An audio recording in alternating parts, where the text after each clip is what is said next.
Okay. And one of the things for you builders that when you're doing the stream, um, you may hear double words if your stream is up loud. So go ahead and feel free to move your stream down quiet so you can hear through Discord. Also, there'll be like a 3 to 5 second delay on the stream versus what you are hearing in Discord. So Brian will pause a little bit and just be patient. He may say, do this, and then you'll have a little delay and you'll see it on the stream. Can everyone see Brian?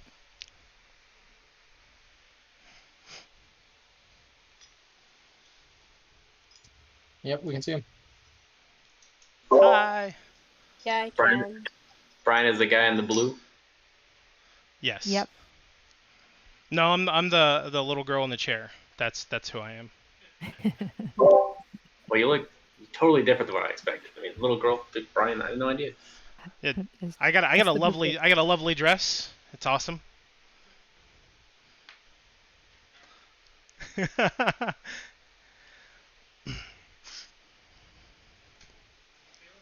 So I think we have the audio good. Everybody can hear me pretty well, yeah? Both in Discord. You probably have already muted your Twitch audio.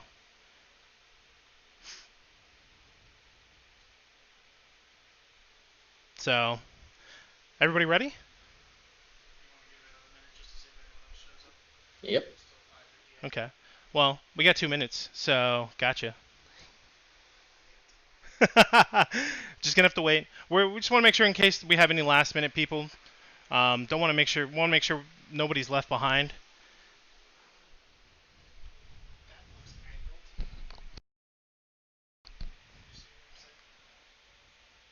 Yeah, we're looking forward to it. Getting ready. So a couple of notes. My thermal paste is going to look different than yours because I built this PC quite a few times. So this is what mine's going to look like. I'll bring this up as high as possible. Yours is going to be a much smaller one. I have it over here. Your plunger should be probably about that far out. That's really going to be one of like the few major differences between our builds. Multi-use, single use. Exactly. Multi-use, single use. But they can't hear me. If it sounds like I'm talking to myself, it's because I got my fabulous partner over here, the magical Zorsi. He's my production guy. Say hi, Chris.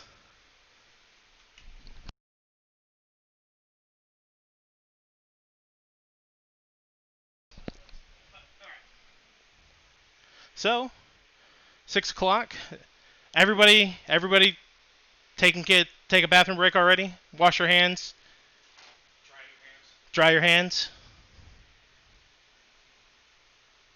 Speak now or forever hold your peace. We got at least one. Got any more? We're good down there.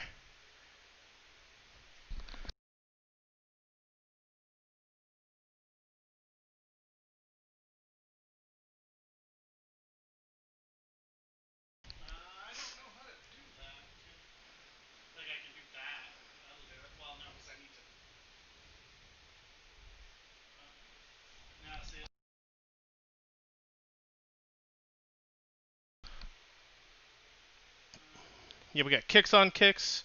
Got there it is. There's all the names.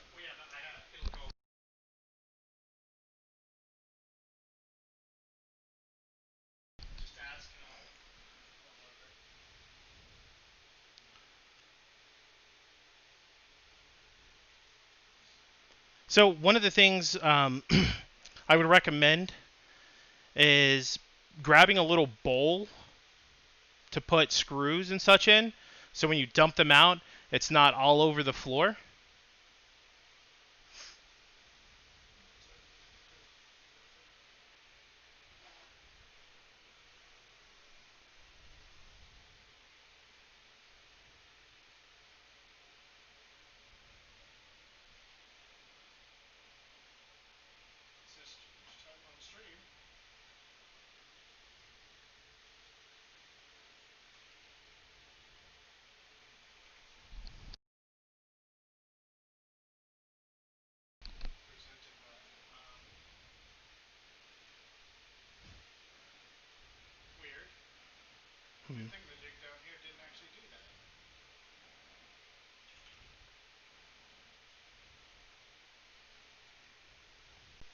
So we're just going to keep waiting for a couple more minutes while everybody gets everything situated. Um, so right now, we should have most of the boxes at least opened. If you have the components out, that's even better. Leave them in the plastic that they came in.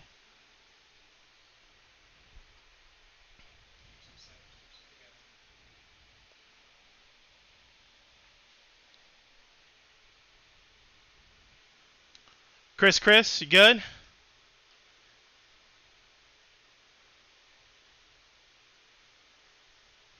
Toasty, y'all good? Awesome.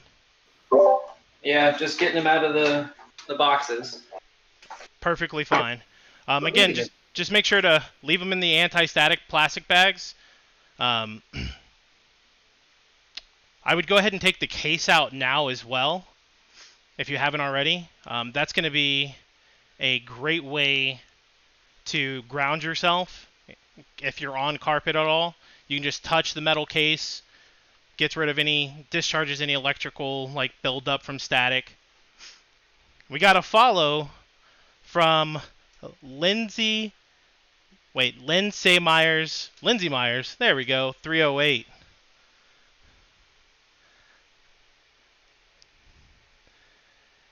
And we got another follow by Fudge Made by Your Mother. Thank you for the follow.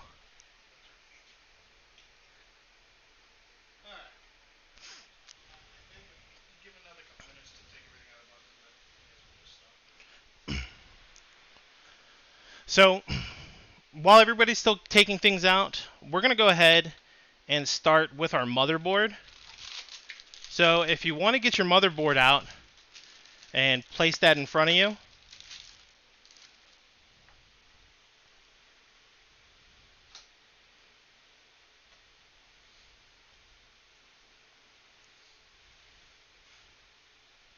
this is what we'll want.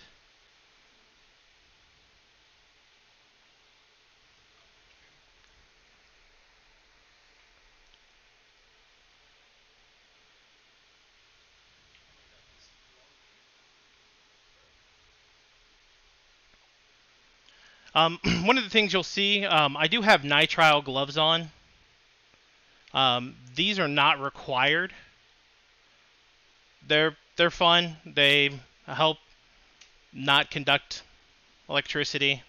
So, but they're definitely not required. That's why we have the case.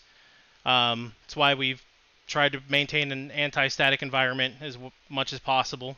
So, it's not anything to worry about. It's just letting you guys know. Can you talk a little bit about why it's anti-static? Yeah, so it's the chemical compound of the gloves. These are used in various like laboratory places. So we'll. Oh, sorry, I meant like why we want to keep things anti-static. Oh, okay, sure. Asking her a super specific question, you're gonna get a super specific answer. I'm fascinated by laboratory procedures in general, but Yeah. So the reason you want to like be in a static-free environment is because these are electrical components, and I'm gonna go ahead and take the motherboard out so you guys can see. But we have various parts on here, and so we have like capacitors and transistors, and the static charge that like you build up, and you know how like when you touch somebody it's shocking and it hurts. That is strong enough to blow a transistor. And a transistor is just this functional component of circuitry, and that's how your computer operates. And so when you blow that, then it's like, well, then it's not going to perform the way it needs to, right? It's like breaking your leg, you're not going to walk right.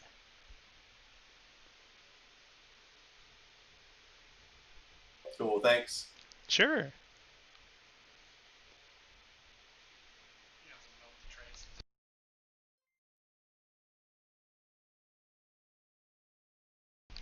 Red Mage Cecil, thanks for the follow.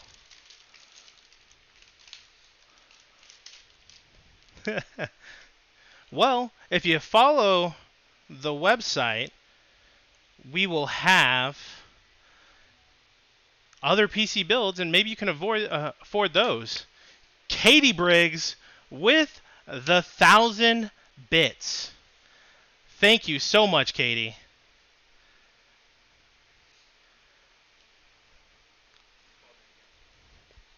Okay. I think everybody's about situated. That's what I can see anyways. So let's get started. We're going to go ahead and take the motherboard out of the plastic wrap and set it on our working area. When you're taking it out, try to touch just the sides. You don't want to grip the sides. You just want to pull on the edges here. So if you're taking it out of the package, right, turn the package straight up upside down like this, right? Let me put mine back in so I can show you. Actually, it'll be straight up like this. You're going to pull the plastic down the sides.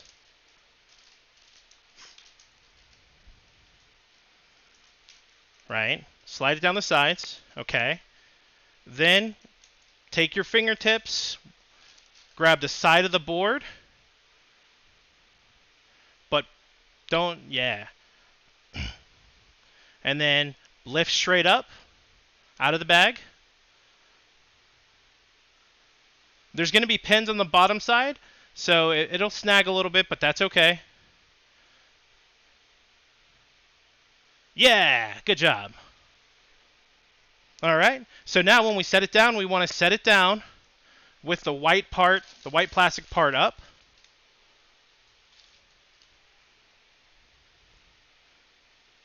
Great. Okay, so one of the differences you'll see with mine versus yours is I already have the CPU cover taken off here. So feel free to take that off. All you're going to do is you're going to lift right here. Just going to lift up, pull it off.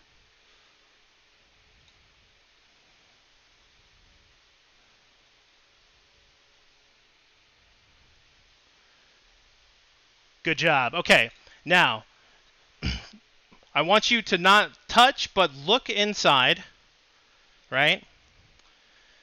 Inside here, inside this little area, we have pins. These are very, very small pieces of metal right down here. You don't want to touch those with anything. Okay, so what we're going to go ahead now, we're going to gently pull out of this pin right here. The metal, it's like a metal pin. Okay. And then pull back, gently lift it all the way back. Remember, this is electronic equipment. We want to be as careful with this as possible. Great. So if you look inside, you'll notice these little like plastic circles right in here. Like right here at the tip of my finger. All right. We're just going to take note of that. We're not going to touch inside any of the pins, but just take note of that. Okay, now grab your CPU, your processor, the i9.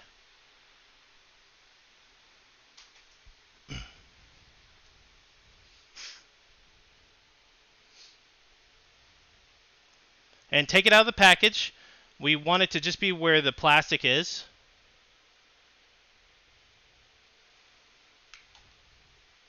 Okay, so with it still closed, I want you to turn it over.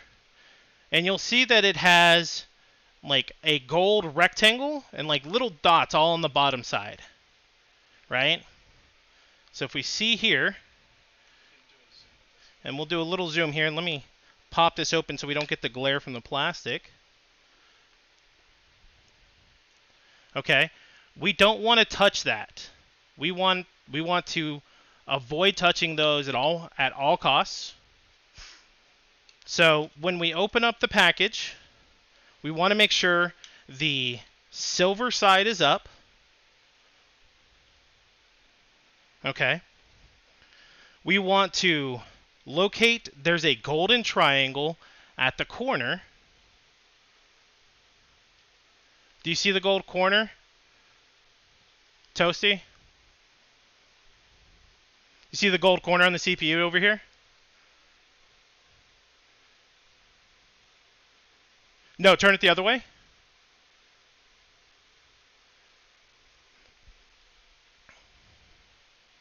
So to get in close, the gold corner I'm talking about is on the silver side, and it's right here.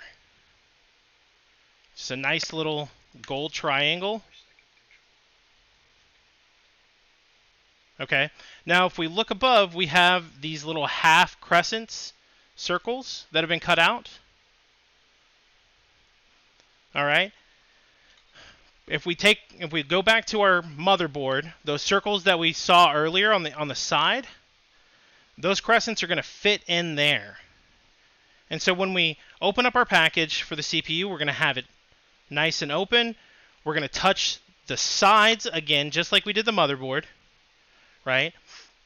We want to very carefully place. Don't push, just gently let it fall into place. Right? We don't want to nudge it. We don't want to move it around. We want it to go straight up and down to where the crescent moons get filled. Okay? Does anybody need to see me do that again? Yes, please. Awesome. Okay.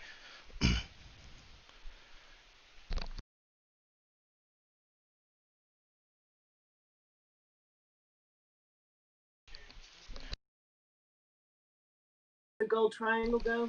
Yes. Where? So. Oh, he's got it sideways. See how he's got this up here? This is this. So right here. On this side, like right here. Actually, let me use this. See that gold triangle?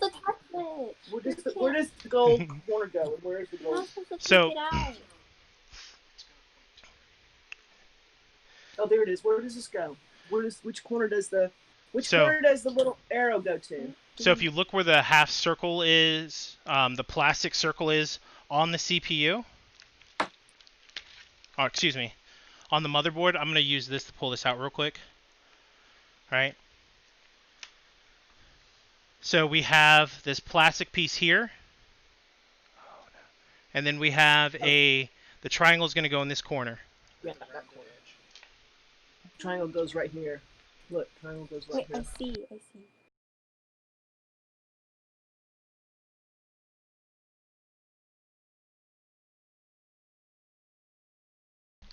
Okay. And so it's got the rounded edge here on the pen housing.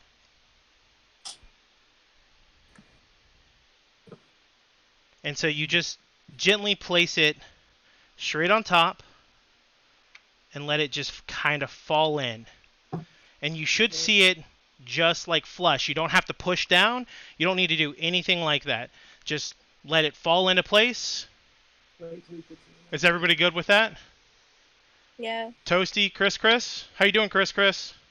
Great. Beth, we good? Yeah. Awesome. So that's probably one of the most dangerous parts of the build right there. And so we're through it, right? This next part, super easy. We're going to take the CPU housing. We're going to leave the lever down here. Take the main part of the case right here. Slide it down. It should be in front of this screw. You'll push forward. It's going to seat down and then go right underneath. So again, you could use the lever if you want to ease it down. Right? It's just this little lever action. Straight down. Let it go through. Press down.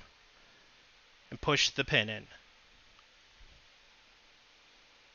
No, the other way. Pushing it back. Oh, No, I know what I'm Okay. doing. okay. What's going on, Toasty? You said nothing was supposed to be very Yeah, forceful. If I'm watch kind of this going to before. push kind of hard, is that bad? No. You're gonna push on the pen on this lever. It's going to be, yeah, it'll be a little bit of force. Like I'm a big strong dude, so this isn't much force to me. So you'll forgive me. It's not just gonna like there is pressure, right? Like it's not just gonna fall into place. Go. Stop So you will be telling me. pressing it down I know harder you're than nervous. most things. I'm not nervous. I just want you to tell me how to do Good. it. Beth, how are y'all doing? I think we're good. Awesome.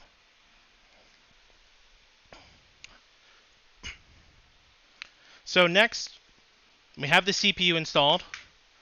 Thanks to our wonderful Intel sponsors.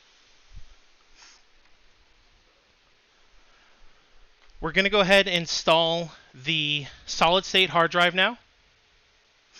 So inside the solid state, inside the box, there should have been a little bag. Was there a little baggie inside your box? Where's the box? It's on the floor. Should be a box similar to this. Was there no bag in there? No, Okay. it's not it, Mom. Okay. Then inside your motherboard case, there should be another little baggie here. It's very tiny. It has 2 sets of silver screws. Is that your mount? Is that the? Did you take it out of this? No, out I of think it's this. Okay, I think I found it. Turn your video on and show Yep. it to him. Let me see. So, Here's the oh, video. you're here. It's got a barcode on it. Here. I don't think I have that. Inside this box was this. Check your motherboard box. Check your Asus box. Yeah. You said the screws were silver. It's not these little black ones here. No, that's for the case fan. But 10302. That's it. I know it's it. I know it's that.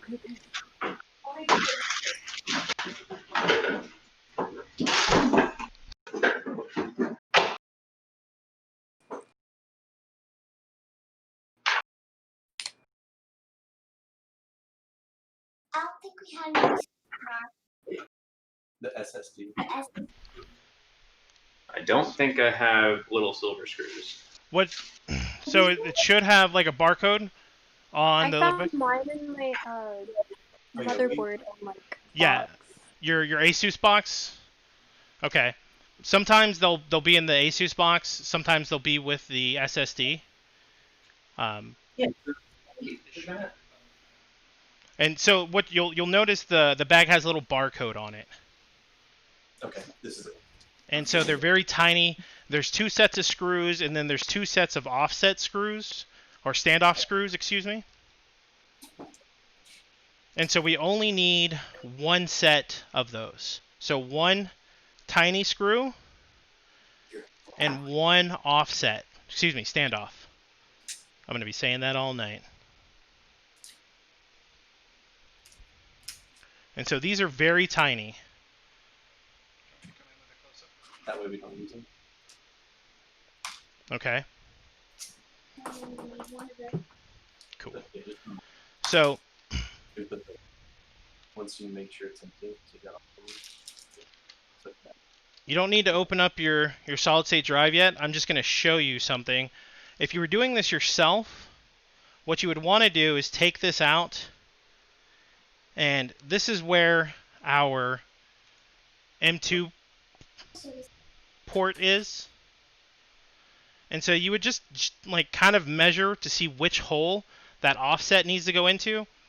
It's going to go into the third one. And if you look on the board, there's a number by it. It's 2280. So 2280 right here. And again, just hand tight this little offset. I keep saying offset. It's stuck in my head. It's a standoff or a riser. So you're just going to screw it in this one.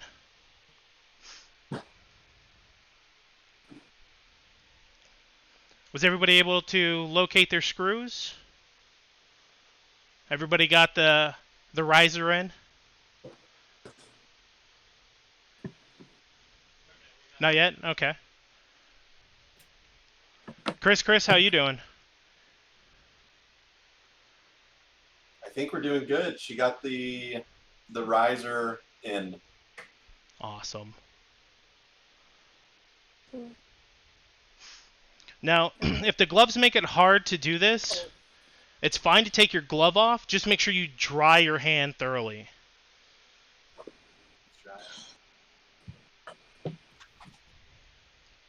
Okay. He's got this. Okay, stop. So, grab this real quick. Yeah. Go for it.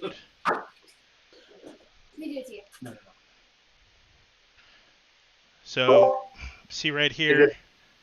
Yeah, go ahead. You're good? Beth, how are y'all? She's trying to place it right now. Okay. He's got it down here. So this, which way is your board facing? Is it facing, are you looking at it this direction? Yeah, like. Is this the same board? Yes. It should be the Prime Z390 series. It is not. So I'm going to come down here for a second. So we have our CPU right here. We have 3 like screw heads, bolts that have a hole in them. They look more like nuts than bolts. And so we have this one down here, which is 2280. This is the one we're putting it in. Okay. So. Okay. Looking for where you're putting it. I know where he's putting it. Here, let me show you again. I know where that is.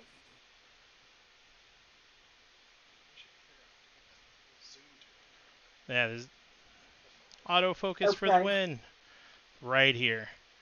And so if you're looking at it from a higher level, like this is where we're looking at, is right here. Got it. Great. So one of the things you'll notice with the SSD is we have a very little end and a very fat end, or large, whatever you want to call it. When we look at the housing down here, we'll see these contacts. So you'll have a little set of contacts and a big set of contacts.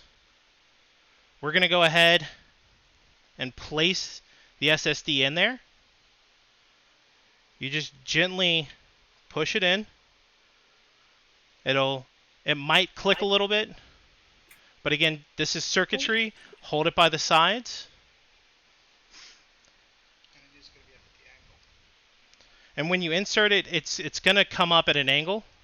That's fine. That's what it's supposed to do.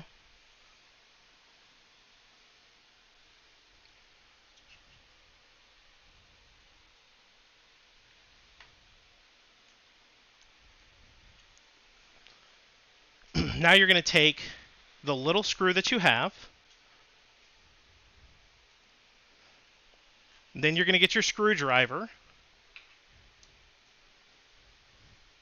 Haha. Forgot to check to make sure all y'all had that, didn't I?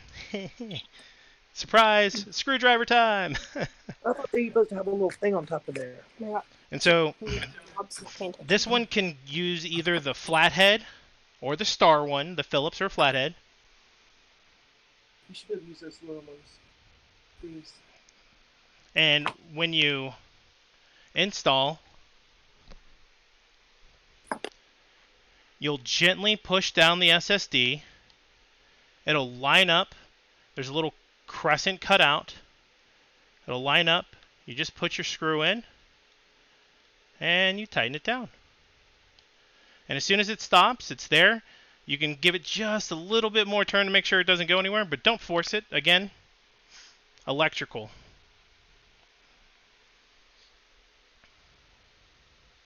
God, I can't do this. Where's the screwdriver? It should, it doesn't have a magnet on it. So if you're struggling because you don't have a magnet, There you go. magnet tip, one of the easier things to do, and people may not like me for this, but you can slide the head onto the SSD like this, right? You can slide the head right here and let it go down, and just once you go down, it should be there, right? You'll just gently work it into place. You can either use your finger to get it threaded first. I have giant man hands, so this is a struggle for me to do it by hand. If you have nimble little fingers, it's a lot easier. If you have nails, you can again take the tip of the head, put it between your nails, and get started. Come down in here.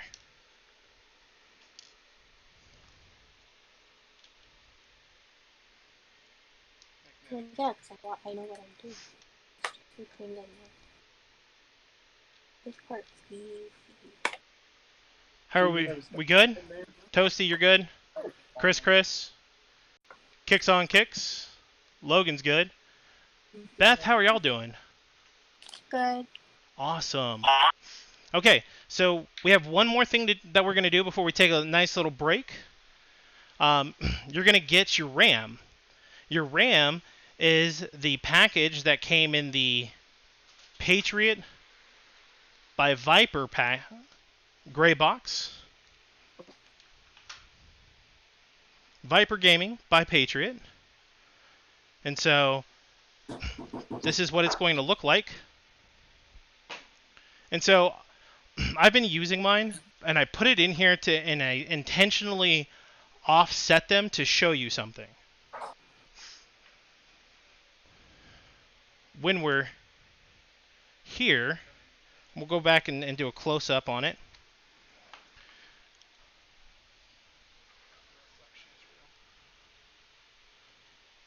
Okay, so here you can see that this is where this offset is, and this is where this offset is. And if you look at it, like, it's not dead center in the middle, right? There's a bigger end and a smaller end. And here is our RAM ports on our motherboard.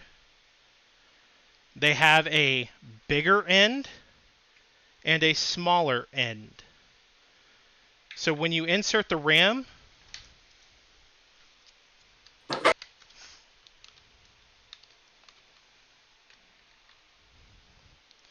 you can line it up and put it in the wrong way, right? And if you're looking here at the side, you can see that it should be going here, right? But the gap is here. That's okay. You just lift it straight up, And this has housing on it, so you can hold the RAM any which way. Just don't touch the metal part, right? Just don't touch the gold part. The whole thing's metal.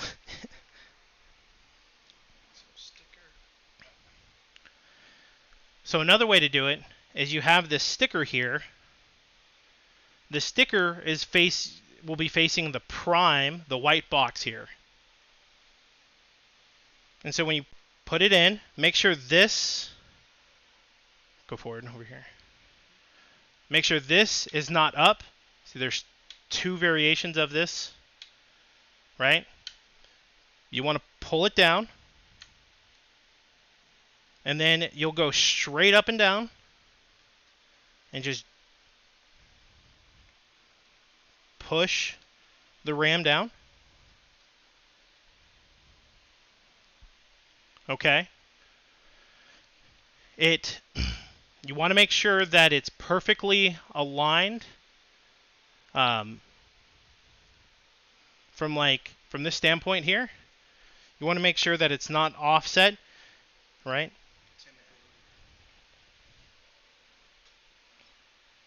And when you push it down, it will naturally close this clip. And this clip is what you would use to take it out with. You would pull this clip back, and it pushes the RAM up, and then you just pull it straight out.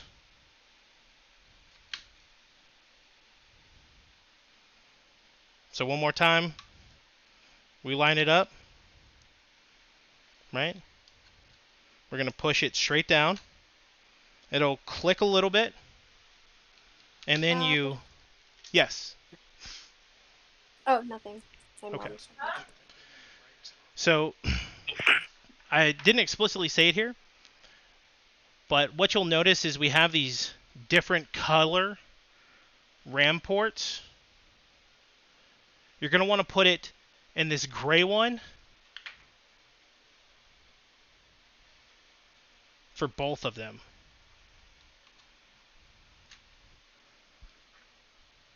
Gray What are the here. other slots? So if you want to get more RAM, if you want to expand your RAM, you'll just buy 2 more sticks of 8 gigabytes, and you will want to make sure that it's the 3200 megahertz speed. That way you get the correct function out of the full speed out of all of your RAM. Now I want to show you something real quick. If we look overhead, I've not put it in straight, and it will seem like it'll go down, but it won't. And so if you force that, you will break these metal contacts here, and you don't want to do that or damage them.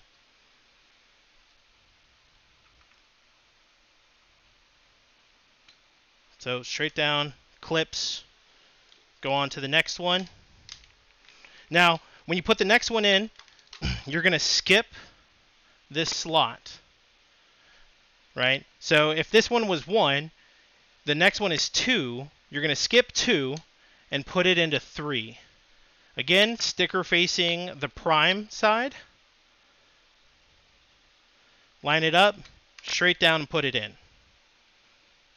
Down, snap, great.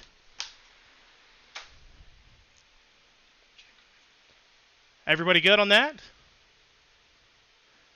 Okay. We've been sitting for a while. We've been hunched over. Let's go ahead and take a 5-minute break. Walk around, stand up, get the blood flowing a little bit. I've built too many PCs being hunched over and set down for too long. You get up and it's like, oh God, I can't get up. Don't worry, if you're young, you don't have to worry about that. When you get old, it's an old person thing.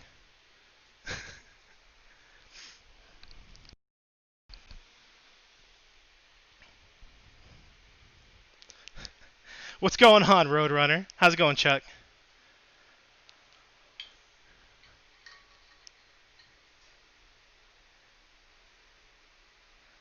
I'm not old. I'm not old. You always make me feel so young.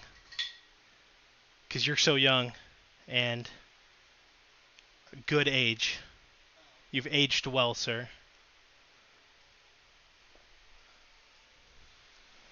I do recommend getting a drink. Um, wipe your hands. Walk around.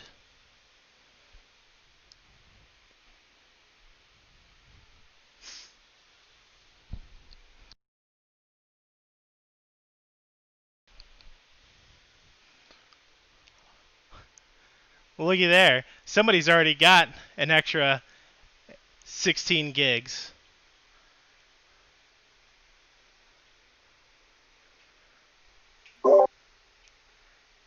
So now we have 16 gigs here.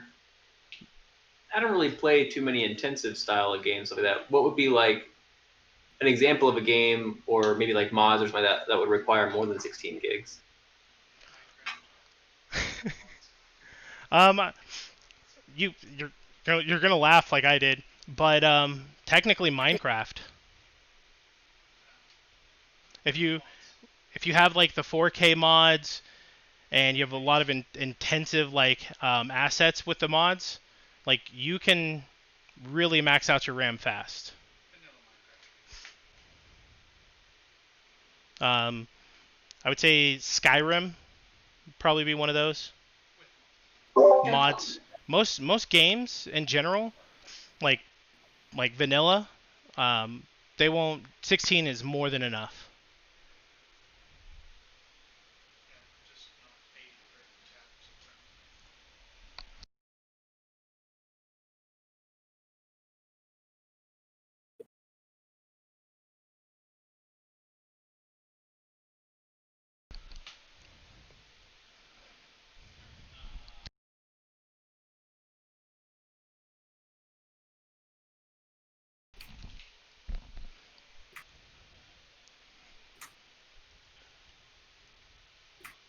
So how's everybody feeling about this build?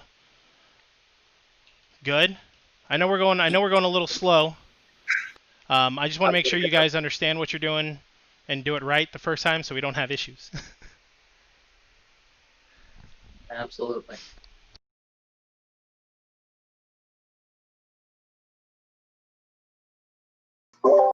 I don't know how everybody feels about it, but I'm okay going a little faster, just so that way we're not here on the floor for the next like 3 or so hours.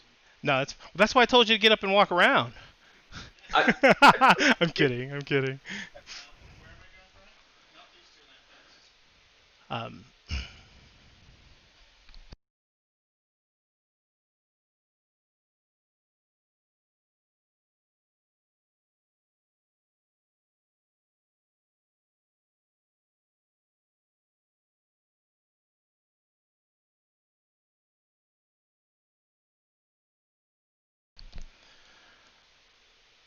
all right.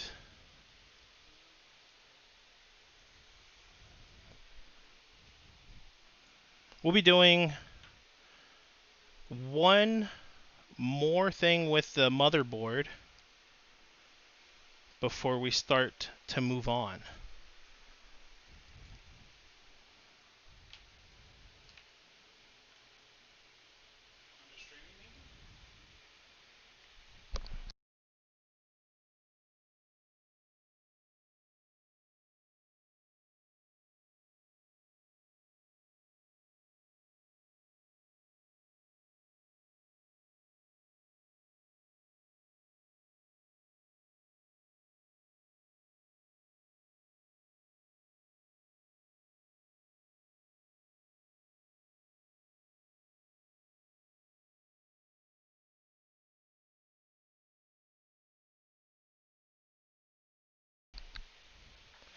So one of the things I wanted to bring up.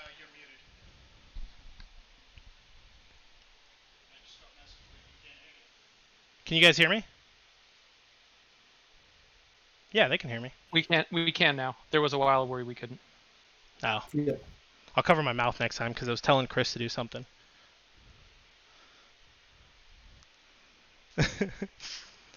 um, So our sponsors are Intel, InWin, Asus. Wonderful sponsors. Um, the Intel processors are like arguably like best performance for gaming, best performance I've ever had out of them. I haven't built a computer with anything else, so if that tells you anything, and I've built many computers, so yeah. InWin, I was thoroughly impressed with their setup. Especially when I was going through this build the first time.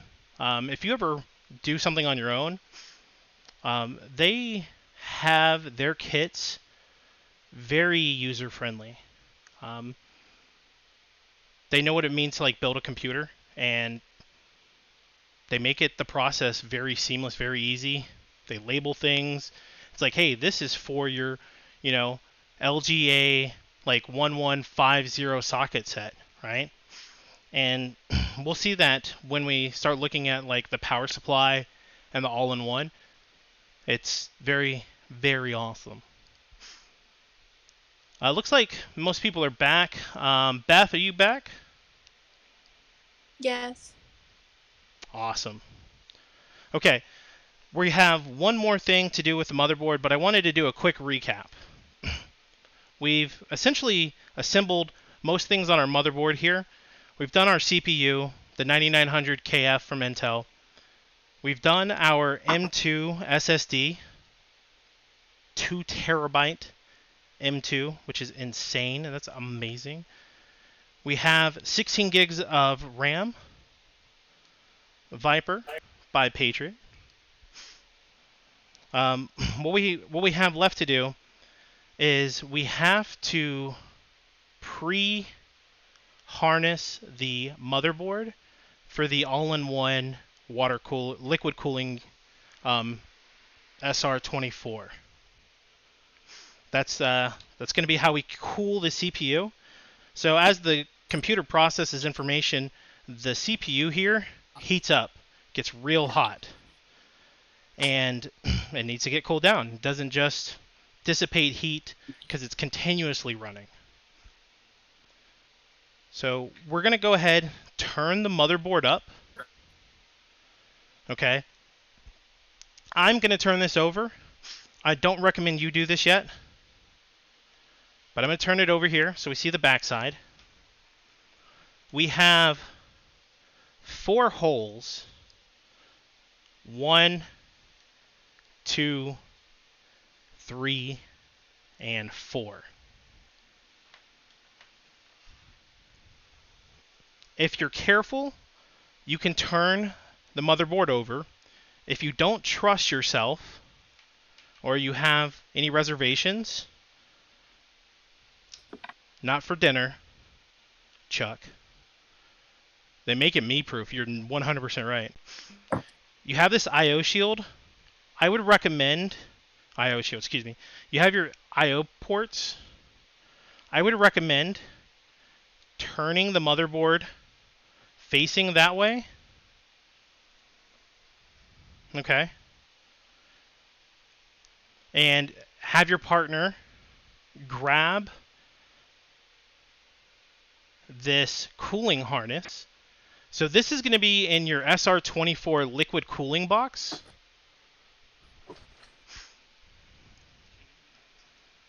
And so come back here. No. Those are fans. Okay. Okay. On this box, on this harness, we will have, let me get it here in the light. We have this little opening here, and we have this little cog wheel. And this cog wheel just turns. If you look very closely, you'll see an arrow here, and there'll be a number at the top. The number 75 by 75. We want to make sure all the cogwheels and all of the arrows Or pointed up there, yeah. Put your cheaters on if you need them. What's he find? Cheaters are reading glasses. Oh. So unless I've been out of school too long, if I have 4 sides of equal length, it makes a square, right? Yeah. So if we look at the back of the board, the holes that I showed you, they're in a square formation. So it doesn't matter which way you put this in, right? You can put it in whichever way you want, because these are all in a square formation on the harness. So we'll gently put them in the holes. If you don't have it all the way down on one of them, like one of them's offset, you will not be able to push it in. I don't recommend turning this while you have it against the board. In most cases, right, like and up here, there's nothing really around for it to damage. But in the instance that you're on the one down here, there are some pins down here at the bottom that you could damage. So it's not a big deal. Just pull it back off. Make sure they're all in. All pointing to 7.5 by 7.5.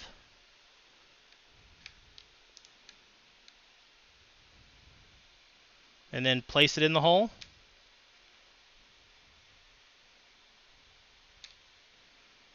It'll be a snug fit. And what you'll do, it should stay there by itself, right? And it should be kind of snug. And so you can just lay this down now.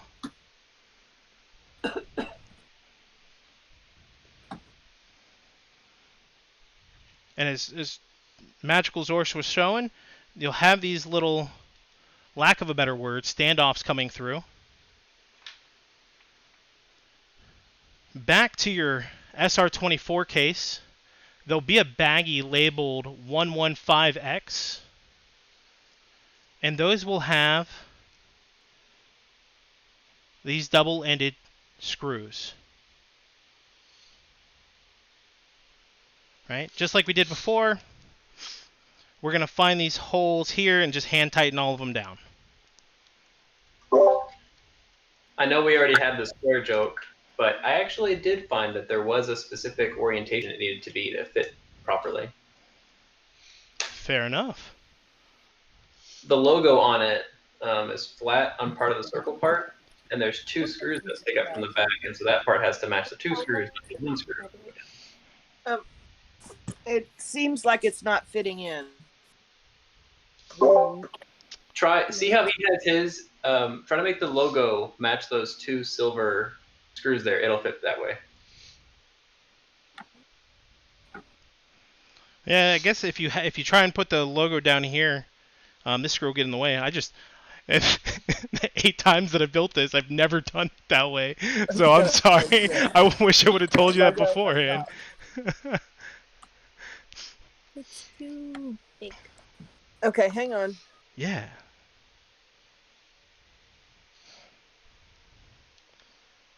See, even the instructor can learn things with computer builds.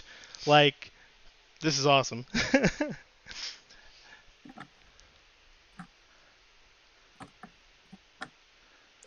Yeah. Okay, we got it in. Awesome. And did you turn the motherboard back on facing straight up?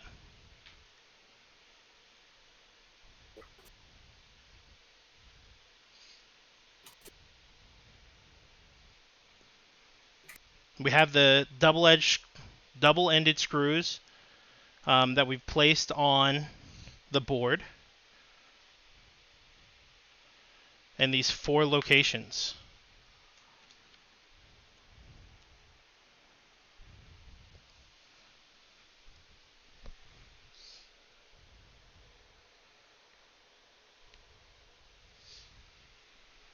Hi, we're having trouble finding which screws, which bag.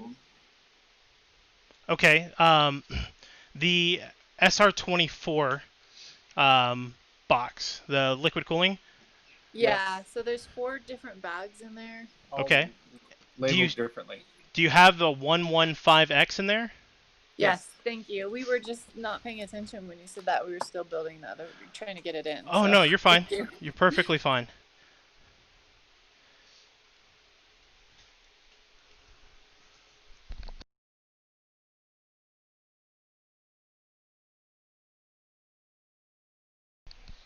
Kicks with the assist on the bag display.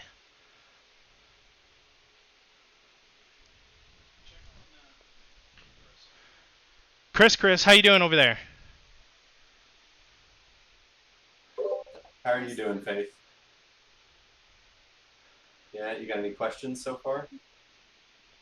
Has this been easy so far? Yeah. Yeah. That makes it easy for one of us. This was hard for me. You're much smarter and better than me.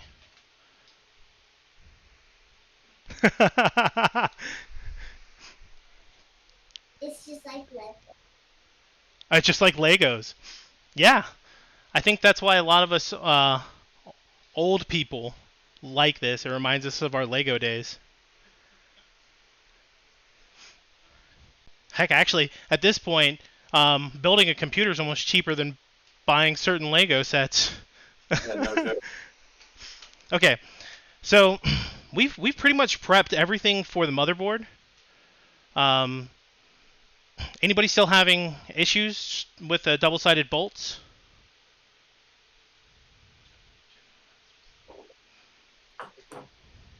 Toasty, you guys good? Awesome.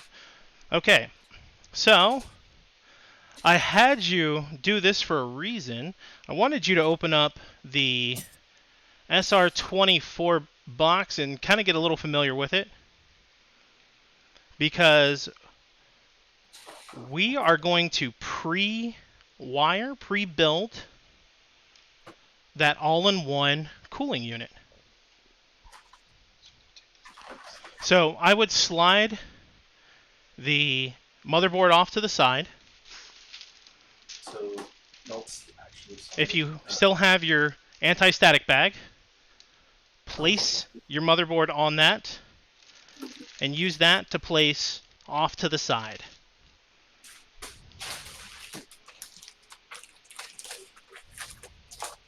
What's on there?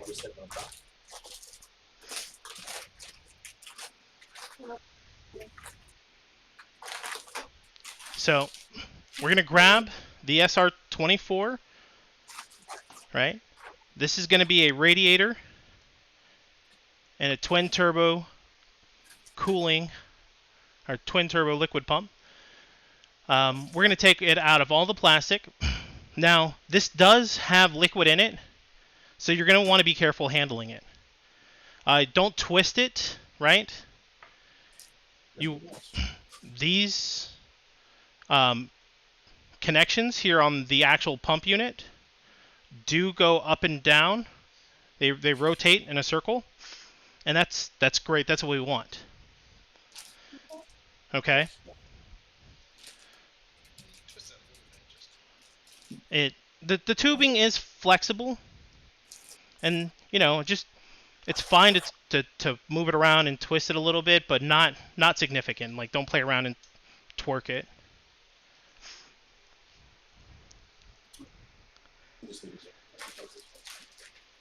So take the plastic out of all of it. Take the plastic off of all of it. There's going to be plastic on top, on this mirror part here. There's going to be plastic on the sides. And there'll be a plastic sticker here. Okay? Take all of that off for now.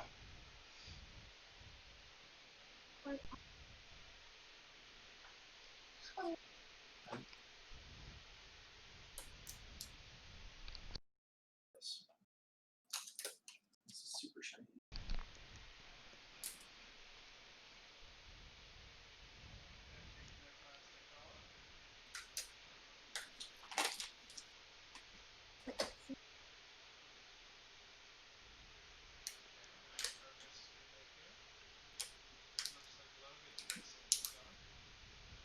Cool. So if you've already got the plastic off, there's going to be a big bag of screws and washers.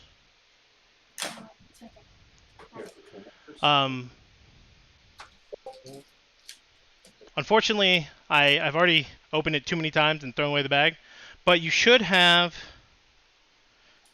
these long screws in there with washers. There should be 8 of them. So open that out, pour that into your bowl. Yes. Yeah, that matches what he has, right? You'll have a lot more in yours. I'm just showing you a couple here.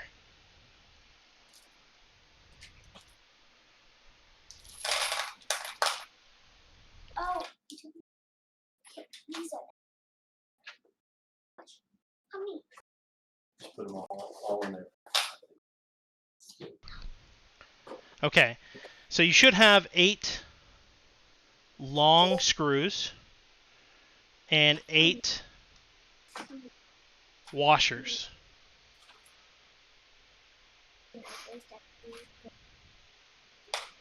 We are going to just put the washer on the long screw and do that for all 8 of them. Which one of the washers? So put that on the screen. No. So you have the little washer. You can just take the long screw, stick it in the eyelet, just let it fall. You can set that on your working mat and just let it rest here. Right? If I put it here for contrast, right?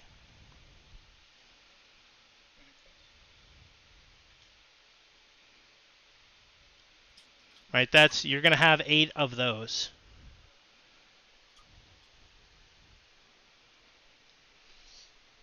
And right now we're just prepping all of these because we'll be using these in just a second.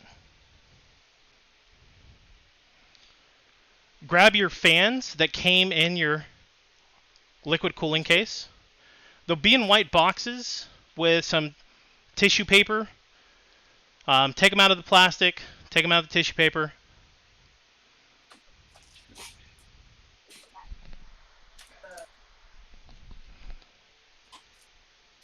Beth, how you doing over there? Good. You guys caught up? Following along? Any issues? Yep. Awesome. Awesome. Okay. So, Chris looks good. Toasty, y'all are good. Kicks on kicks. Logan, everybody's good. Awesome. I said it's a bad case, but it means. So, we have these fans, right? And on the side of the fan, there are a couple of arrows.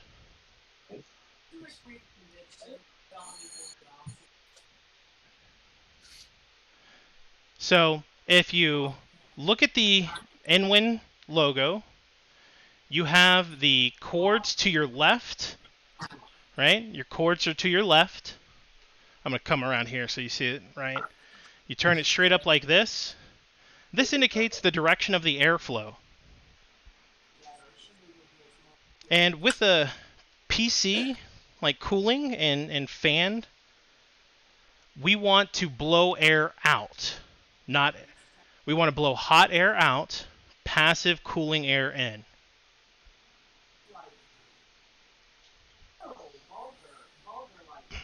So we have the all-in-one cooling unit.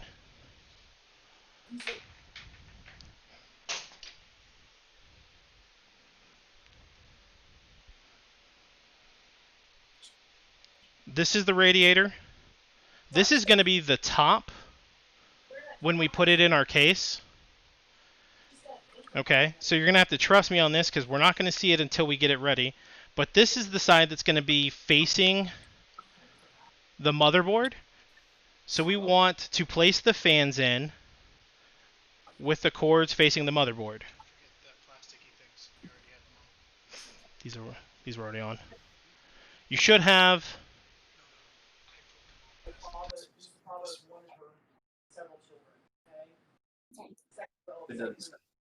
just wait. Now, double check that you have on the fan these little gray blocks that are kind of squishy little foam. Do you have those? Yeah. Okay. So take note of that. When we get to the case fan, you're going to manually put those in. So kind of look at the shape of them, look where they're at, and just keep that in the back of your mind.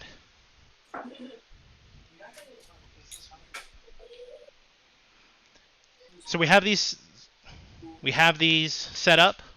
Take your long screw, and I'm going to come down here, and I'm going to get a close-up.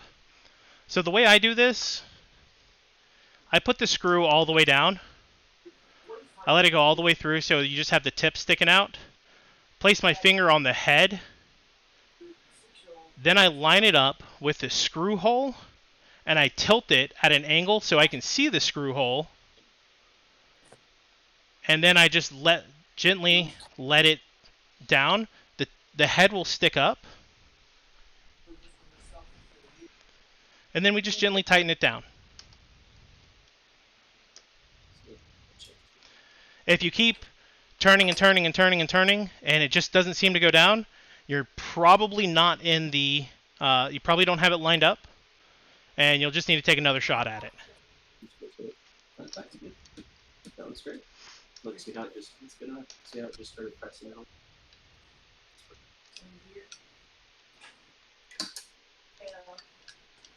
Logan, how are y'all doing? Awesome. Kicks, you're ahead of me, Kicks. I don't need to check on him. Beth, how are y'all doing? Good. Everything lining up pretty easily? Yep. Awesome. Toasty already gave me the thumbs up. When you get to the second fan, you can do the same thing. The other thing you can do is like connect them, like make them touch, and they almost instantly go in the hole from just making contact with the fans.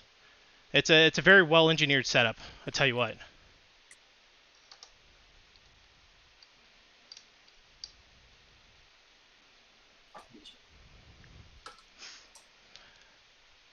So I'll tell you my favorite fan joke. You guys ready for it? Actually, I was too. I don't know if I'm ready, Brian. Why did the stadium get hot after the game? Because all the fans left. Exactly, because all the fans left. What do you think? Is that a good joke?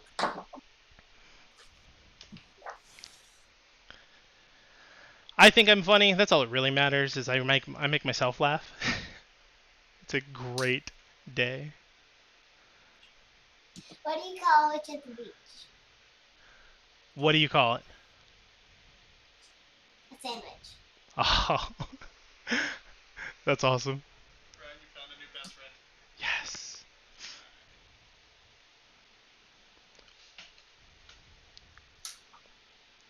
Everybody got that screwed in? Yes, yes, yes. All the way around. Still working on it, Chris?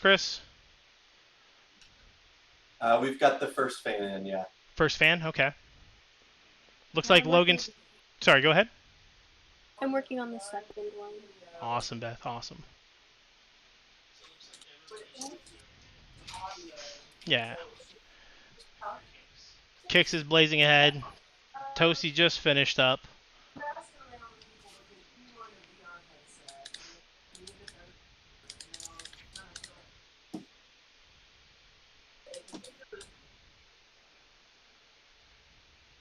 See how it starts to squish out.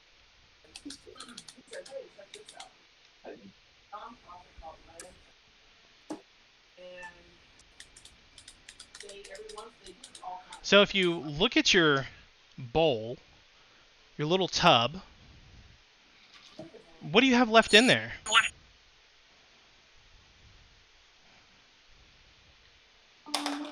We have little screws. Is that it? 4 round ones that are thicker, like little caps. Or thermal contact. How many do you have, you say? We've got 4 of the thicker ones and 8 of the small ones. Okay. Great. The 8 of the small ones, I'm just going to show you guys. Those are going to be how we connect the radiator to the case. We're not going to do that now. It'll come shortly. But now we have something else we can put to the side. Hey.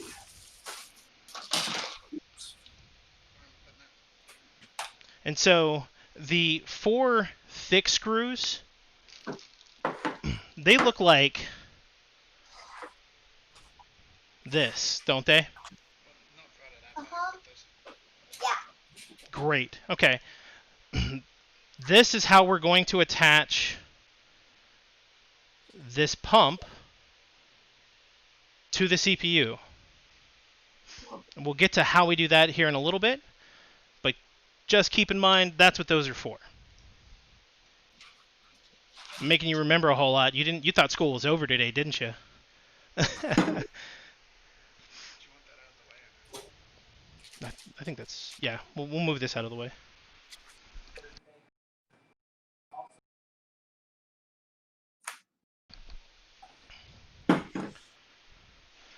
Okay. Clear out your area. We're gonna mess with the big part now. The big ol' InWin 101 mid tower case.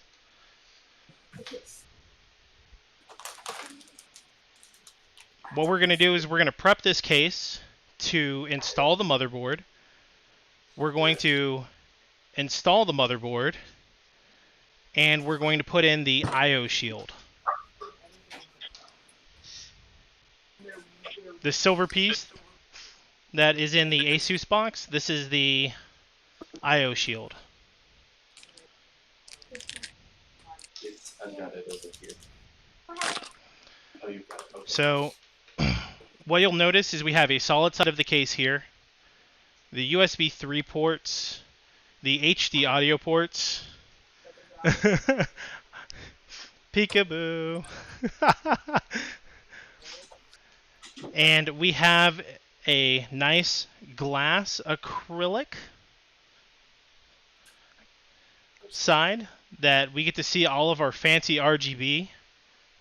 That's our colorful lights. And so to take this part off, you will just pull these tabs on either side here. There's one here, and gently pull out, lift up, and then set this to the side. I do not recommend leaning it up anywhere that it might slide down. I don't recommend putting it close to where you would step.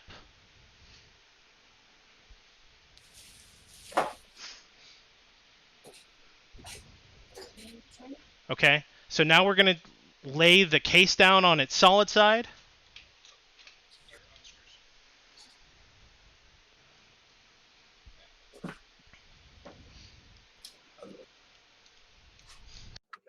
This is the heavy part. This is what you got it for.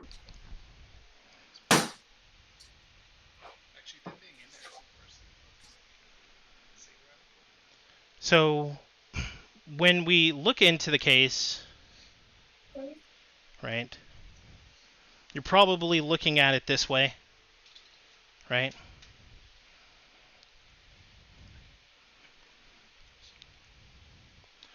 You'll notice a difference. I have these silver standoffs in mine already, And then we have these black standoffs that you'll have in yours. These are a part of the case already. So you don't have to put any in. All you're going to have to do is put in these silver standoffs.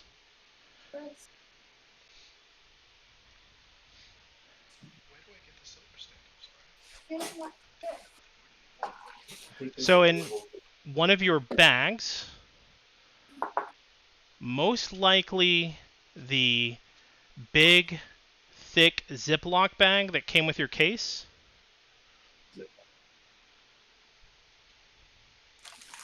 you would have the standoffs in that one. They're going to be silver. If I'll show you this thick bag here, called a Ziploc because it's got the little zipper on top.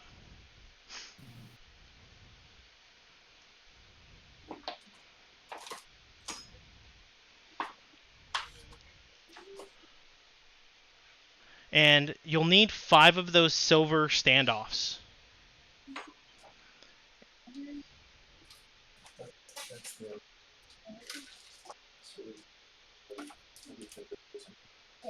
I need. Wait, you put these in here? Where did we put the other? Kix, you found those in your case bag, right? Yeah. So in that case bag, it's a thick Ziploc bag, and there's an even thicker plastic bag. There, just like that. It should be that bag. There's actually a standoff driver, and what that looks like, it looks like a mini socket. If you look on Twitch, Kix is showing you that now. You can use that to tighten and to install these standoffs. What you would do is you would just hand tighten the standoffs into the correct holes. Then you would place the driver over it.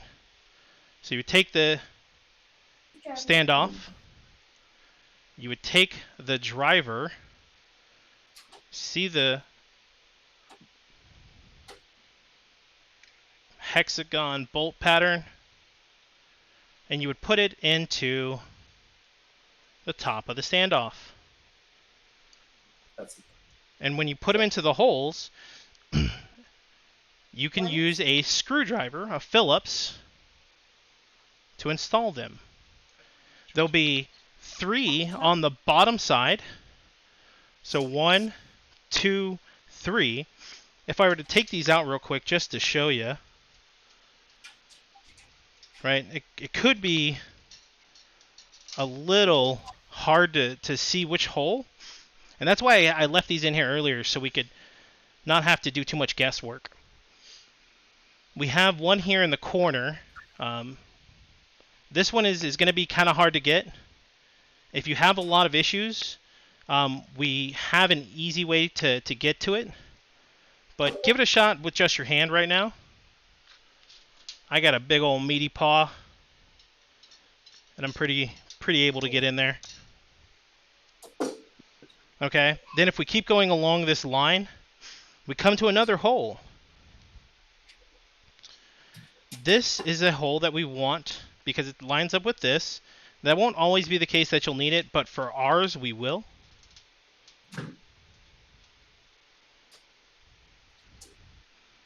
We come along, you'll see something that looks like 2 holes. Then we'll come to another hole. This is an actual screw hole. And then we'll put it into that one. Take 2 more standoffs and go straight up the holes on either side, or in a straight line above it. So you have 1 down here, 1 here, and 1 more here.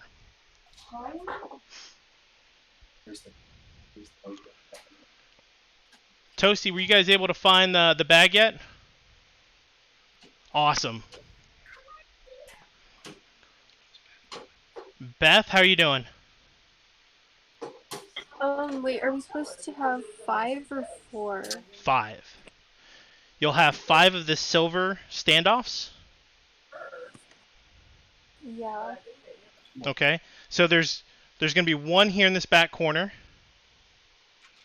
Then if you follow along the bottom of the case, the next hole will be 2. Following along, the next screw hole will be 3. Coming straight up is 4. Continuing forward straight up is 5.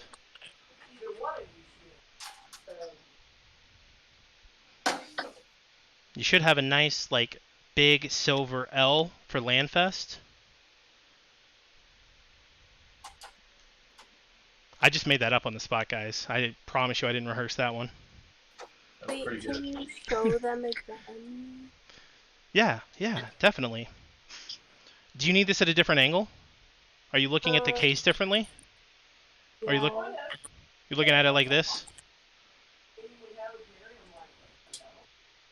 No, like the smaller side of like the little like cutout is on the bottom, like what I'm looking at.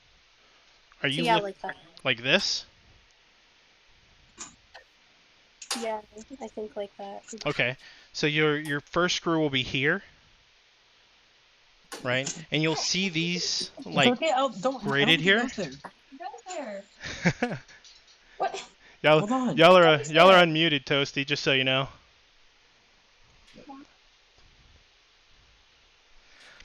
And then as we come up this side, right? Here's where the next one goes. It lines up with this black offset that's a part of the case. Like, you can't move that.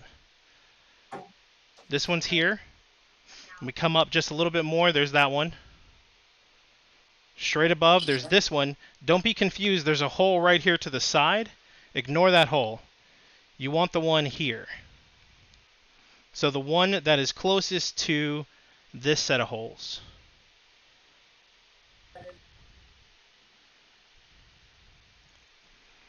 If you're struggling to use the standoff driver, don't use the standoff driver, just use your hand. You can get these. This is one of those where like you can like crank on it with your hand a little bit and make it real tight. That's probably a good thing. But if you are using the driver, don't crank on it with the driver. So, hey, I'm on my phone right now. What which ones here do I do? Let me see. Yes, because I remember I did one time. Toasty, yeah. Well, let me see it first. Yes, I remember. Okay. So if I were to adjust mine to look like what you're showing me, I can just move my camera. I would be right here, right?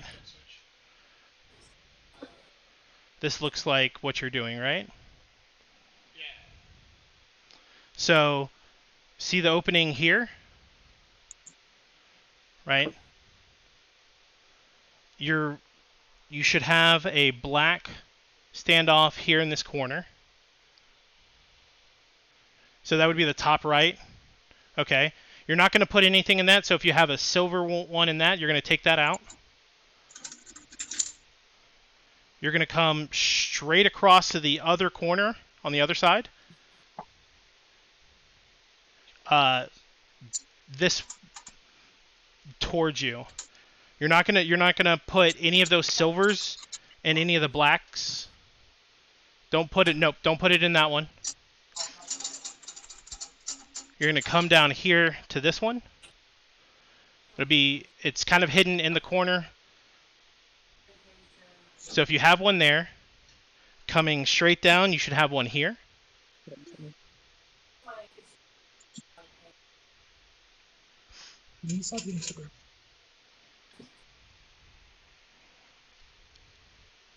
Cool.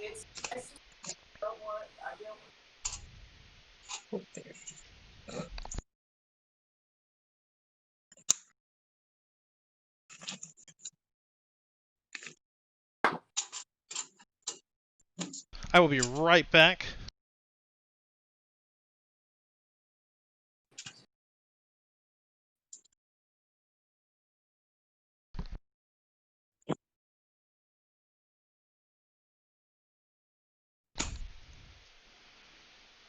Sorry about that.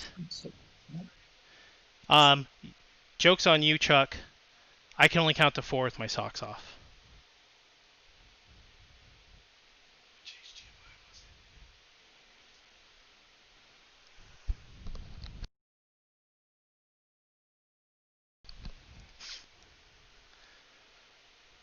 That's it. Beth, you got everything good? Yes. Everybody ready? Kix is good. Logan. Chris, we're good. Toasty, you got everything? It looked like you had everything ready.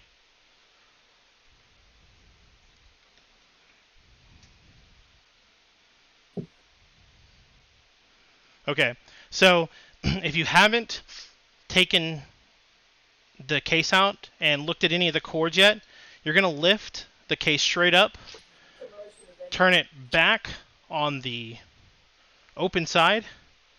There are going to be a set of screws at the top. These are not the pull tab kind. Okay, these I've loosened mine. You might need your screwdriver to loosen yours. So once you loosen them, once you unscrew them, you lift them straight up, just like you did the other one. Pull the top off. Rather aside. What you should have your cords bundled up and bundled right here, kind of like this.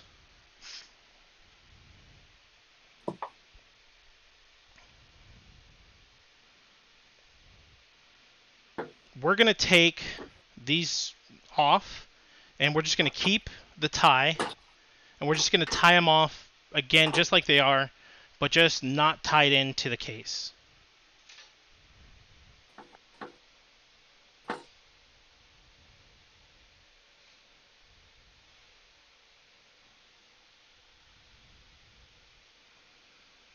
And I would just keep them bundled there. If you want, you can take the twist ties. There is an opening right here. So this is going to be kind of weird to see. Let me show you what it looks like from my angle. Right? There's an opening right here. Okay. This is just so we can keep the cords out of the way and we don't have to worry about them tangling up. You're going to take your twist tie. I need this. Take your twist tie. Go back through the circle here. Okay? And then just tie your cords up that way for now. Because when we move the case up and down, we don't want to crimp the cords.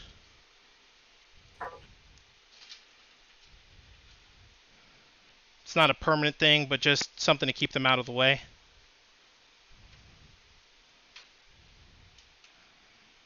And so that way, when we turn this back on the side, we don't have to put the other case on, the other side on.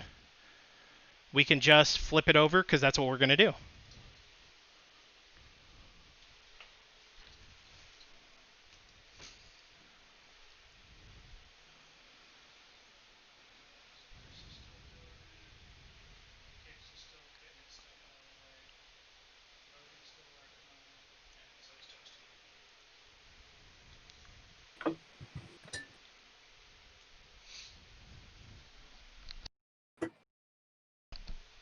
Beth, do you need to see that again, or does anybody else need to see that again?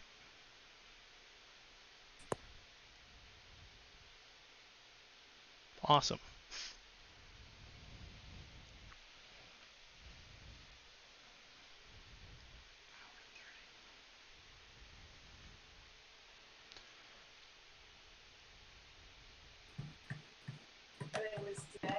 So go back to your Asus box, and you should see this like silver plate.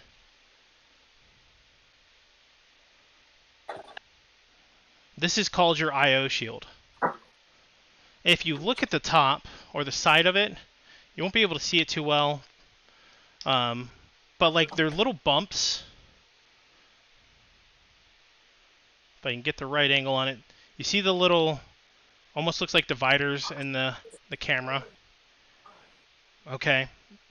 These are going to be how the IO shield adheres to the case, kind of just nice like friction. And it's going to clip in to this little opening here. So you will have this face. You're going to turn it around. If you can read prime, you should be able to read prime on the outside of the case. If you can't read prime, all right, like this should be facing the inside, and on the outside you should be able to read the prime. So there's a little lip right here.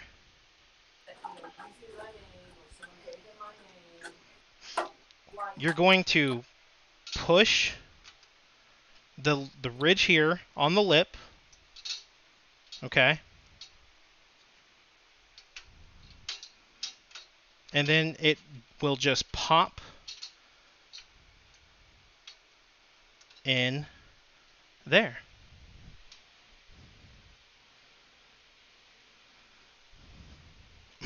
This is going to be offset from the back.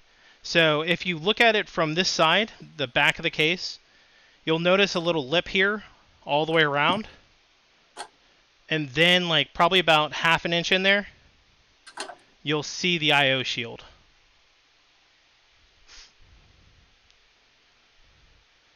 Yeah, a snug fit. Hey, 15 bits from Steeler Gaming 2006. Thanks for the 15 biddies. How are we looking, everyone? It's not going to be something, it's not going to be forced. It's just nice and finessing. The trick is catching the lip. Okay.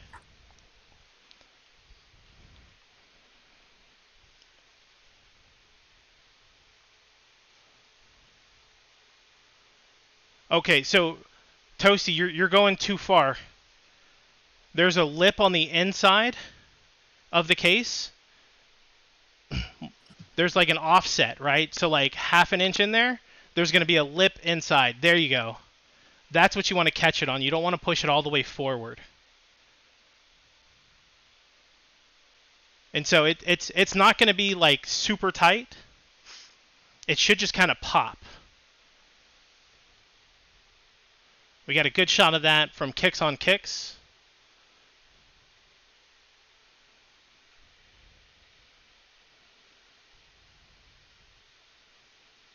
And see how you can read the prime?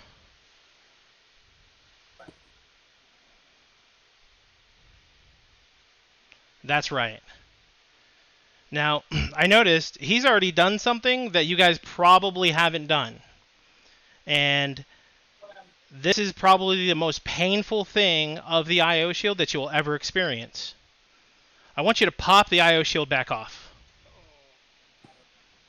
And you're going to be like, man, I just got it in there. You'll thank me. So on the back of the IO shield, there is a little lip right there. Okay? I want you to make sure that this is bent at an angle up, right? If it's like this, it's wrong. If it's like this, it's wrong. I want it to be angled up. Oh, great. Kix has it perfect. Chris, how y'all doing?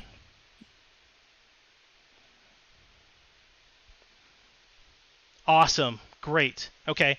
Now, you're just going to put that back in the same way you did before. You already had practice at it, so you know what you're doing.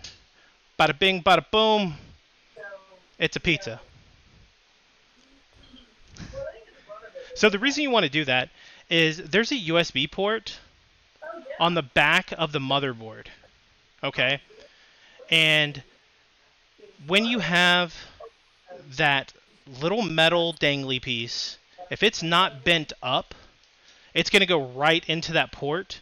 And if you're not paying attention to it, after we install the motherboard and all of that, you're going to have to undo everything just to fix that IO shield. This is the bane of PC building, in my opinion. For y'all, it's probably listening to me.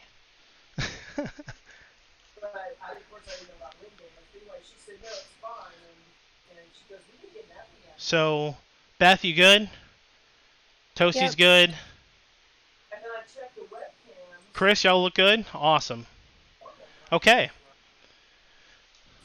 We're about halfway done. Okay. We're gonna take another like 2-minute break, walk around. Next, we're going to install the motherboard. We're going to install the water pump. Okay. Then we are going to start wiring up the power supply.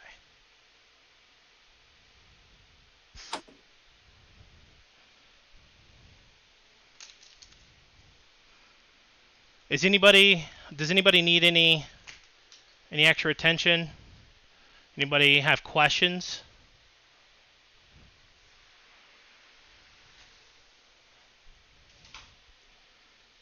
Hey, Anonymous with 9 bits, Steeler Gaming, getting those biddies one at a time. Total 6 bits, a 9-bit by Anonymous. Let's go. Hey, just remember, every bit helps.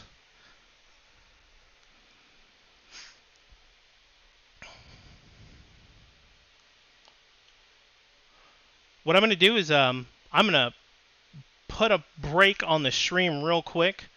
I'm going to run and use the restroom, and I'll be right back.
Welcome back. Thanks for waiting. I'd recommend putting that on the shelf behind you, if I were you guys. So if you want to take a note, I have my drinks all the way over here off to the side. Fabulous Texas sparkling water.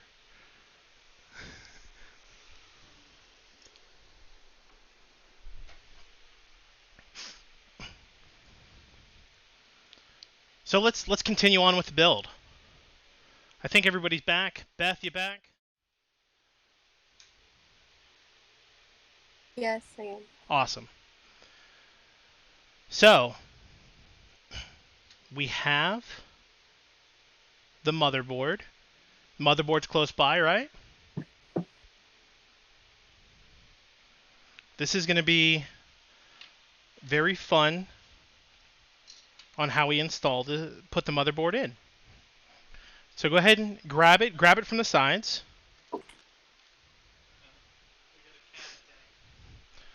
Cat attack!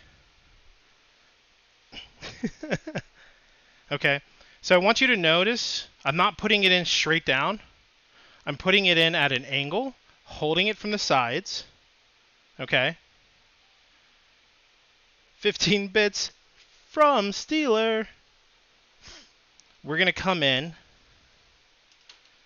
and you can push this. Be careful of the IO shield.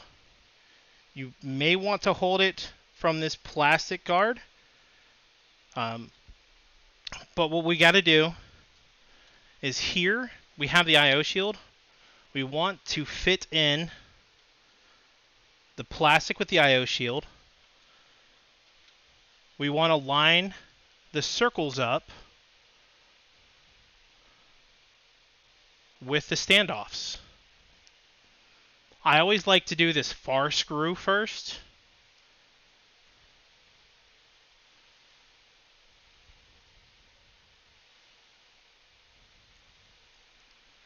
Okay, so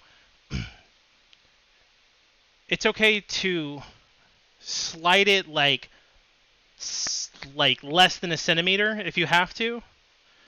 What you might have to do, you might have to press on this edge to make the hole line up because of the IO shield, which is fine. That's perfectly okay. What you do want to double check is you want to make sure that every port is lined up in the IO shield. Before we tighten this down, I want you to look here. Okay? Does that look like it could be a problem?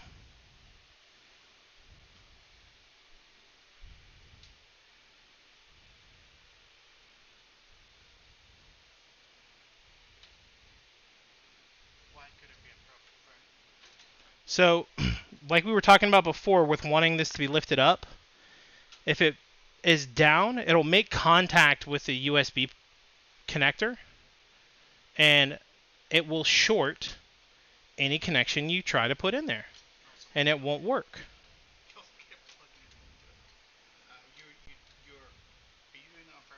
No, is it?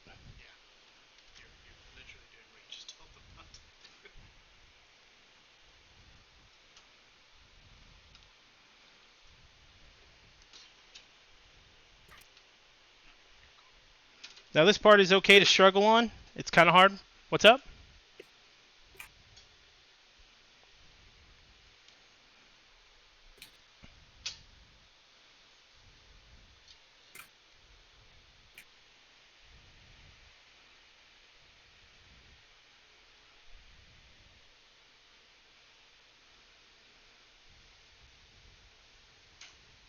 Do we have it in? Beth, how you doing? Good.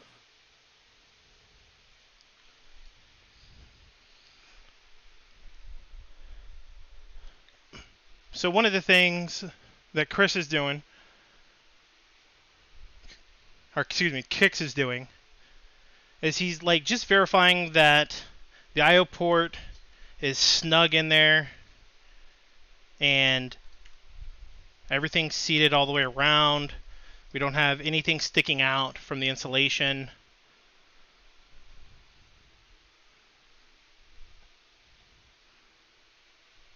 All well and good.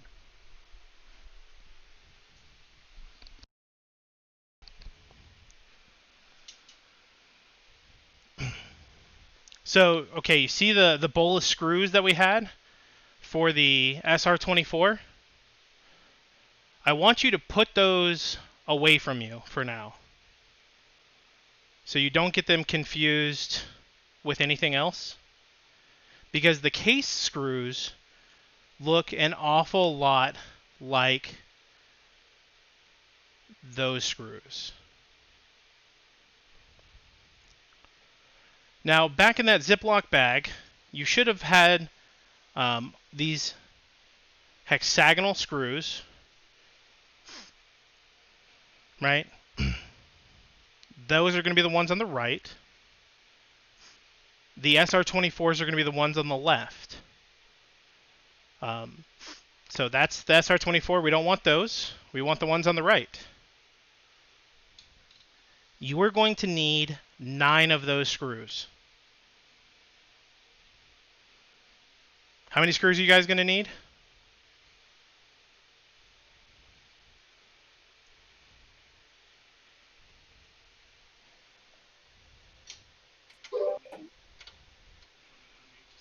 How many? 9. 9. 9. Awesome. We have one person that's paying attention. No, I'm just kidding.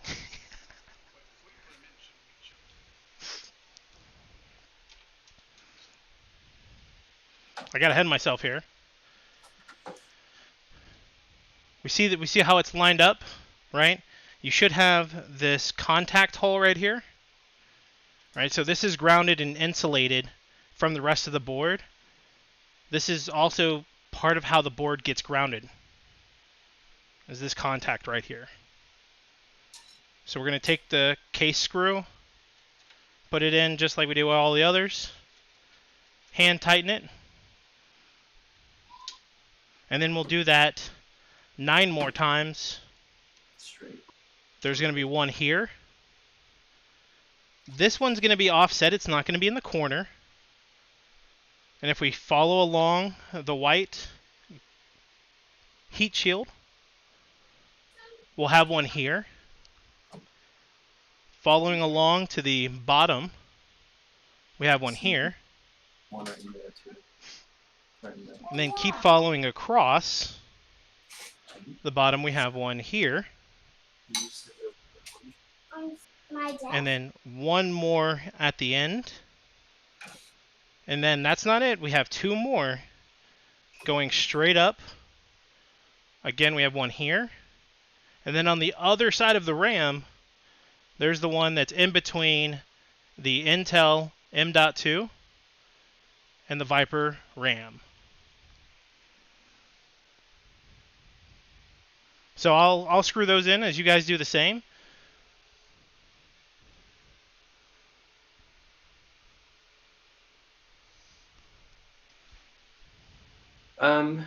Yes, sir. On the 3 holes that are parallel with the RAM, I don't have anything to screw into. It's just there's a screw hole, but there's nothing to. Nothing will happen. Okay. Did I miss something? So those are where the silver standoffs should have been.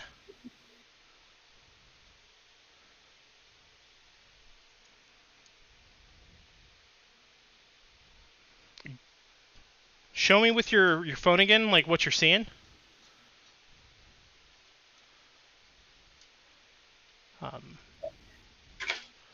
Well, I have silver standoffs there. I think I know what I did wrong. What happened? I am a dum-dum. I screwed the silver standoffs into those black holes. Oh, okay. Yeah. That's an easy mistake. Like, when I first started building computers, I did that literally all the time. I was like, oh, I got to screw the standoffs in here because I got to put standoffs in for the motherboard. Science. Why is there more holes, Brian, than we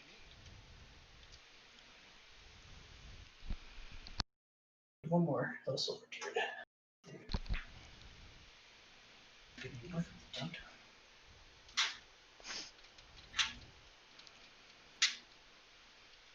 And believe me, okay, as much as I built computers, like, I made a lot of mistakes when I first built this, right? And that's why I rebuilt it another 7 times to be able to teach you guys.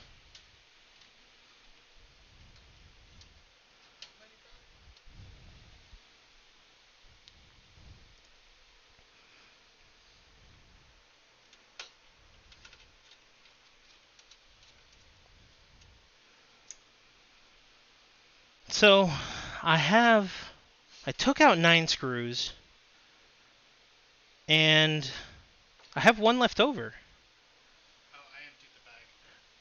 I wonder if I miscounted. Can anybody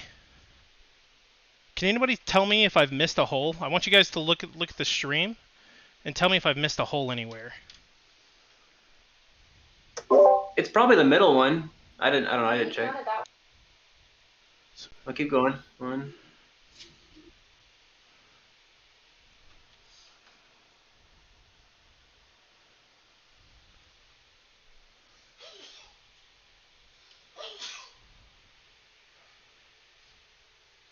That's it, right? Like,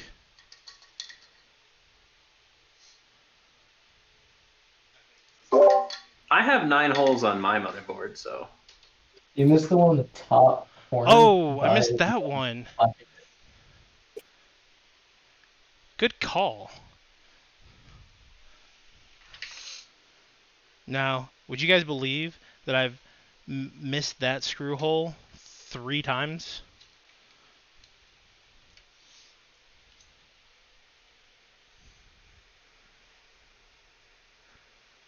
I bet Chris didn't miss that hole. She's wicked smart. Probably got every single one of them. Yeah, I think she finished before you did. Jeez. All right. All right, Chris. Next build, you're gonna have to lead it for me. All right. I'll be your assistant, and you teach us. Cause you're doing awesome. Can you do that? Hey, can y'all hang on for a second? Yes, ma'am. What are we struggling with, Beth? The screw that goes right next to the big white piece. It has Prime on it. Okay, so where it says Crystal Sound. So this one down here? Yeah. Yes. So can you make sure that it's lined up? That you have a? I think we got it. Hang on. Okay. You need a bigger Phillips. You gotta have a bigger one. I broke the screwdriver.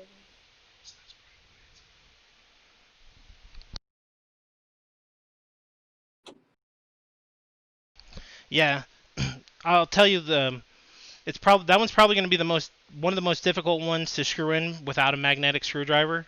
So makes sense. What are you doing? Did you get it in? Yes, I got it in. Is it tight enough? Yes. Great. Sure. It doesn't have to be super tight as long as it is snug, right? Remember, you're not tightening things down super tight on these. This is basically hand tight all the way around. And it's very loose if you're an ogre like me. Do you have layers? I have layers, Chris. I have layers. Like cake, not like onions. Because everybody likes cake. Not everybody likes onions.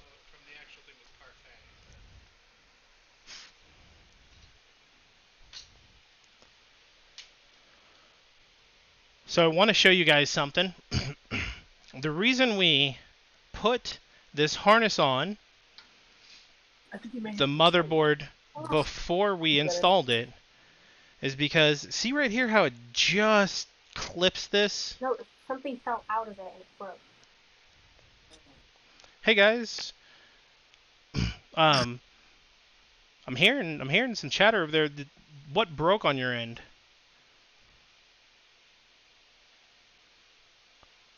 It's one you can put different bits in. Oh, for the screwdriver. Okay, great. That's not great, but I was really worried that it was the motherboard for a second. No. I was like, oh no. Okay, she's putting all the screws in. Great. She's tightening them up now. So, the reason we had this one here is because it has this lip. It would be hard to get.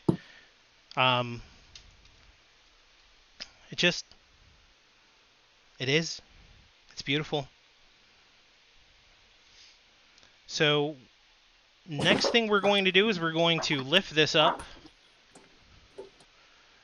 And then this is a judgment call on how easy it's going to be for you. Okay?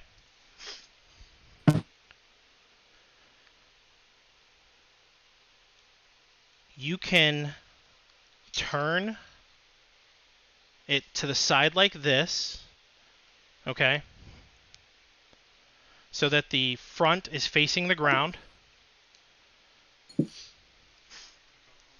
And we're going to install the radiator water cooler.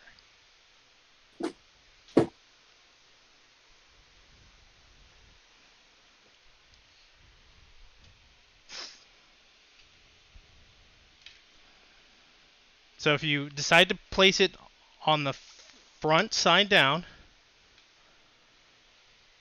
you're going to have... Do you guys have all the screws in?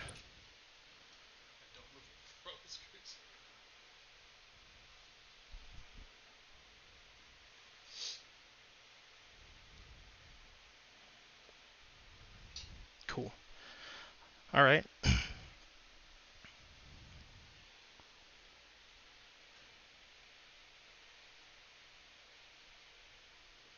So we have the front part down.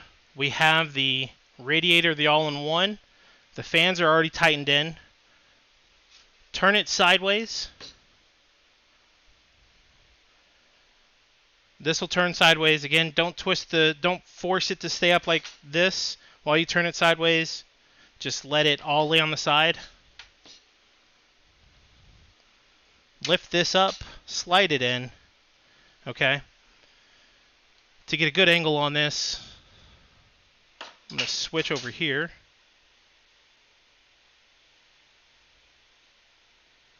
And so this is the bottom right-hand corner of the screen is the top part of the case. So we have this here. Okay. Can you show us? Can you take this off mute? You're off mute. Can you show us how you have the case sitting on the flat surface? Sure. So this is the back part of the case. Okay. You want the open part here facing away from you.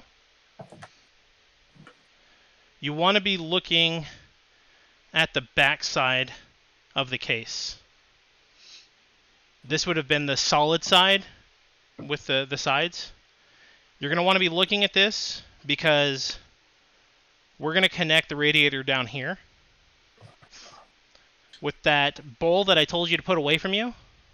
Grab that bowl with the SR24 screws. Those are the ones with the round head. Okay. Okay, this is where it gets a little fun. You will see me struggle with this because this isn't easy. There are 8 holes all the way around. There's 1, 2, 3, 4, 5, 6, 7, 8. 5, 6, and 8. Okay. Okay. So what you'll do, and you can turn the case to where you're facing the edge of it, the bottom side of it, if it's easiest. If you have long arms like me, you can face the back side of it, reach around, and you're going to line up the holes of the radiator.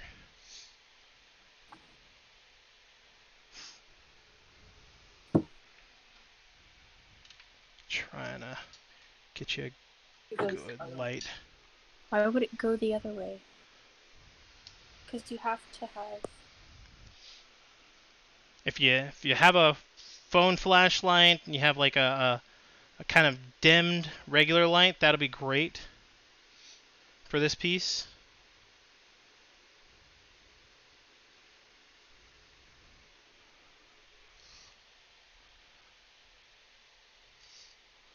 So what you want to do is you want to line the holes up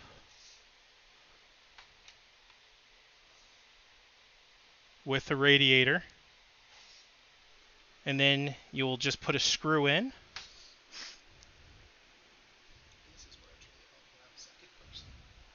And this is like one of the best parts about having a second person here.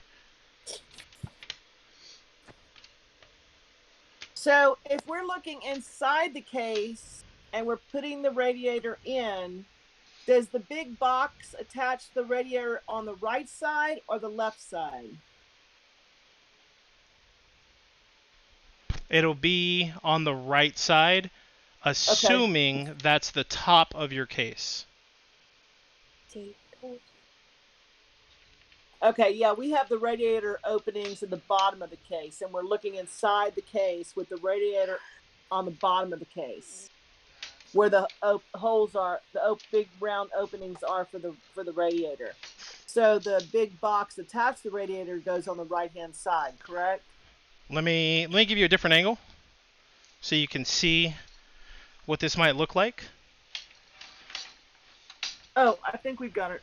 Yeah, we got it right. So, we got it right. Yeah, if you have it like this. No, just right? like you have it. Yeah. Well, when we turn it up, this is the way it's going to look, is like this. Right, we got it. Awesome, cool. Well then, I will continue to install the radiator.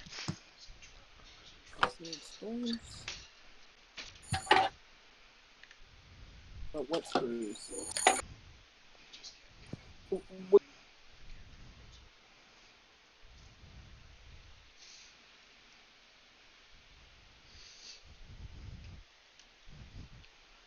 So this isn't so hard as it is just kind of awkward.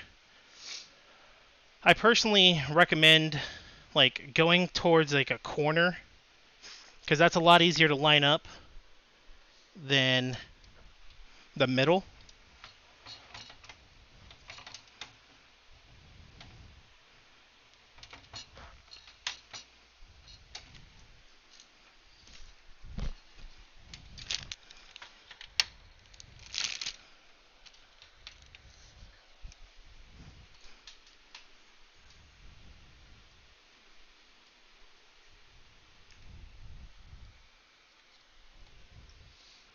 How you doing over there, Toasty? Awesome.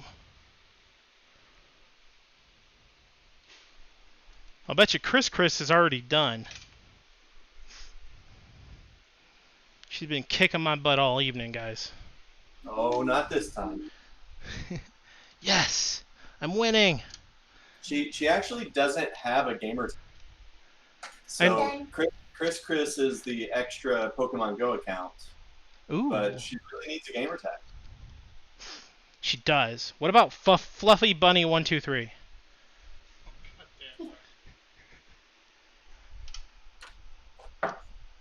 Alright, this one up here.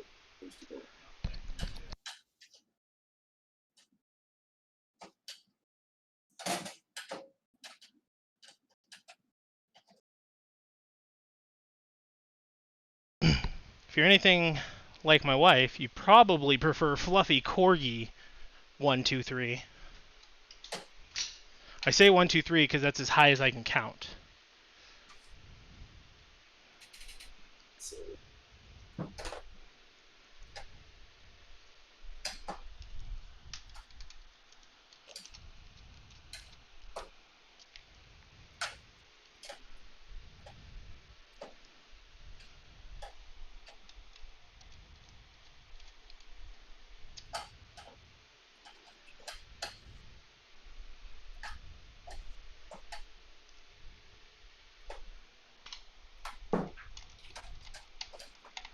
Is anybody struggling with the first hole still?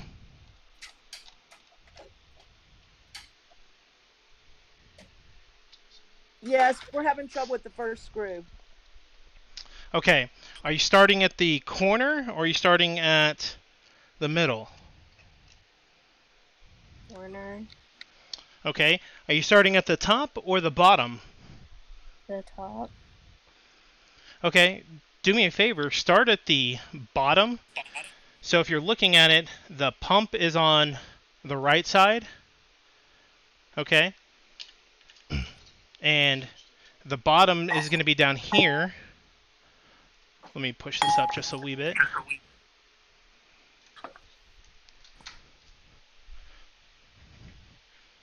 Why is it behind it? The bottom is going to be right here on this side. And one thing you'll see, so the hole's going to be right here. Okay. And if you look up, right, you'll see the fan right here. So this is the screw we screwed in the first time. And if you see, it lines like almost exactly up with that hole. So that's why I'll start here at the bottom. Here, get another screw for right now. And you're going to line this screw hole here. Right? I have the screw in it. You'll just line that up with this little ridge here. Is your phone not plug charging? It is. You're charged. still you're unmuted, Beth, just so you know.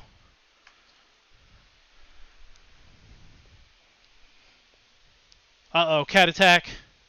Cat attack.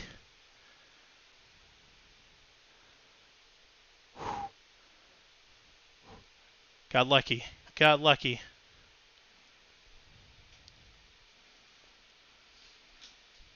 Hey, Beth, while you're working on that, I want you to go ahead and hop down into support chat 1. We'll have one of our tech support people with you. And they might be able to give you a little bit more guidance on how to line those holes up. Because I think everyone else is ready to go on.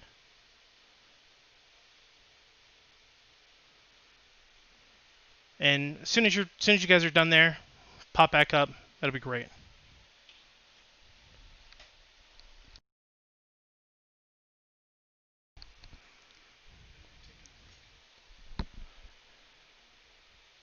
And for everyone else, we'll go ahead and take a couple minutes break right here. And we'll get a word from our sponsor. Intel Gamer Days is coming soon. Be first to get great PC gaming deals and equip your battle rig with cutting-edge components. It all starts August 28th at gamerdays.intel.com. Intel Gamer Days is coming soon. Be first to get great PC gaming deals and equip your battle rig with cutting-edge components. It all starts August 28th at gamerdays.intel.com. Intel Gamer Days is coming soon. Be first to get great PC gaming deals and equip your battle rig with cutting-edge components. It all starts August 28th at gamerdays.intel.com. Intel Gamer Days is coming soon. Be first to get great PC gaming deals and equip your battle rig with cutting-edge components. It all starts August 28th at gamerdays.intel.com. Intel Gamer Days is coming soon. Be first to get great PC gaming deals and equip your battle rig with cutting-edge components. It all starts August 28th at gamerdays.intel.com. Intel Gamer Days is coming soon. Be first to get great PC gaming deals and equip your battle rig with cutting-edge components. It all starts August 28th at gamerdays.intel.com. Intel Gamer Days is coming soon. Be first to get great PC gaming deals and equip your battle rig with cutting-edge components. It all starts August 28th at gamerdays.intel.com. Intel Gamer Days is coming soon. Be first to get great PC gaming deals and equip your battle rig with cutting-edge components. It all starts August 28th at gamerdays.intel.com. Intel Gamer Days is coming soon. Be first to get great PC gaming deals and equip your battle rig with cutting-edge components. It all starts August 28th at gamerdays.intel.com. Intel Gamer Days is coming soon. Be first to get great PC gaming deals and equip your battle rig with cutting-edge components. It all starts August 28th at gamerdays.intel.com. Intel Gamer Days is coming soon. Be first to get great PC gaming deals and equip your battle rig with cutting-edge components. It all starts August 28th at gamerdays.intel.com. Intel Gamer Days is coming soon. Be first to get great PC gaming deals and equip your battle rig with cutting-edge components. It all starts August 28th at gamerdays.intel.com. Intel Gamer Days is coming soon. Be first to get great PC gaming deals and equip your battle rig. And we're back. Wonderful Intel sponsor. Gamer Days. Starts tomorrow, right? The 28th? I believe it's the 28th to the 8th of September.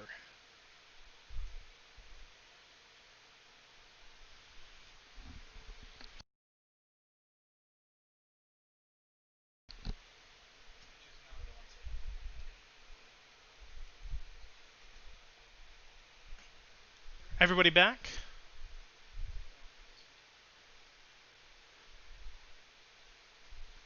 Chris, we figure out a new cool name.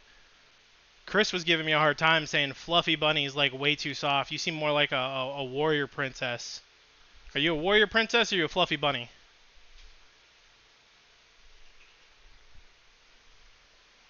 He's asking you. A warrior. Warrior princess? Awesome. Or are you just a warrior? No princess, just warrior? That's cool too. A warrior. Oh, that's awesome. You're a sparkly dress for tonight, so I think Warrior Princess is accurate. Okay, that's going to be your new name tonight.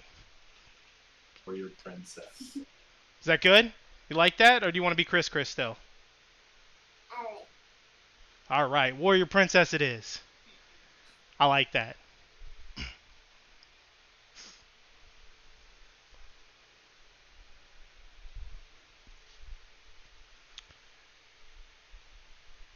Y'all, we probably have about another hour and a half.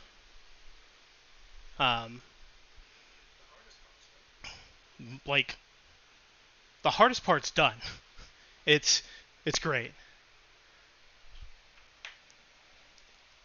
You definitely deserve a pat on your back for now. So we're going to want to rotate the case. Okay? So you're going to need to make sure you have a good hand on the pump.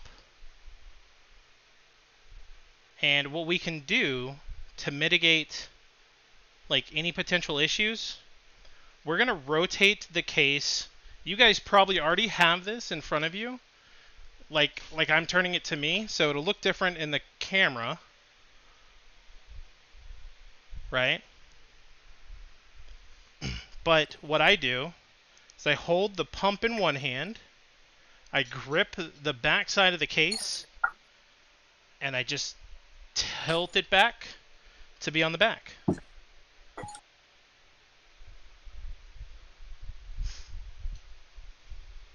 I wouldn't necessarily lift it up because you can just let it essentially fall over. It's a controlled fall.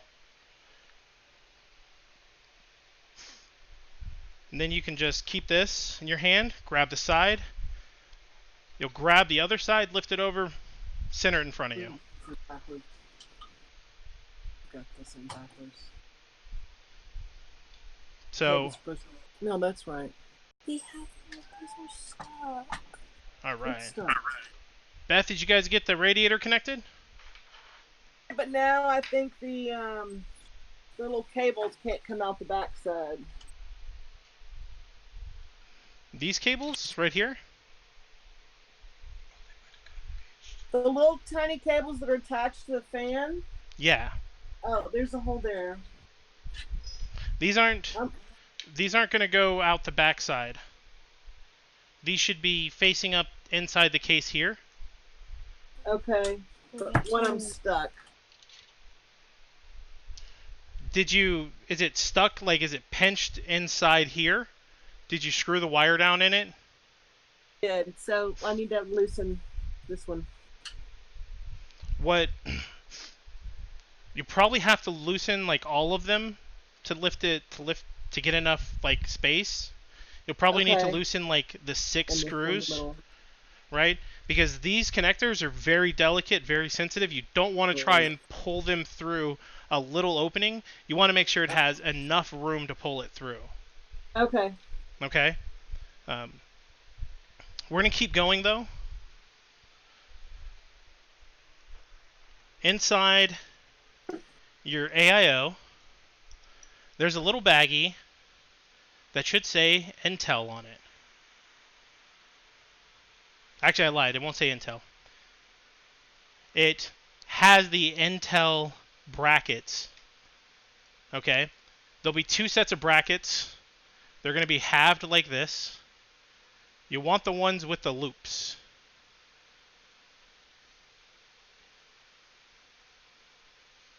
I'm a little OCD, so like I went through and labeled all of my stuff. Unfortunately, my labels look like InWin labels. So that's why I thought it had Intel on it. Go figure. So you want the ones with the loops, not the claw. If you have the claw, that's the wrong one. Yes. Logan's got it. Chris, Warrior Princess, what do you got? Awesome. That's right. Toasty, you got it? Great. Okay. So we have the pump. If you look at the pump, you'll notice this little gap right here. Take your bracket, your little half bracket. It doesn't matter which way you put it on, it's square. It'll fit no matter what you do. Like it was last time.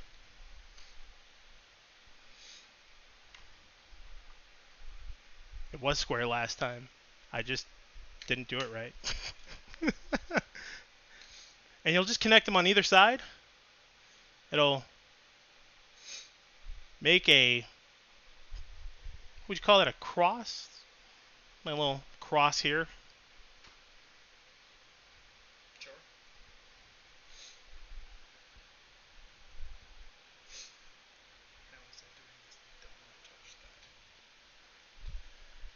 Okay. Do you still, if you guys have a sticker on this copper plate right here, you're going to want to remove that.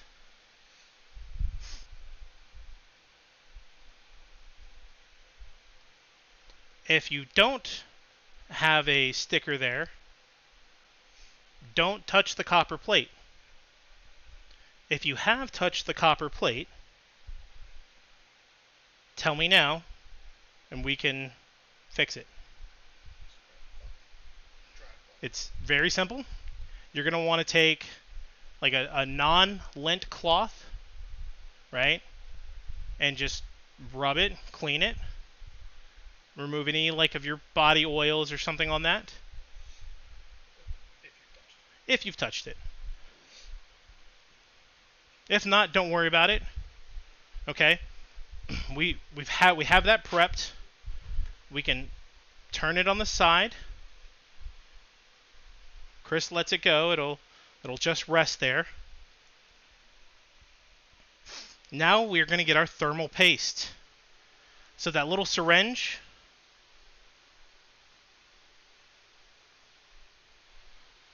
I showed you at the beginning.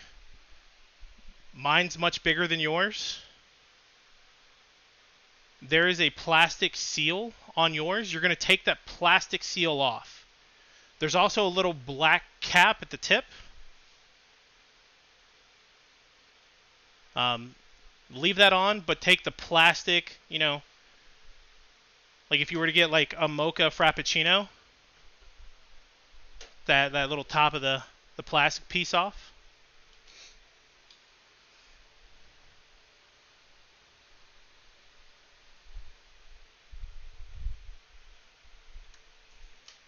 The other way you could do this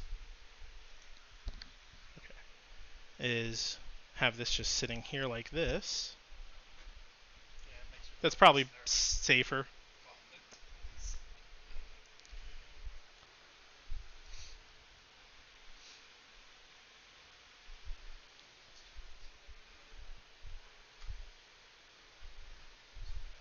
A plastic piece is a little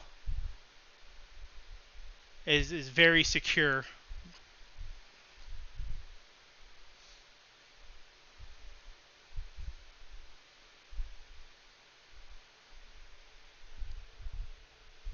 Logan, you guys got yours off?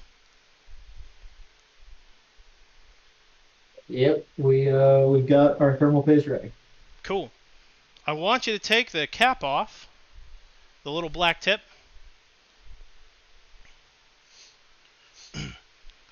I want you to look at the processor. I'm going to have a zoom in here. You're going to want to go to the very center.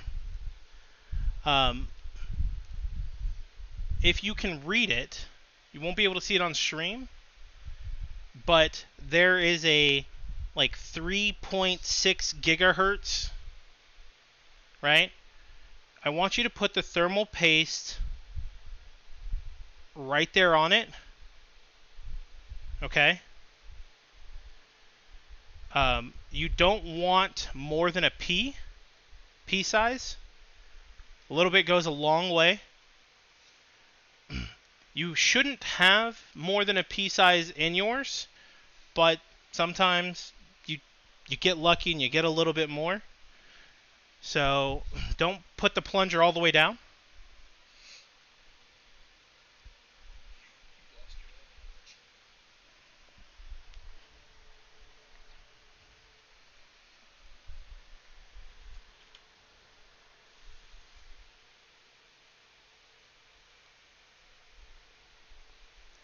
Okay. Warrior Princess, we got it done. We got the P size in there. Great, great. Toasty Glenn. Awesome.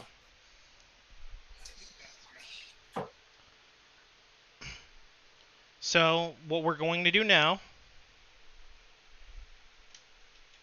I would take the I/O pump. That's the all-in-one. That's what it stands for. If you did what I did before, you're just going to rotate it all the way through. And here we're just going to gently twist it. Okay, we're not going to put it down just yet. I want you to find the bowl of screws that you put away, the SR24. We should have 4 screw tops on the left in that. I'll show you what those look like right now. So why aren't we using the whole tube of thermal paste? You want to use a P size amount because when the pump presses down, you don't want spillage coming around any part of the chip, of the CPU around here. Right? Because as this presses down, it's going to flatten out. But remember, like, it needs to be a P size, like a proper P size, not like a little p. A capital P.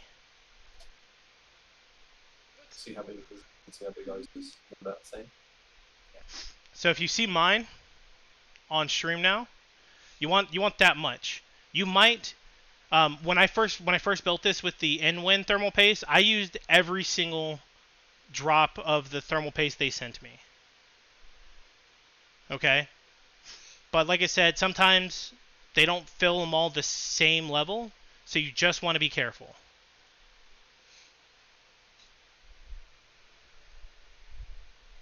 Okay? So now we're going to set the pump down. And one of the things I want you to take note of, these little double-sided screws, these are going to go into the eyelet here. all the way around. You're not gonna you're gonna want to hover it over. Line the screws up visually before you set it down.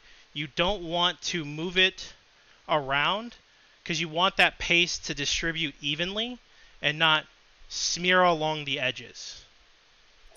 So if we're looking vertically over it,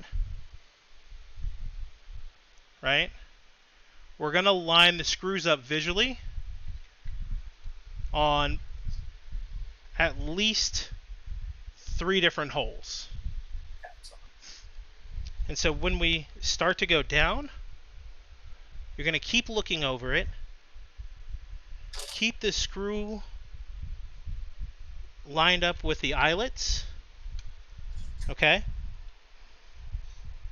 Now here's the tricky part. You can touch the top of this.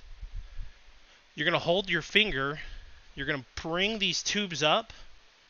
Okay? And then you can let it go. If you don't have the tubes up, it's going to pull the pump and smear the paste, which we don't want to happen. Smear it unevenly, excuse me. We're going to take that thick bolt, that thick nut, and we're going to screw that in a star pattern. What that means is we're going to pick a corner, then we're going to go diagonally across to the other corner. And after you do this, I'm going to finish tightening. This is another really. You're doing a good job. Then you're going to go across to the other side, to either one of the other sides.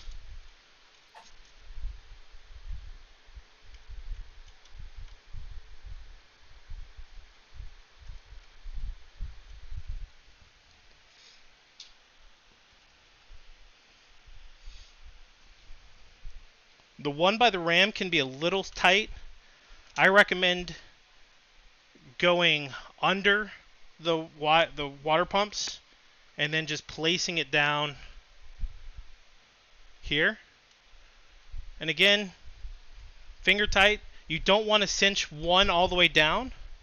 You just want to get them so that they're making contact with the eyelet. And once every single nut has made contact with the eyelet, you're going to go through. You're going to do a couple of turns in the star pattern for each nut.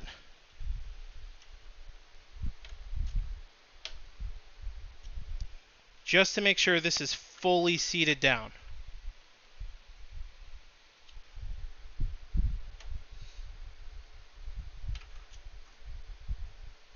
Again, does not have to be cranked down tight, but we do want to make sure that this is snug. Okay? Because if that thermal paste doesn't get compressed to where it pushes out and distributes evenly among the surface of the chip, your chip's going to get hot spots. And for a while, your chip will function just perfectly, but over the course of time, it'll degrade. And you'll get premature, like, processor failure.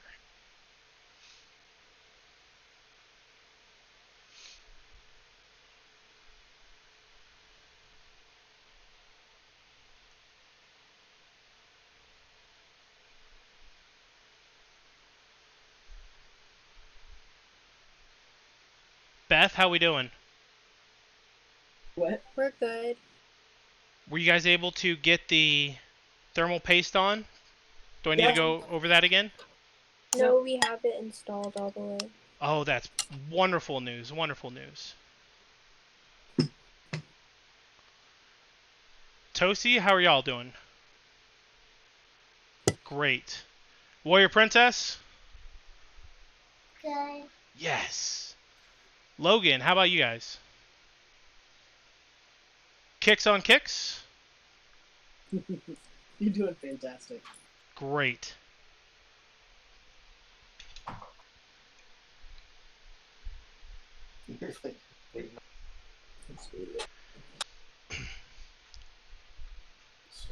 So now we're going to lift the tower back up.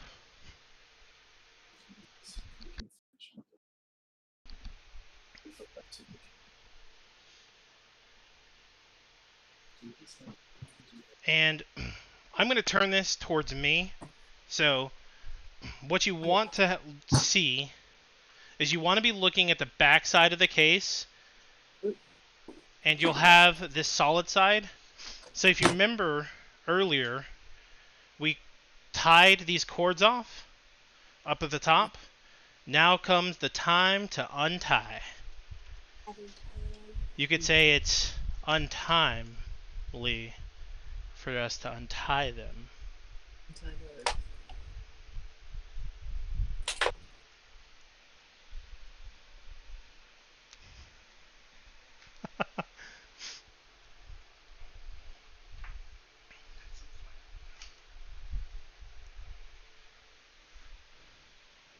Now we're going to grab our power unit. So the InWin P-Series 75. This? Yes. It's a modular power supply unit.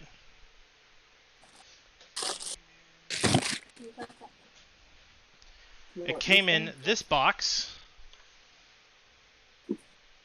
Okay. So within this box, you're going to grab the modular power supply unit. Okay. Inside this black box, we're going to grab several different cables. Okay. There's going to be some that are left in there. You're not going to need every single cable in there. The reason that is because this is a modular power supply unit, meaning that you can add more cables to the power supply as you need them. And because your wonderful build instructor's done this, I know which cables you need already.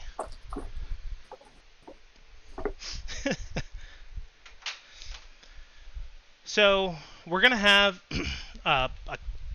probably one of the biggest cables in there, if not the biggest. It's going to have this massive set of pins, and it'll have two other offshoots. Okay? It's going to be pretty thick, right? I have huge hands, and like, I can barely fit my hands around it, so it'll probably be the biggest bunch of wires in there. You're going to grab this other set of wires, and if you look on the heads here, it says CPU.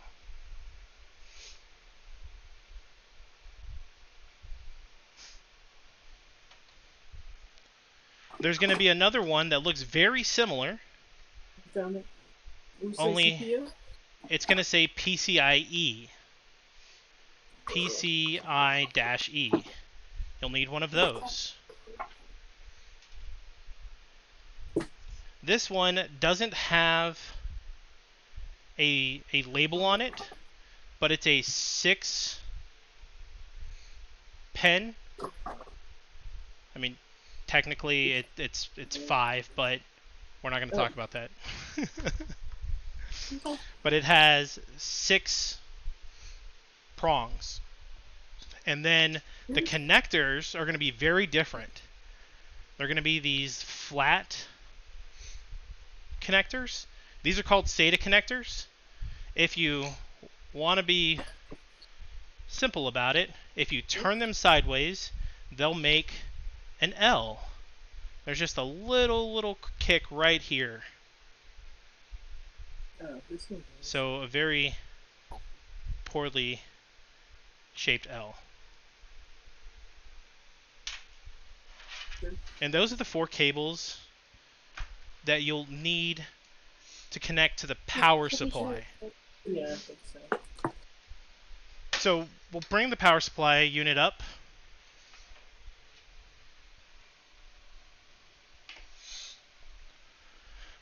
We're going to take the thick motherboard. Wait, he's got to turn this full. It does, so it makes sense when you're putting things.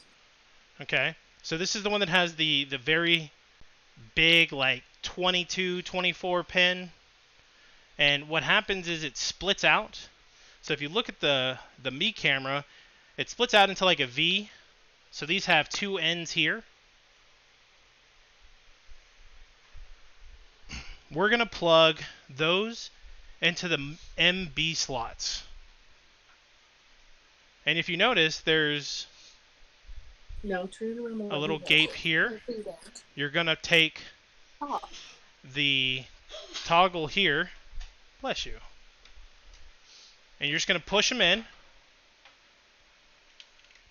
They'll click. And it says MB here. You're going to take this other one. You're going to plug that in there. It'll click. And we've started the first part of our power supply ponytail. Doesn't want to fit though. So if it's not fitting, make sure that the little dongle here at the top is going into the hole. See a little hole there? Notch there? This is going to sound a little weird. Just one of my... Oh, that's, never mind. The lighting is too bad. No, I can see it. One of them is missing on it. Yeah, just no, one of the little... That's fine. Okay. I didn't know if that would cause problems or not. No. Good call. Good call. If I'm not mistaken, the name for that is called the keyhole. Sure, but it's not that one? Yeah, it's not. And it's called a key because it's intentionally left blank. Could you take us through the big cable one more time? Sure. So we've got the V. So the V, the big part, is not going in. That's going to be taken off. You're going to have the two... Let me put it this way so we can look at it here. Okay. You'll have the two parts here. You'll see this M/B label.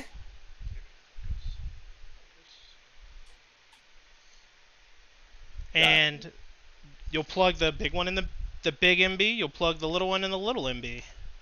Perfect. Thank you. Yeah. We're going to do the same thing with the CPU one. So one thing to note, so the CPU has the CPU labeled on these two split ends. That's not going into the CPU.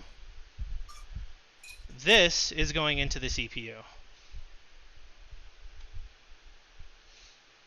And it's right next to the motherboard, so we have a CPU slot there. Great.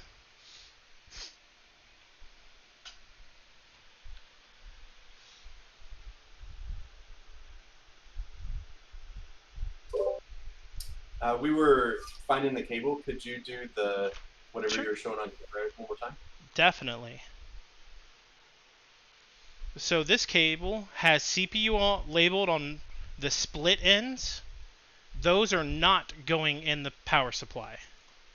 Okay. It's the solid one piece going into the power supply under CPU.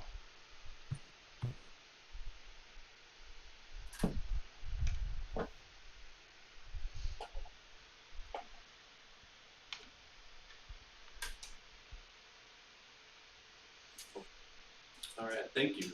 Sure.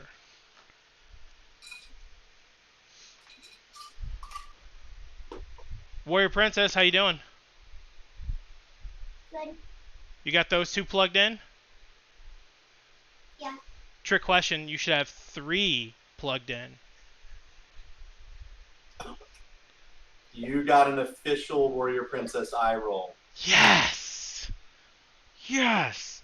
I've been working all night for that. Thank you very much.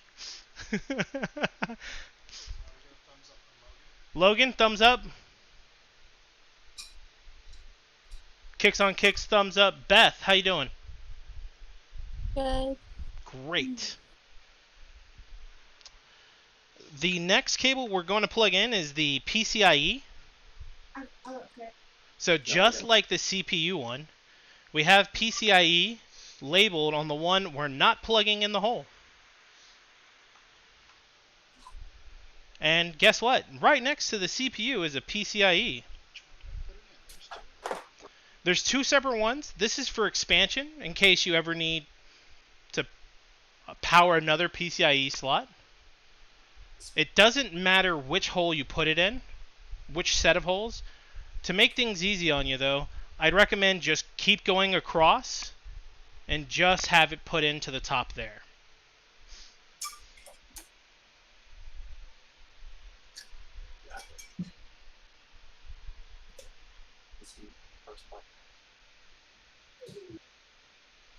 And then we're going to take the SATA cable, the one that's not labeled, the one that has the weird looking L connector piece.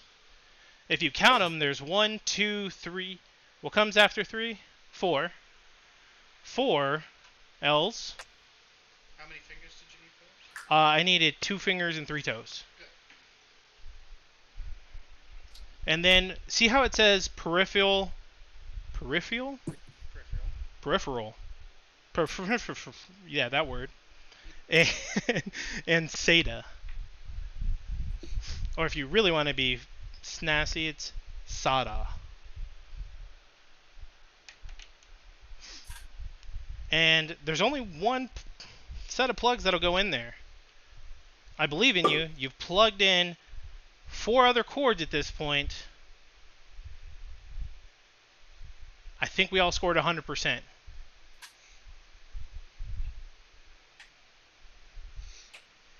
It says peripheral. See, she talks better than me. She's faster than me.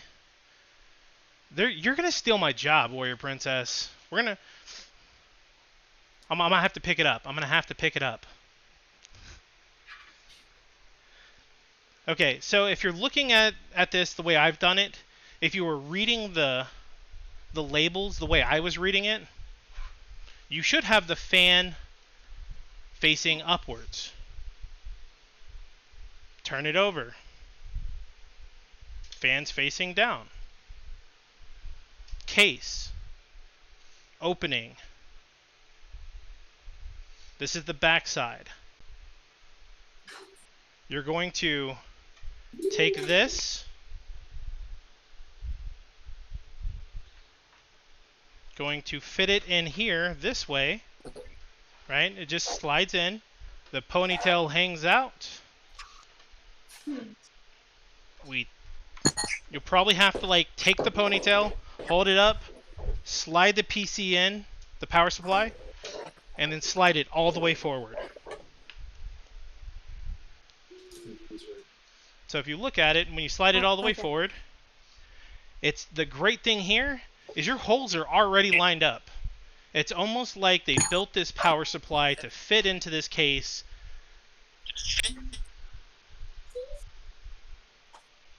And so we have those case screws.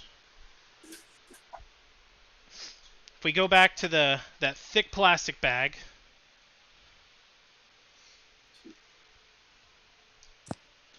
they're the ones with the hexagon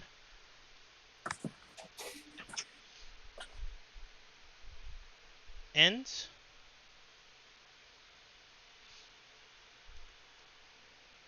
You'll line them up and just screw them in. You guys should be champs at this. We've done this, I don't know, 18 times today? Actually more. Can you count 18? No, that's why I'm not sure how many we've done. Which screws do we use? Let me show you again right here. They're the case screws. They have a hexagonal head. Let me see. Let me get this into focus real quick. Sure can. Down this one. Do it the start. So there. Switch to the other. Okay, I can.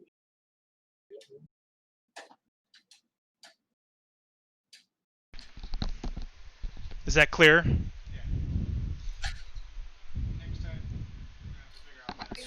No. No.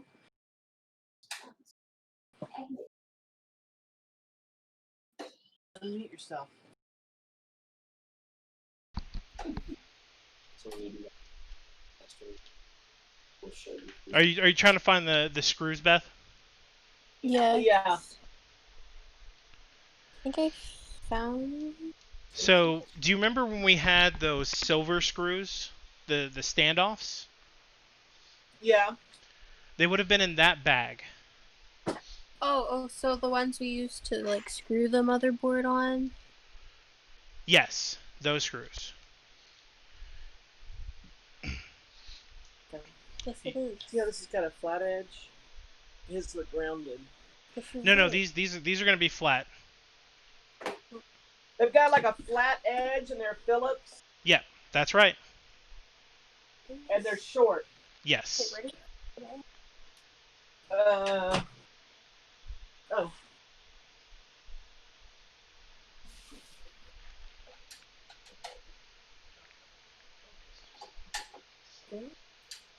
I think we do because this is the top, right?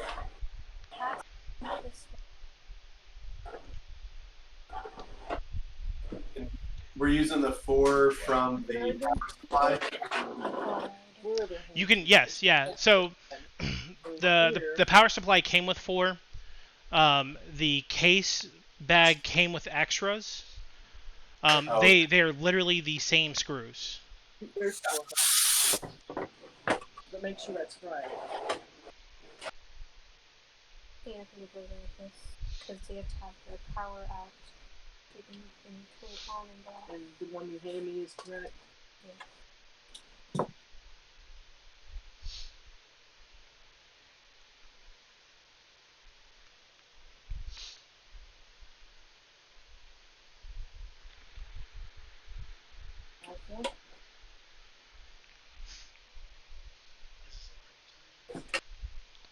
Okay. Have you guys found everything? We're good in there?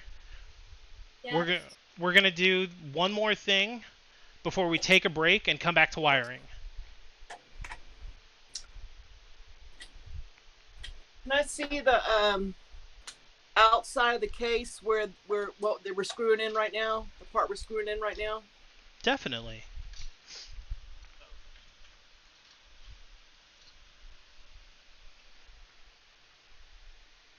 So this is the back side, right? We put the power supply in this side here. Pushed it through. And it's coming out here like it. If you push it all the way flush with this back side, the screw holes should line up.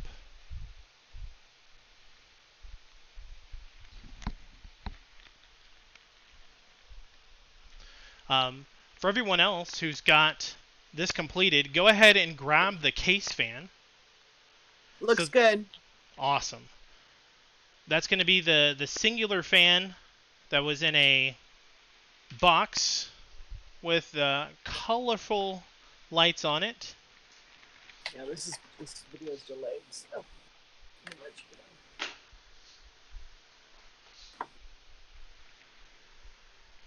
This Jupiter AJ120. This is the case fan box. Okay. Within that box, you'll have a set of screws, four screws. These are self-threading screws.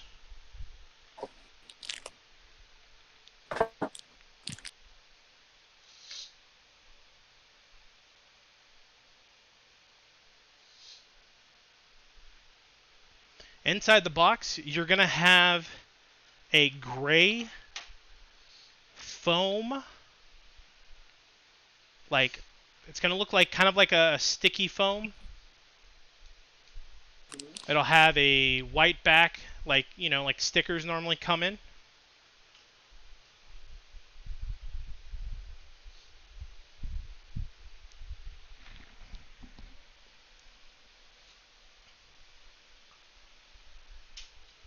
So if you take that in your hands and you kind of just like bend it a little bit, you'll see how like the foam is perforated. Other way. Other way. There you go. No, other way. Right? And you'll see that they kind of make little trapezoids. And inside the trapezoid is a little circle. Okay? We're going to take those off. Try not to touch the adhesive as much as possible, but you're going to place those on the fan, okay? Make sure you get the right side of the fan. And you'll place them on the side of the fan where you can read Jupiter AJ120. If you're placing them where you can see the InWin logo, you're putting them on the wrong side. Okay, you got it. You want to put them on this side. The reason that is, we have our arrows pointing towards the direction of the airflow. We want the airflow to go this way because this is the back of the case. And remember, like I said, we want hot air blowing out. Passive cool air coming in, but blowing the hot air out. Now, you know how I said at the beginning of this that there'll be one part where you actually have to use some muscles, and like there's no better way. So what I want you guys to do is, before we put it in the case, I want you to take those screws and I want you to pre-screw each one into each hole. Okay? You don't need to go all the way down and all the way back up, but at least make sure you get a full rotation and then another full rotation. So 1 and 2. Okay? The reason we're doing that is because, like I said earlier, these are self-threading screws. The inside of here it just means they do it on is smooth. So we need something to catch when we're installing the fan. Okay? 2 good turns. That's good. Why are they so tight? It's going to be tight because these are self-threading. You are literally carving out the thread inside the plastic hole here. It doesn't have a thread for the screw to go in, so you're actually making the thread when you screw it in. Make sure it's straight.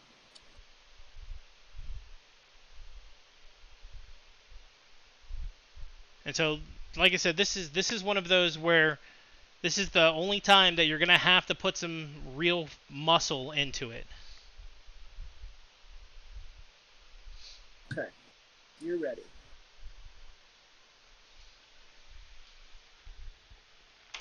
Okay, once you've done that in all 4 holes, then we're going to be ready to place it in the case. So if you haven't done all 4 holes, that's fine. Stop what you're doing and look now so we know where to put this. Because what I'll do is I'll show you where to put it. We'll take a break, about a 5-minute break, and come back. And then we'll start our wiring. Okay?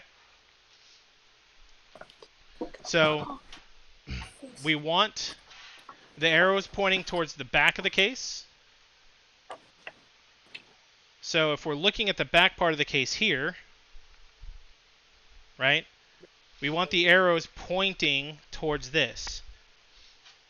So if I put this here, just like we talked about before, you want to be able to read this saying Jupiter 120.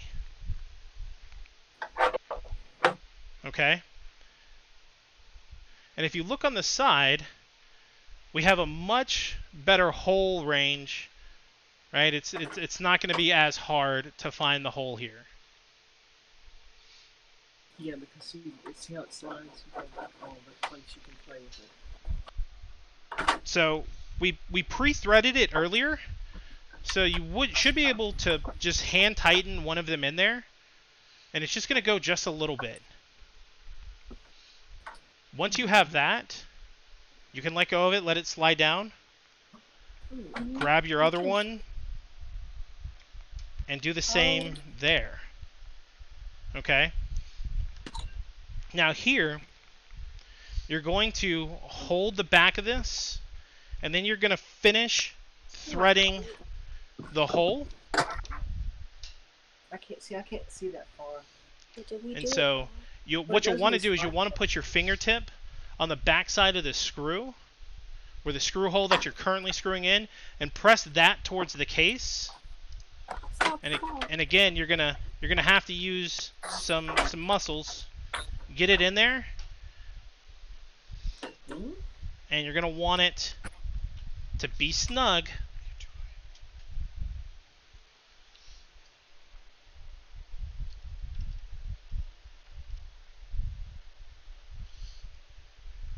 These screws not in straight. Let me see.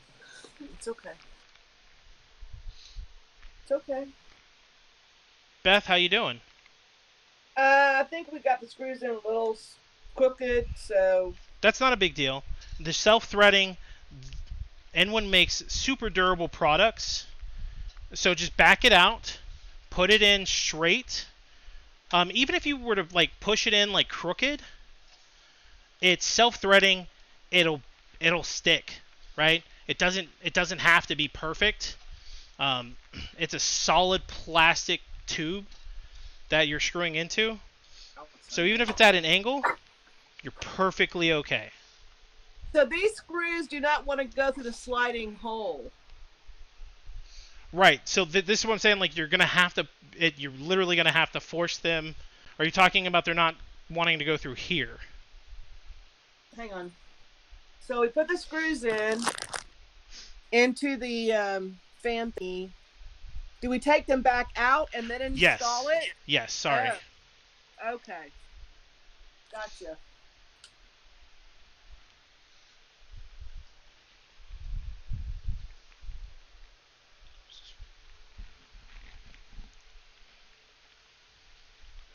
Have you lost a screw?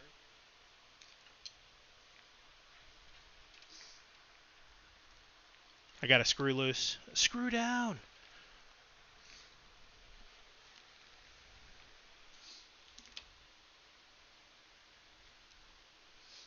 See, this is why live demos are the bane. I'm just kidding. That's a tech joke. If anybody knows about live demos, they never go right.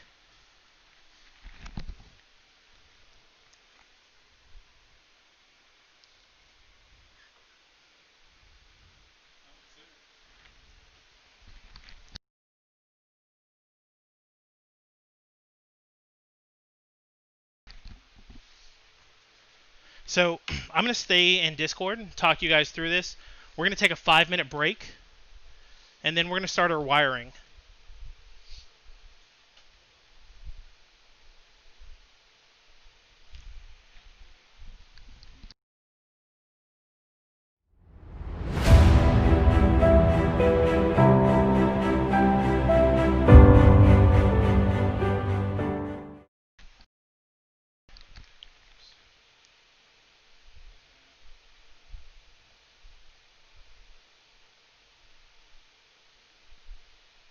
How are y'all doing?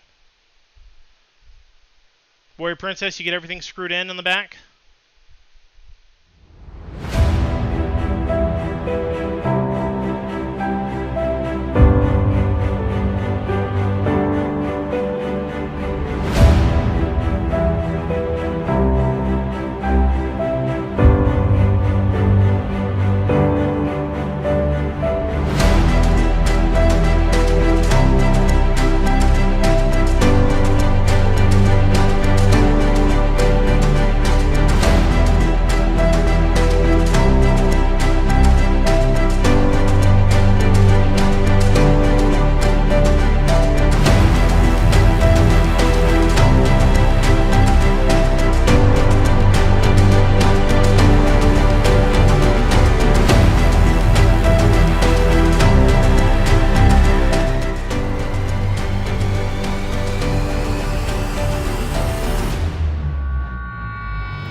first to get great PC gaming deals and equip your battle rig with cutting-edge components.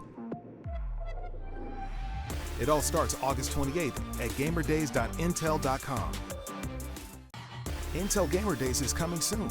Be first to get great PC gaming deals and equip your battle rig with cutting-edge components. It all starts August 28th at gamerdays.intel.com. Intel Gamer Days is coming soon. Be first to get great PC gaming deals and equip your battle rig with cutting-edge components. It all starts August 28th at gamerdays.intel.com. Intel Gamer Days is coming soon. Be first to get great PC gaming deals and equip your battle rig with cutting-edge components. It all starts August 28th at gamerdays.intel.com. Intel Gamer Days is coming soon.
Hey, welcome back, y'all. Thanks for sticking around. We're going to start our wiring right now. So if everybody's back from break,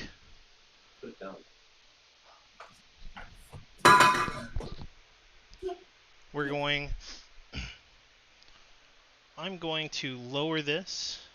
You're not going to see me for a little while, just so I can focus on showing you guys how to do this wiring as easily as possible.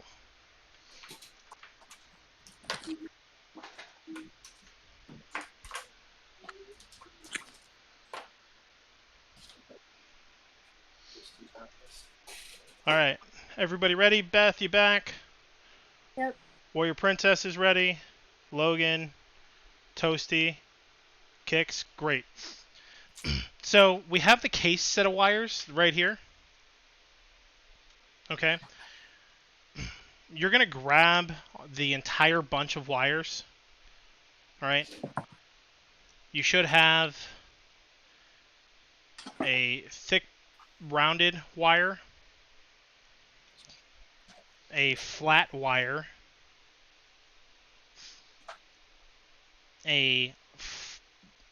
another set of wires with something that says like 12 volts on it, and then another two set of wires that say HDD LED and power switch. Down here at the bottom, we have a hole. We're going to feed them through this bottom hole. Okay? We're going to just kind of thread them through here, and they'll come out through the other side. You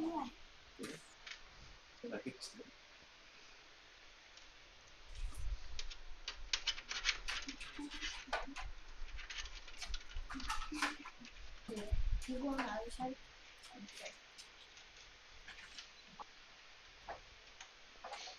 So we have them through this side.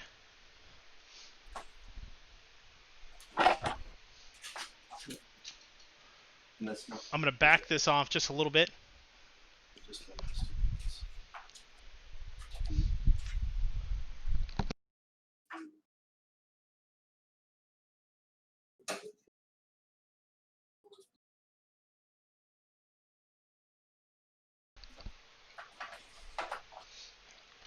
Okay.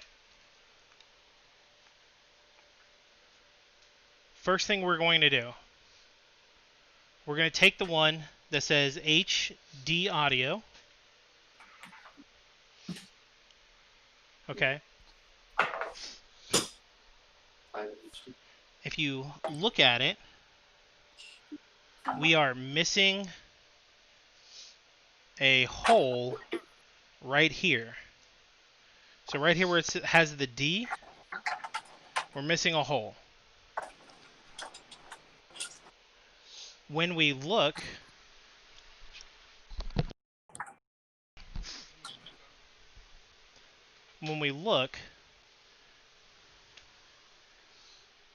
at our board here,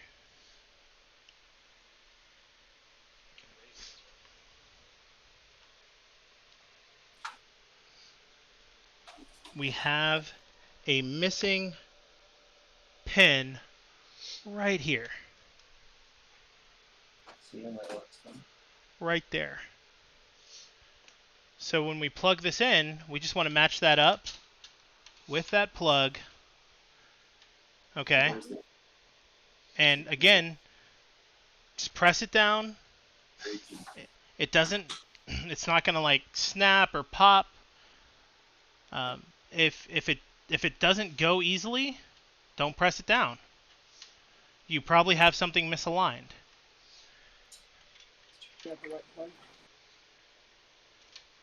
And so again, it's the circular one.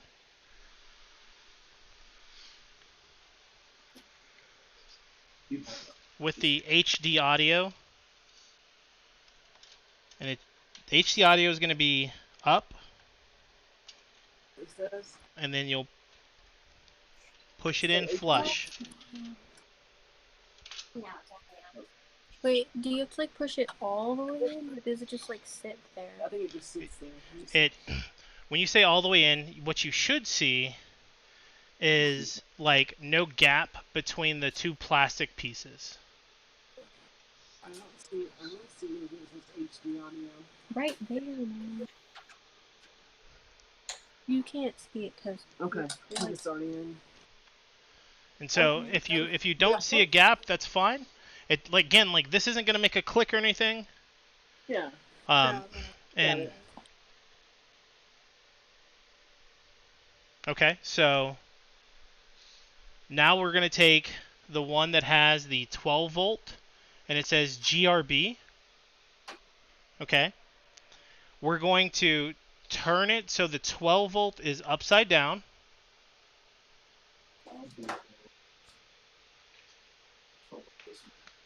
And then we're going to plug it in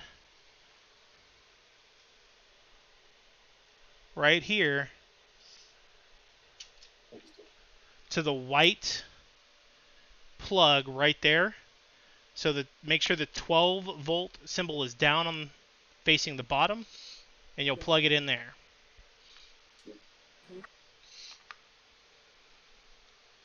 And then you'll just make the black plastic touch the white plastic.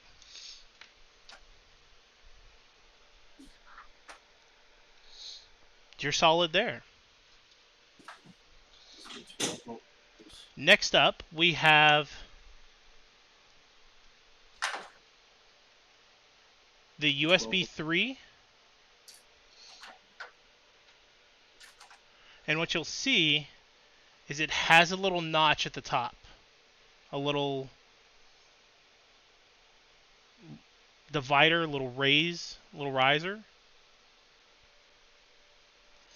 And I misspoke, but the notch is down here. And this is where we're going to plug that in. So you have that piece here. That's going to go on bottom.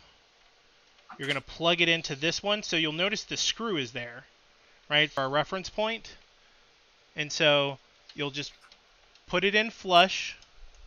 I'm going to might not be able to see this. And this one will actually click. Okay. Doing a great job. crack is wrong. From what, baby? How are y'all? How's everybody doing? We did 3 sets of wires so far. Anybody behind? No. Awesome. For We're the good. power with the 12 volt. Yeah. Is that with the print up or the print down on that one? The print's gonna be down. Okay, just checking. Thank you. Yeah, definitely. People are so patient and so nice.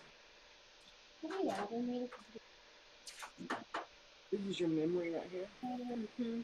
And we can buy more, but he said we might not need it. You have to take those out and replace them? You don't have to replace them. You have to make. What do you add? You can, right there, see there's like slots right here. Oh, So you can get the same brand and just add more. Cool.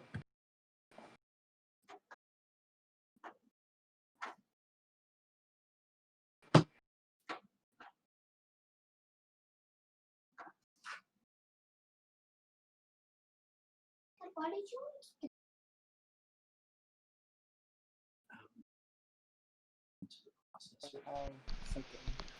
Okay, so inside the motherboard case, we have this pin riser. It's in a little plastic package.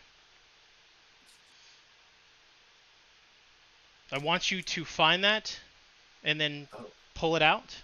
It should be in the Asus board box. I'll give you guys a couple seconds to figure that out.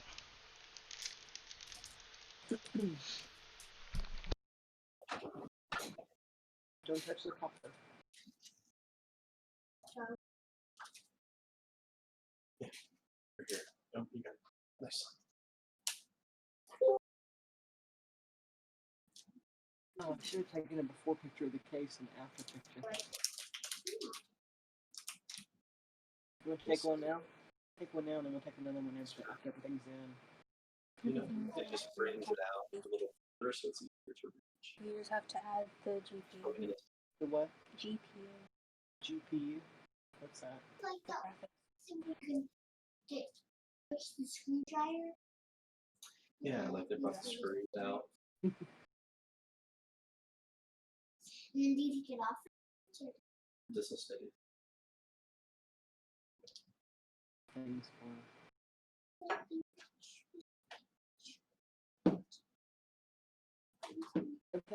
Where are the lights? What, these have lights? This does. Cool. Okay, has everybody found Yes. the right ones? Okay. So, if you look at the last set of wires we have coming from the case, you have this HDD, LED, and this power switch. Oops, sorry. Let me switch the camera for you. You have this HDD, LED, and this power switch. If you turn them over, you will notice they have a triangle on one side. It's going to be kind of hard to see here.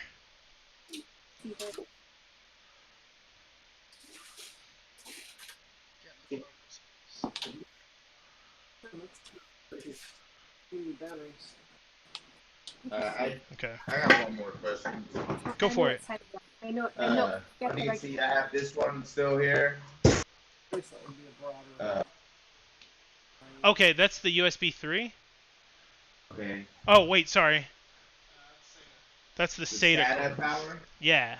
What do you have that plugged into? Nothing. It's in my hand. Oh, okay. That's just extra. Just leave that off to the side. Okay. All right. So we just have the 3 plugged in then. Yeah. Okay. Perfect.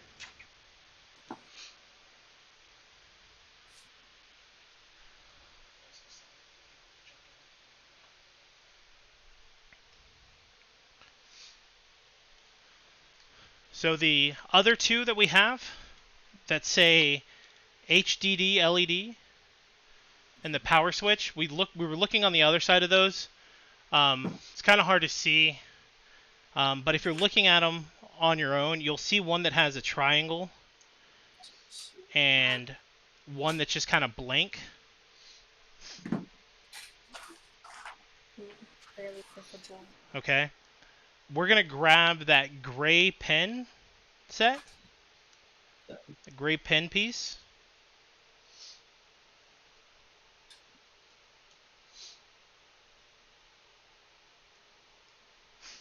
Okay, do you see where it says HDD LED plus? Yeah. Trying to get it focused in here.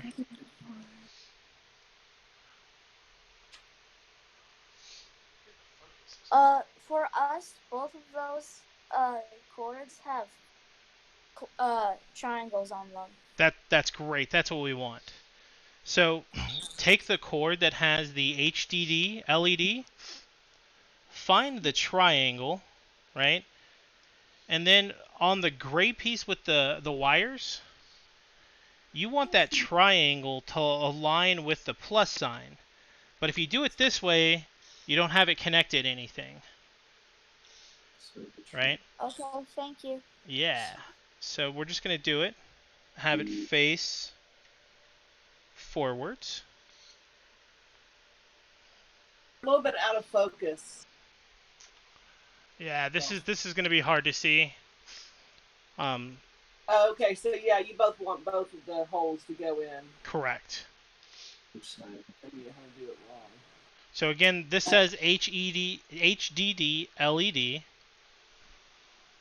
and then the wire says HDD LED, and the side that has the triangle on it is going to go to the plus. So if you just plug it in where you can see it like this.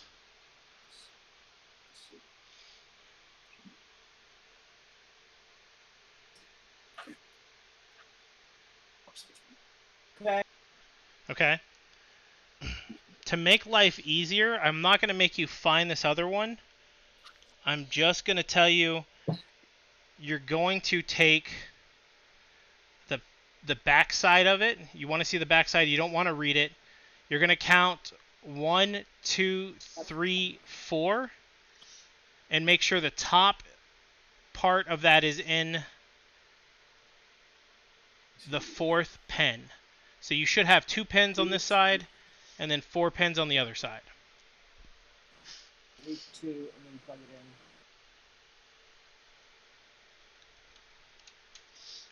in. Behind it?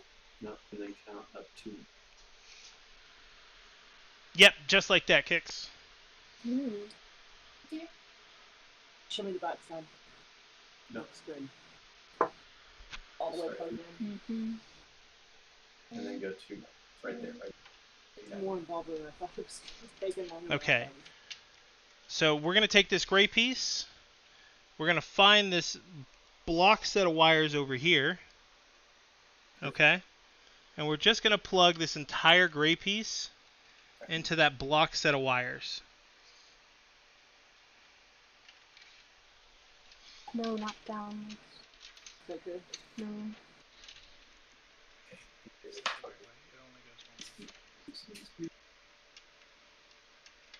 Notice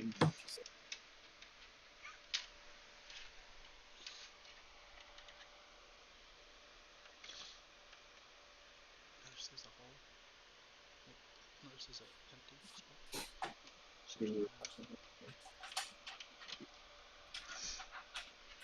And so the HDD is down here on the bottom. So make sure when you're trying to plug it in, you have that on the bottom.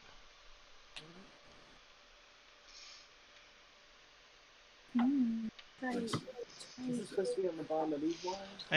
And so one of the things you're gonna see here, right?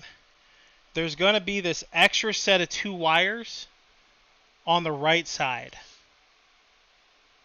So if you're trying to plug it in to the very far right, it's not gonna go in because we're missing a keyhole.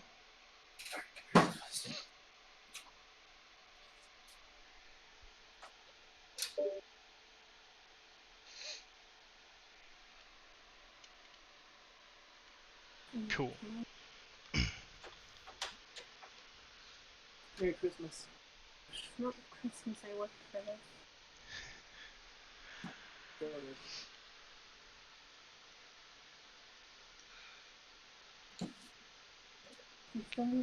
Okay, so the next set of wiring we're going to do is we're going to take the case fan.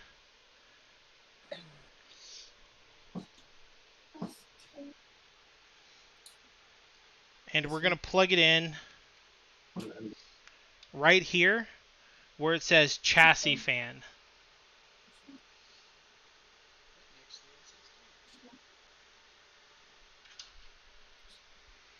It says CHA fan.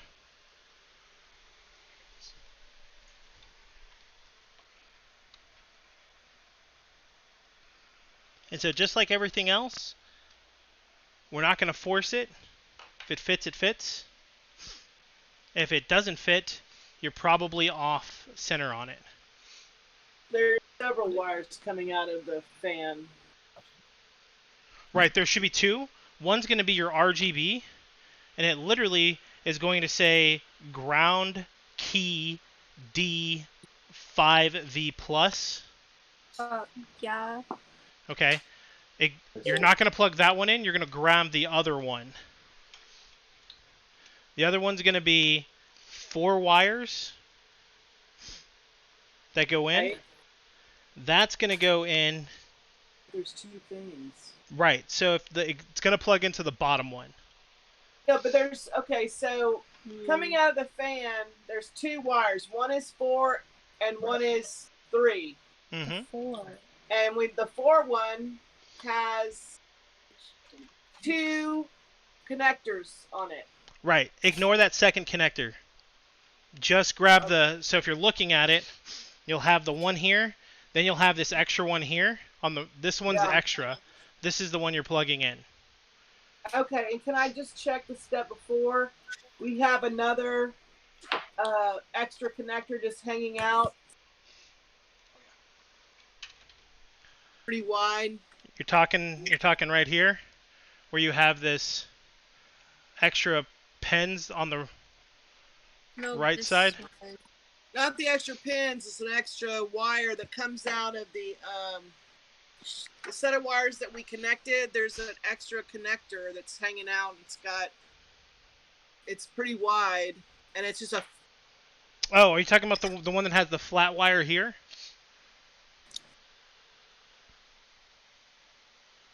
This is a flat wire. It's pretty wide.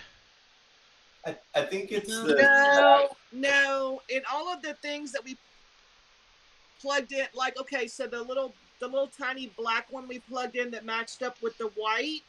Yeah. So there's an extra thing on the very end of all those wires. Are you talking about the one this? Or is there something else attached to it that looks like the SATA cable? Yeah, it's got a SATA power. That's what it says on it. Okay, you can just unplug that from it. I see what you're showing. You can unplug that SATA power from that. Oh, we never plugged it in. Oh, unplug that. Okay, so just take that piece off. Yes.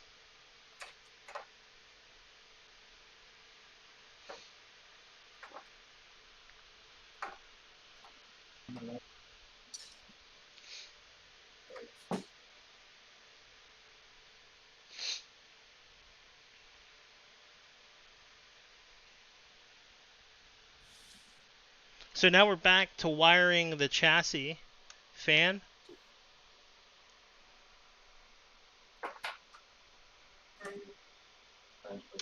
Ignore the extra piece that comes off. And there it is.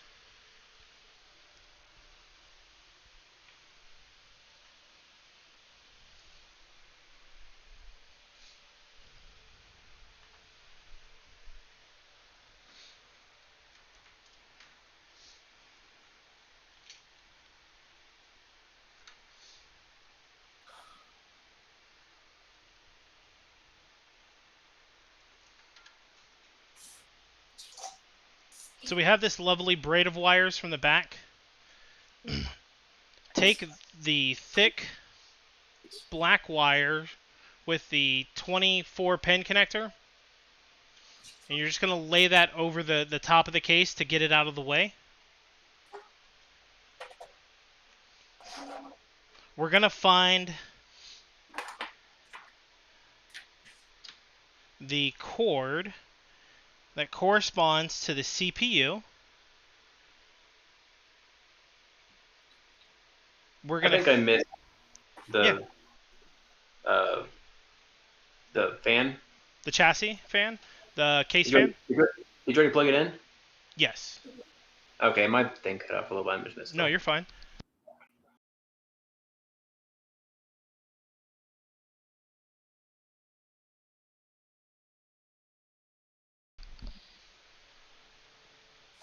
Okay, so if I show you here, this would probably be easier than watching me do it.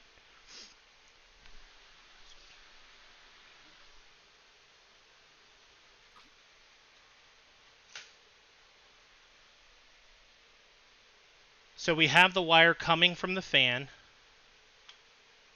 And then if you follow it all the way down, it connects. Here's our SSD. There's a set of 4 pins right here next to it. There's also another set above it. We're going to connect to these later. We're going to connect to these now.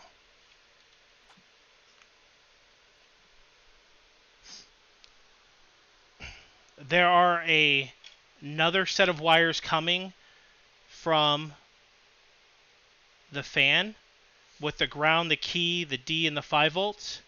We are not going to plug those into anything yet. So they're just going to be extra off to the side for now. We're just plugging this one in here.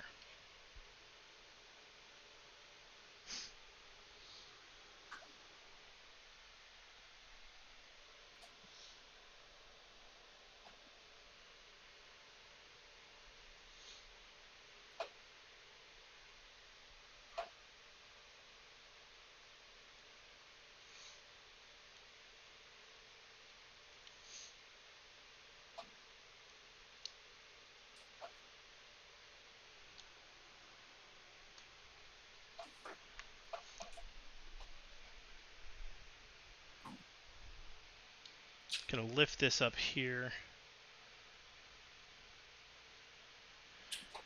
The next hole that we're looking to plug into, I'm gonna get my flashlight over here, is right up in that corner. And so we're gonna grab the CPU wires, we're gonna feed them through, and we're going to plug them in right over here. So we don't need to put too much of them in, but we're going to put them in right over here.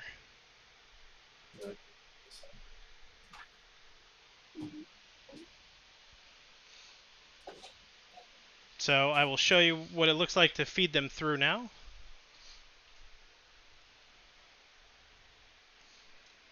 In the top right hand corner of the channel, if you look, we have the CPU wires. We have a hole right here. We're just going to feed them in to the top of that hole. We're going to reach through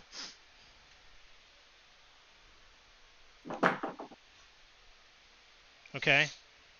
Is it over here? We're going to reach through here and grab them on right over here. Okay. We can pull these all the way through for now. We'll feed them back, but we'll pull it all the way through so we have the cord length. And when we plug it in into this corner, then we can pull the cord back on the other side later. But for now, we're just going to plug it in. You have 2 sets of 4. They're going to go with the notch aligned with the clip.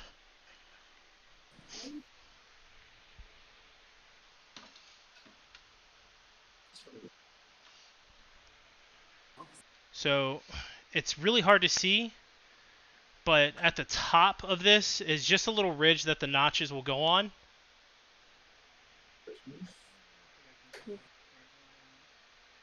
And the other thing you can do is you can look at the shape of those pins, those ports, and there's a slightly different shape to them. Some of them are completely square. The other ones have kind of a rounded bottom. And so if you just match those up with the ones on the board, that's how you know you're going the right way. Hey, you'll have to pop me down to the other channel because I don't know what's going on right now. Okay. Well, go ahead and pop down to support 1, and we'll have somebody come down and help you out. Thank you. Yeah. I think I can do it from here. Hmm.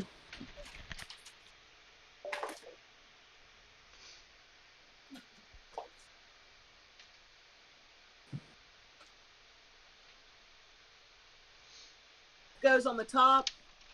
Yes, ma'am. Okay. And you got those in to secure?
So this part is really tight.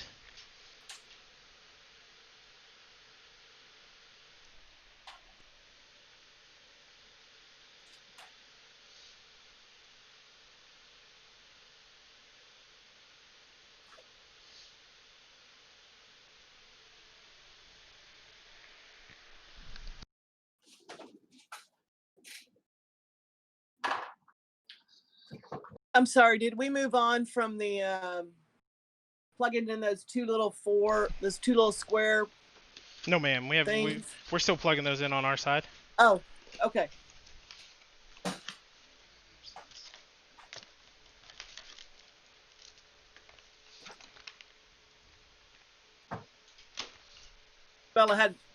Karma had to take a break. No worries. Completely understandable. I'm watching for her. I want to thank y'all for being so patient and nice. Oh, you're welcome. That's what this is all about. Like. Hey, oh, I'm so sorry. I Oh, go didn't mean for to it. interrupt. We can't tell on the pins, like we can tell on the plug on the female side the different shapes on the ends you're talking about, but we can't tell on the pins. Are you just needing to put the clips to the top? Yes. Okay, gotcha.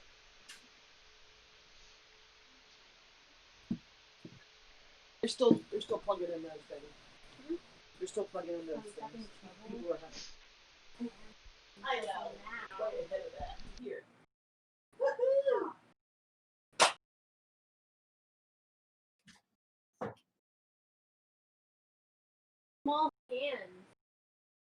I've been doing tiny Legos forever. Good practice.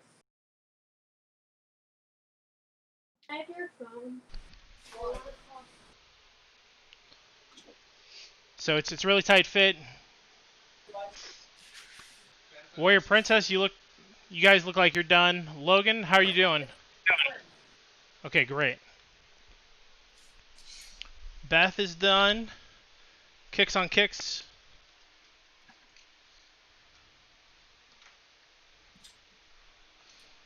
Great. Okay. So now the big nest of wires that we put over, we're going to take that and we're going to feed that through this middle hole right here. And the place it's going to go is literally right next to that hole. And if you look, there's just a little tab here on the outside towards the fans that you'll clip onto. You want to do it, please?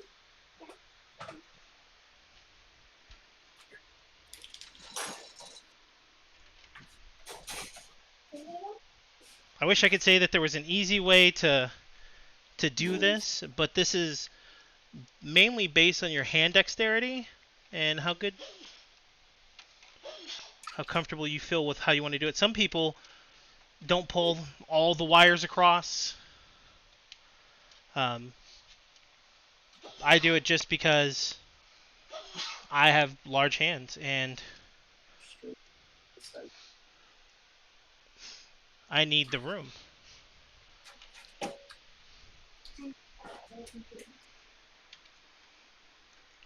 So the last thing we're going to do is we're going to feed the other two cables through that same hole we just fed the large one through. And you can feed those through now if you haven't plugged the large one in. But we're just going to go ahead and plug those through. Pull those through for now.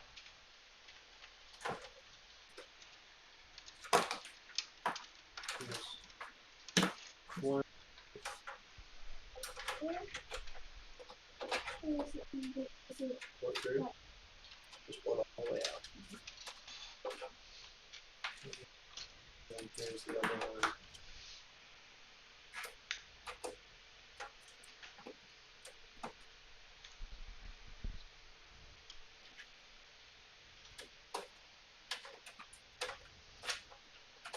And so what you'll see here, we pull this through. This is our PCIe one. We just want to make sure that it's not tangled up in this other set of wires. So we'll have this one down here on bottom. We'll have the SATA cable down here on bottom.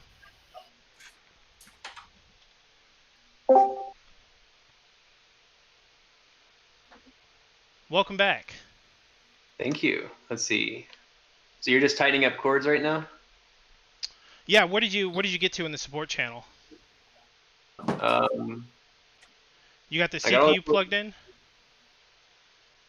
Yeah, yes. Did you get the thick wire plugged in? Yes. Okay. Did you get the SATA cords, wires pulled through along with the PCIe? I didn't pull them through. I was told to leave them back there. What did I pull them through? You're going to pull them through the middle, probably the same place you put the big wire through. Okay. We're just going to do that to make wiring easy. We're not going to worry about cord management just yet. We're just trying to get everything wired up and in working order and safe working order. So we're going to turn our case on the backside. That's why we pulled the wires through, is so we could turn the case up. Okay. With the all-in-one, the SR24, there were a set of series of wires. Okay. The most important one right now is this single end. I'm going to call it the Medusa wire. This is going to plug into our AIO. It has a single plug here, and then it has 1, 2, 3 wires coming off of it. Okay, one of them is a SATA plug. One of them is a 3-wire plug. Another one has 4 wires with 2 extra connectors. Where is this plugged up to? This is going to get plugged into the... No, what's it? Say that again? Where'd it come from? This came from the SR24, the all-in-one. SR24.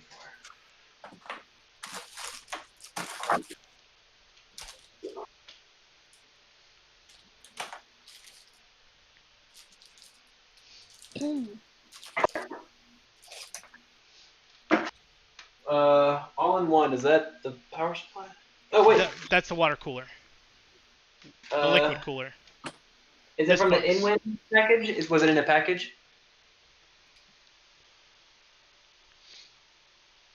Let me see your package that you're showing me.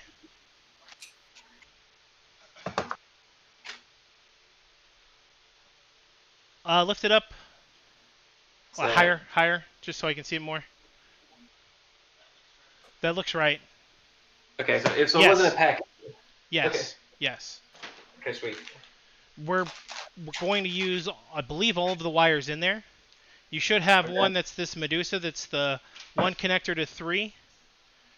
You'll have another one that has 3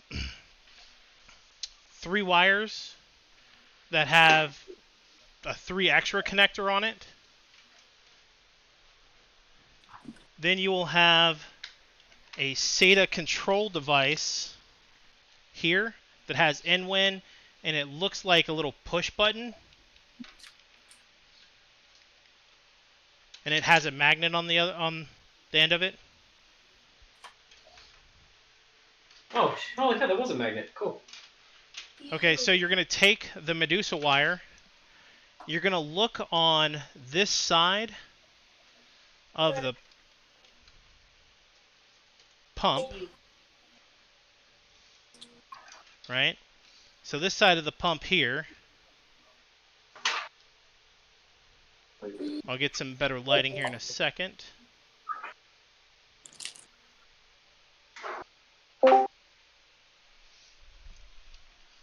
And you're going to have the clip tab facing up. Okay? And that just goes in there. Bada bing, bada boom.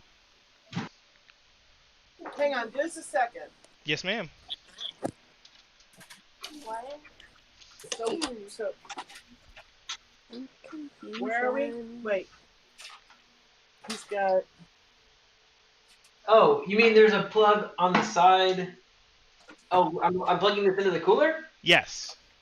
Look, he's looking this way. He's looking this way. Well then, but which one do you... Which cable? Okay, the cable that you're going to use has a single head. Let me pull this back out. Does it say G&D TV 5D plus? Let me double check. Cable that has a little button on it, is that it? No, ma'am. And Okay. no, it doesn't. That's not the one we're talking about either, Toasty. This one has the SATA cable, the weird shaped cable here. It has these 3 power pins out.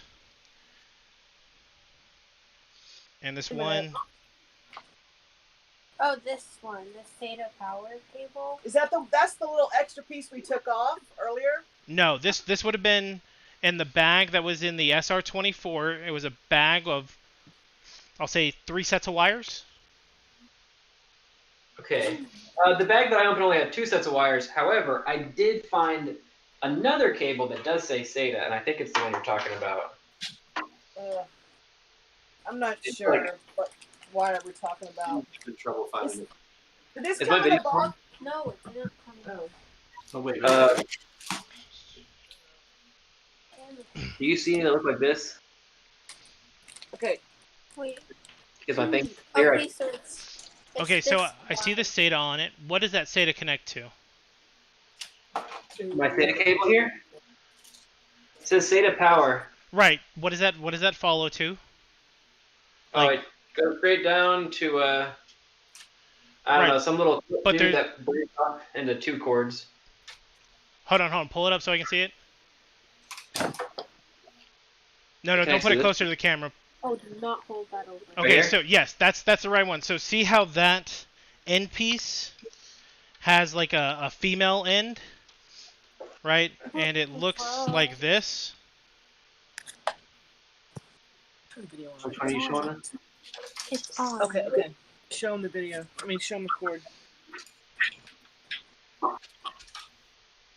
Okay, what's the other end that one's plugged into? Is it just that by itself? Okay, Or does I it got have... one in here.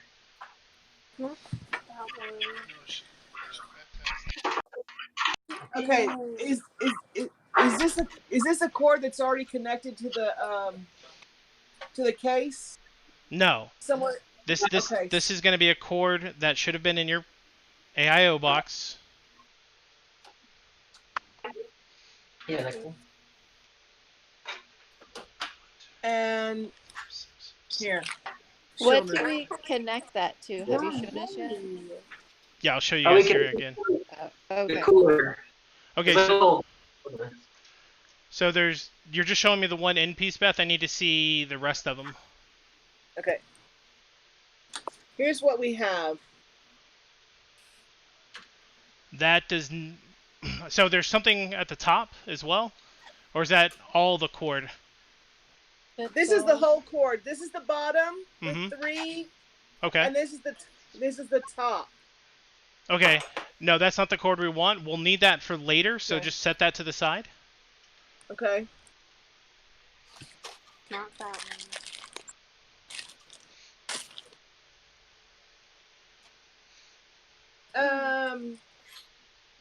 How many connectors does it have on the cord? So it has 3 separate wires, right?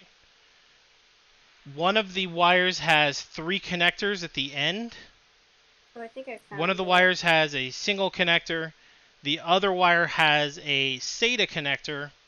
And all 3 wires go into another connector. Okay.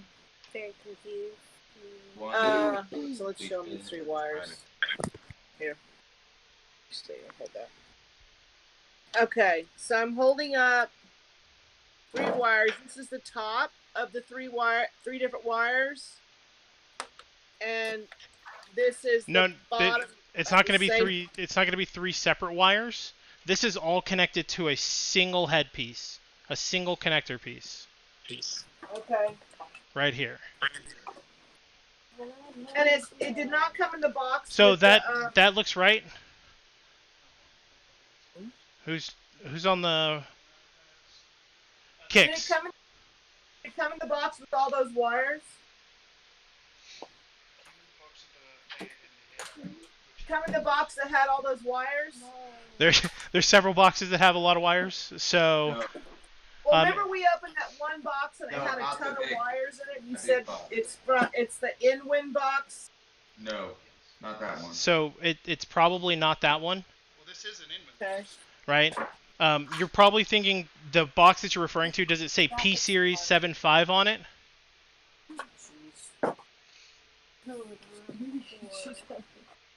Box with all the wires. Up to the wires. Nope. Okay. Oh. Okay, maybe we haven't. Hang on.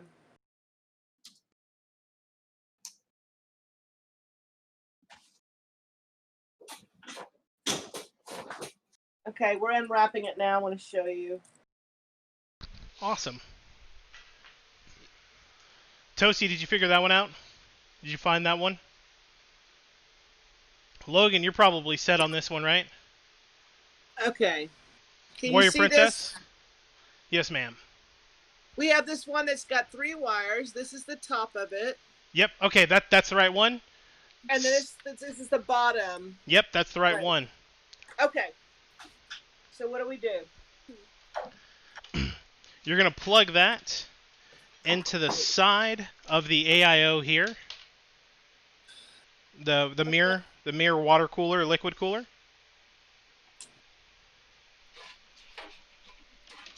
Yes. Okay. Let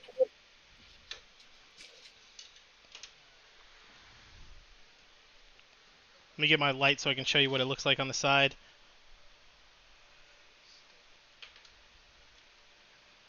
I think we got that. Okay, great. Because it just plugs right in here. Yeah.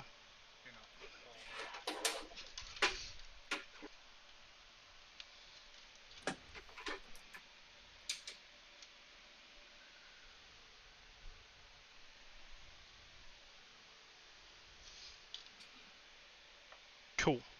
Go to bed. No one is forcing you to. Guys, we are really close. So just hold out. Okay, we have our wires, we have our power cords. Okay? We're going to plug these into our fans. Now you'll notice a difference with the fans. There'll be a cord with the fans that have 4 wires. Right? 1, 2, 3, 4 wires, and there'll be ones that have 1, 2, 3. The 1, 2, 3 are for the RGB. The 4 wires are for the power. So we're going to take the wire that came out of the AIO. We have, both of our fans have 2 wires coming out of them. Right, that's correct. Okay.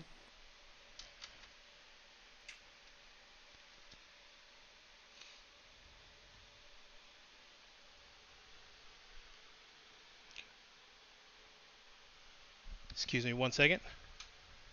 Oh, CN Freak with the gifted sub. Thank you so much.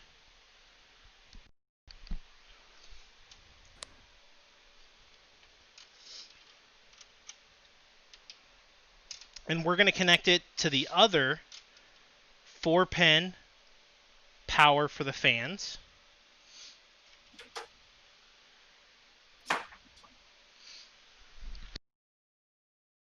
Okay, well, wait. We got 2 wires coming out here. These little skinny ones are for the RGB lighting. Yep, that's right.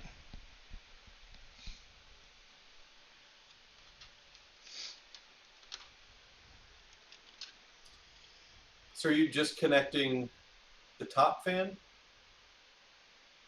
No, I connected the bottom fan in as well. And they're plugging into. So I've got the cable coming out of the AIO. Yep.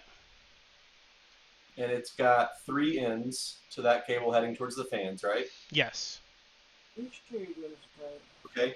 And I've got 4 cables coming out of the 2 fans. So which? Let's check. You're going to connect it to the 4, like the connection that's coming out of the fan with the 4 wires. So if you look at the sets of wires. Power out of the fans, not the RGB. Right now. Say that again. So I'm taking the power cable from the fan. Yes. And connect. Yes. The RGB fans are going to be set up for last. Okay. Show them this, baby. Yeah, Mom. Does this look right? We've got the 2 little wires coming out of the fans are loose. Yep. We've got this wire coming from the thing, Mm-hmm. and we've got one connected, big one there and big one there, and then we have this thing. Yep, loose. that's extra. Yep. Now Okay. the wires that's connected to, that are connected to the fan. Yeah. Look at those wires. How many wires are there? Right. You should be able to count 4 wires on that single connector. So each ridge is a wire. The wire coming from the fan, we're using the one that has 4 wires. The Okay. wires that are coming from the Right. That's I just want to double check that this one here that's coming from the fan has 4 wires. Because the other one has 3 wires and it looks the same. But it's smaller though. Right. Okay. The last part, second to last part for the AIO is a 3-wire. Okay. This is going to plug into our AIO pinout here.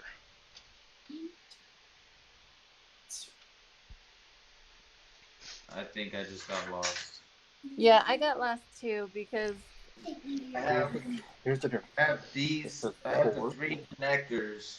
I'm only able to connect like one fan. yeah, same here. I'm confused. Okay. So you're not connecting each connector to every plug in the fan. You are only connecting the plug coming from the AIO that has the 3 connectors on it. You're only connecting that to the connector of the fans that have 4 wires. But which end of that 3, like which connector? One has 4 prongs and the other 2 have 3 prongs. Yeah, that's fine. Plug it into the 4-prong and then plug it into the 3-prong. I'm sorry. What was that? RGB is the lights. Yeah, just you're right. It does have 3 pins, and there are 4 wires. That's okay. Just plug that in there. No. Like there's 3 pins, and then the male version has 4 right. holes. It doesn't matter. So it doesn't matter which one goes to which one. The 4. Right. So what's going to end up happening is when we plug the other plug into the motherboard is going to control the AIO, and that's going to send the fan speeds to the other. Okay, and then which of the 3-prong do I not use? It doesn't matter. It's just choose. Okay. It's just whatever you want. You. Yes, ma'am. I think I got that then. Awesome. Yeah, alright. I'll be back. I'm gonna jump out and go to the board. I'm Oh, confusing. All right. Well, you guys are learning. Yeah, I don't know. What's up? It doesn't work. I don't know. I'm lost with the plugging in these fans. It seems like I don't have enough cords to plug everything in. Right. So you're not gonna the cords that we have out. We still have extra cords that we're gonna plug in, and those are gonna plug into the other 2 cords for the fan. So I'm only plugging in one fan right now. Is that what you're saying? No, you're gonna plug in both fans. You're only gonna plug in 1 wire for each fan. I think I put them both. Does that make sense? Yeah. One 4-prong and then 2 3-prongs. Let me go ahead and have you hop down to support channel 1, and one of our tech support guys will help guide you through that a little bit more. Thanks. Yeah. Okay, so everybody else has the cord coming from the AIO that has the 3 connectors, one being a 4-prong, one being a 3-prong, and another one being a 3-prong. You have the 3 prongs connected to the 4 wires of the fan. Right? It doesn't have to be the 3. The 4-prong works just as well. No. We got it. Let me hold on. Let me pull up a diagram for you because this might make more sense if I show you a diagram. pulling an audible here.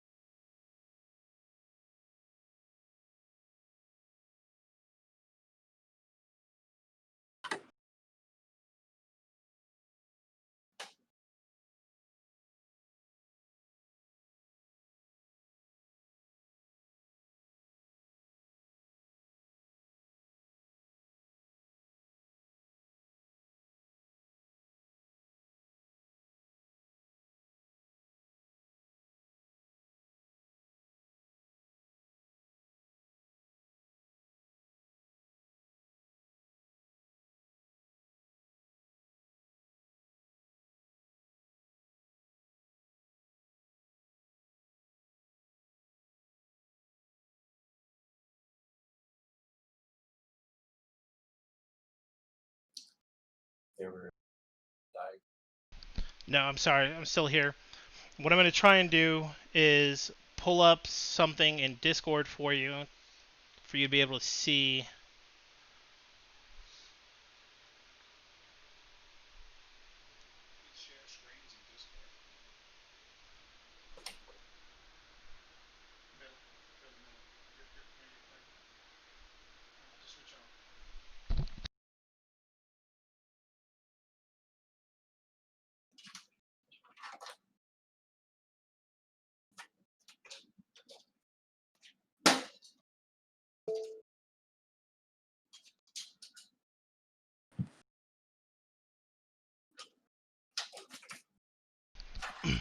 Okay. So do you see what I have in Discord right now?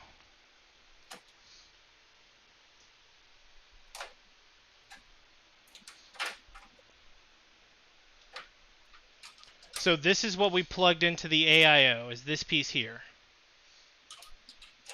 All right. You have these connectors here, right? This is the one that has the 4.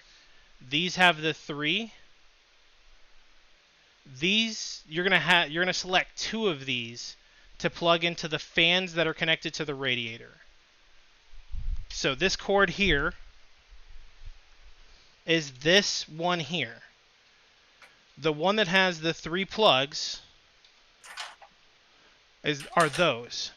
You're gonna plug one of the 4 from the fan into that 4-wire plug. Then you have two 3-prong plugs left. You're going to plug the other 4-wire from the other fan into that plug. Then you're going to have this 3-prong just left over. Is that clear?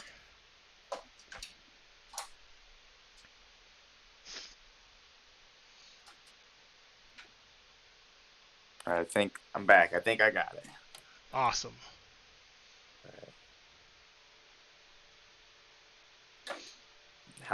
What was the last step that you guys did?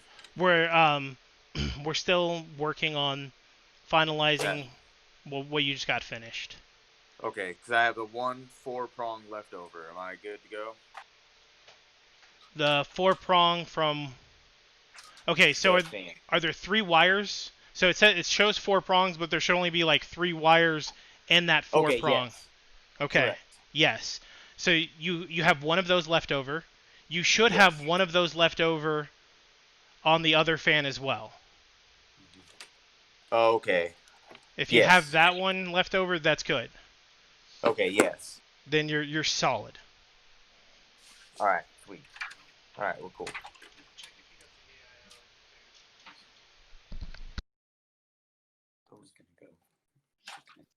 Okay. Not there. So, Toasty, you good on this? Logan, you good? Chris, Warrior Princess, are you sleeping on the job over there? She's just about out. It makes 2 of us. Okay, we have 2 more wires for this AIO. Hey, thanks for the follow, Ninja Razor. Okay, the next wire is a 3-wire, 4-prong connector. So if you're looking at the diagram that I'm screen sharing right now, it's that top wire. So it's that top cord at the top. That's going to go into our AIO port here, which is right above where we plugged the case fan into.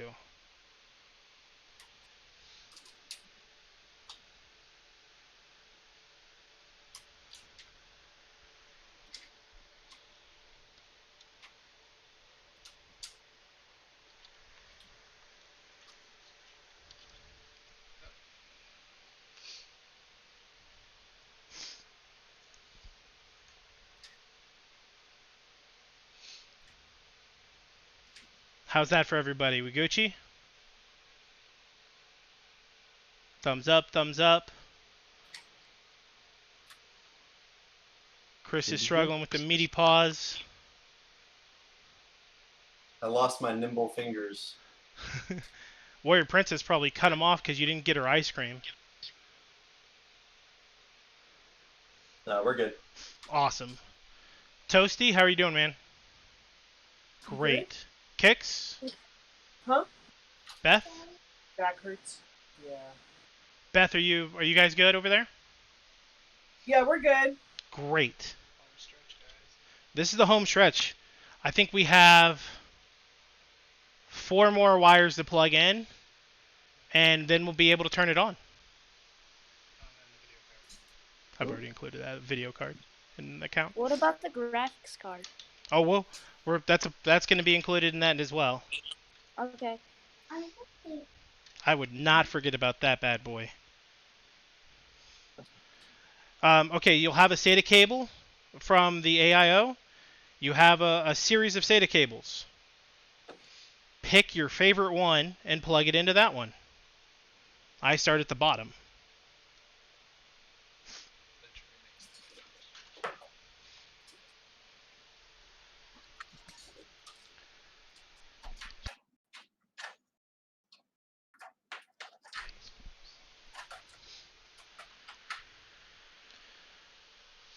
So Beth had a cord earlier she showed that had the C&D key D 5 volt that went into 3 other cords. Okay, so if you look at the diagram that I have up still, this is that bottom cord. Wait. Let me double check that bottom one. I like. Are you sure that's right? Yeah, I like this one. He's talking about the other code we had earlier.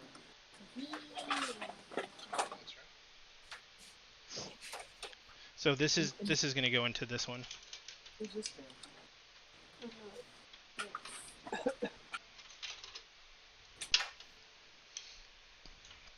So you remember that magnetic controller we had earlier? With the button? With the button, Yes. yeah. Do you have anything plugged into that? No. Okay. So if you look at the side of it here, you notice how you have the 2 pins, a space, and then a 1 pin? Well, that plug that you showed me earlier, right? You're going to flip that one over and slide it right in there. From what? From the fan? I mean, are you sure that's where it goes? This is just an extra cord, right? This was that extra cord you showed me a little while ago.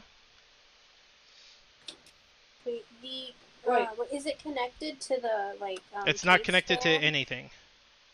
The case fan? Okay. No, it's this one. It's this one. We have several cords here. So it's this one here, right? It's free, right? It has a single end and then a set of 3 ends over here. All right, we found it. Okay. You're going to plug that one into the one with the button. just make sure to line up the wires with the pins. Yeah, I did. Okay. Okay. So the Medusa cord up to the box? Yeah, we can't find that cord.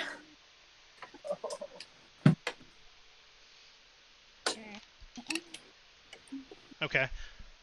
Let me Is check. it the Medusa cord that we're hooking up to the little box? No, the Medusa cord should be plugged in to everything already. Did you Well, not plug the Medusa cord into the AIO already? The big water cooler block right here? Oh, well then wait.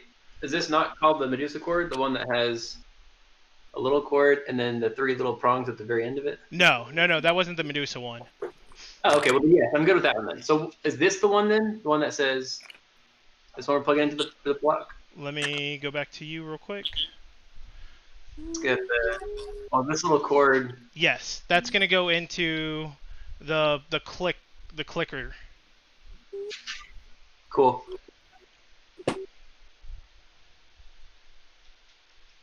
And just make sure to line the wires up with the ports.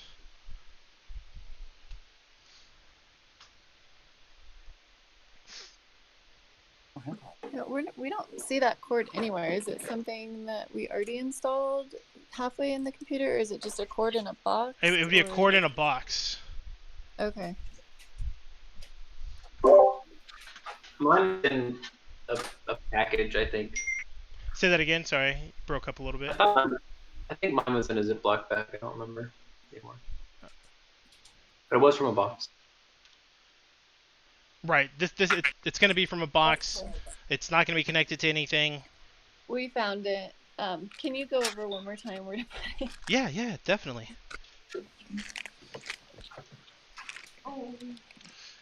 So you have it turned over, right? You have the writing one side. You're going to turn the writing over. Okay. You're going to take the one thing with the magnet on this one side, the button on the other side. You're going to look. You're going to see the pens here. You see you have 2 on the left, 1 on the right. You see you have 2 silver contacts on the left, 1 on the right. And you're just going to slide it in. And that's how you have that connected for there.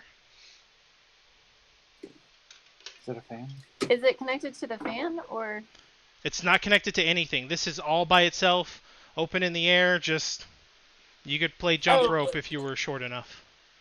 So it's the thing that came inside of that same package. Yes. Okay, Yes. Okay. We're with you now. Okay. So if you notice, you have the 3 ends. I'm gonna give you a pop quiz. This whole connection thing is going to control the RGB of all of the fans. How many fans do we have in the case? 3. 3. Okay. How many cords do we have not plugged into each one of those fans? 1. So we have 3 extra cords. We have 3 endpoints. What do you think we're going to do?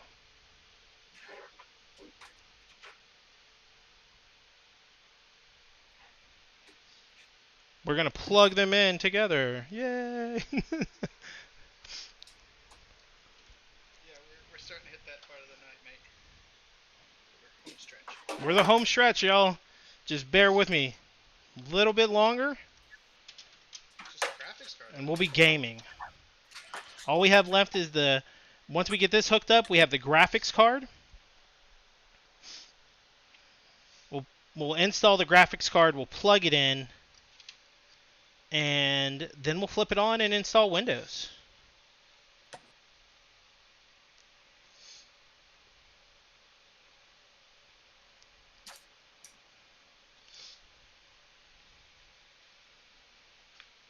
Wait, so we just plug in one of the 2 from the one that has 2 ends? You'll plug the case fan into the wire, right? Into one of the 3 ends. you'll plug one of the radiator fans into the next plug, and then you'll plug the last radiator fan into the last plug. Oh, okay. I got that. Okay. So both of my radiator fans had clips and they worked fine, but the one for the case, yeah, that third fan hanging out way over there by itself. Yep. The only cables that I have left to plug up are those ones that say GRND, key D, and 5D plus. Yep, that's right. That's the one I'm plugging into the same cord that the other ones went into? Yep. Oh. They just don't have clips for whatever reason? Right. Okay. So should we still have one of those empty that, like... Of the three, no. Well, we have the 3 fans plugged into 3 places in that cord, but then there's one extra piece hanging out that's not plugged into anything yet. Yes. Sorry, that's correct. Because that's coming from the fan. Oh, okay. This piece here, that's coming from the fan. Okay, great. And then we have the actual connector piece with the little clip. That's going to get plugged into the next SATA piece. The next SATA connector on that wire. Once you have that plugged in, 95% of the wiring is done. The last thing that we have to wire up would be the GPU. So once this is here, we're going to plug in the GPU.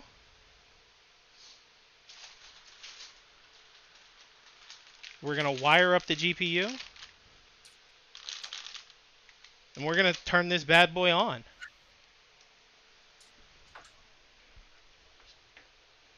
What about the PCIe cable? That's what's going to go into the GPU. Oh, okay. Good catch. Where's a good spot to put this little magnet, dude? For now, just set it up here. We're gonna feed the wires through here in a second. Once we put the GPU in, connect it. We're gonna take care of this rat nest, okay? But for now, just leave it as is.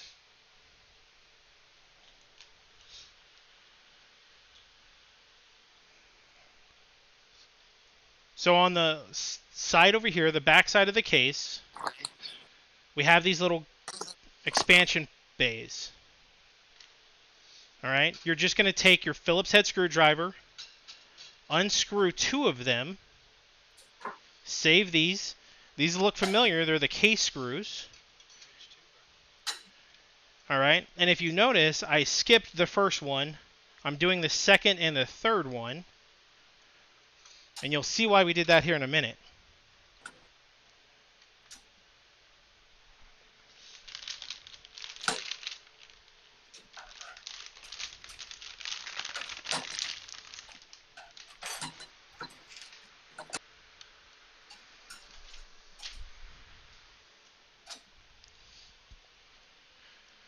So if you notice the graphics card, and this is just something for you guys to pay attention to or listen to while you're unscrewing things. It is twice the size of one of these. That's why we took out 2. The reason we skipped the first one is because of the way the graphics card sits in. It sits in like this, so it skips that first bay. Okay? And then it plugs in to the second and third one.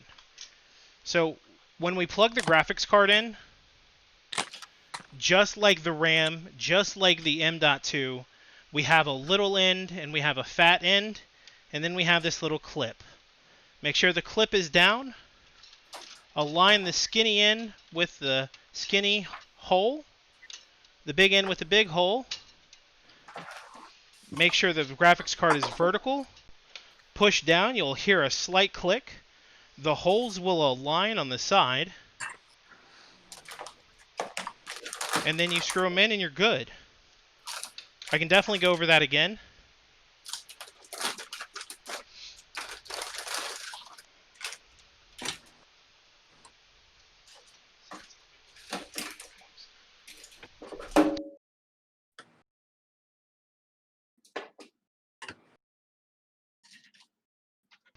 So I know we're running a little over, and I know it's kind of late.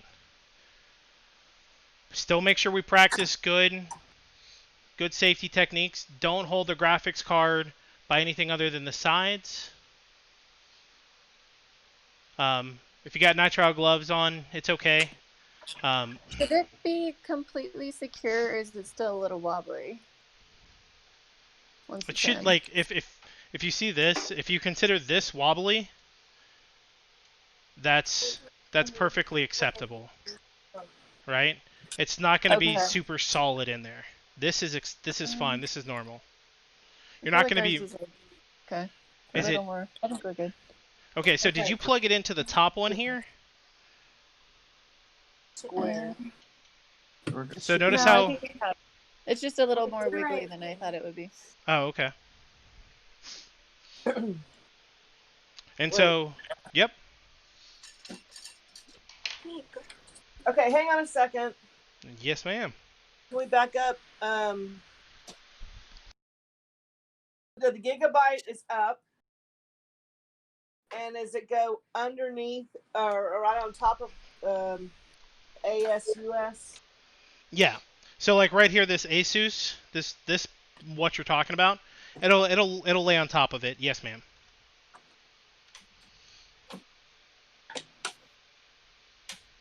I'm doing it right, though. You see that?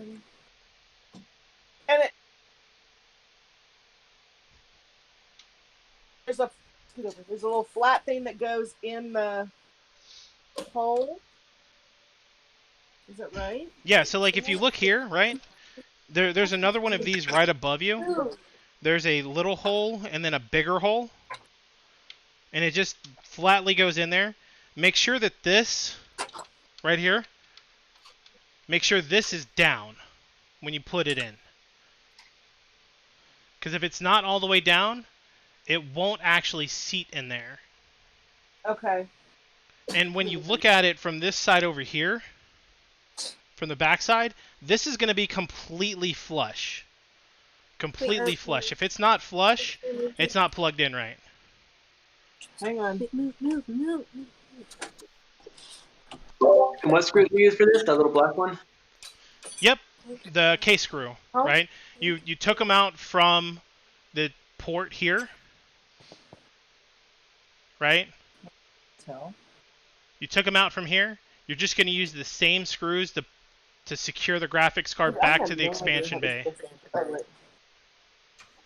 There's something in the way. Well, yeah, you have to scoot it in farther, Mom. Farther in towards the outside. And so we unscrewed these earlier, right? Make sure that you have these taken out. You don't have to do every single one of them, just the ones that are here on the two expansion ports. Show me what you're doing, Beth. Okay, let me get a video. Hang on. Okay. Go click on Show them what we're doing. Show them what we're doing. I'll hold it. So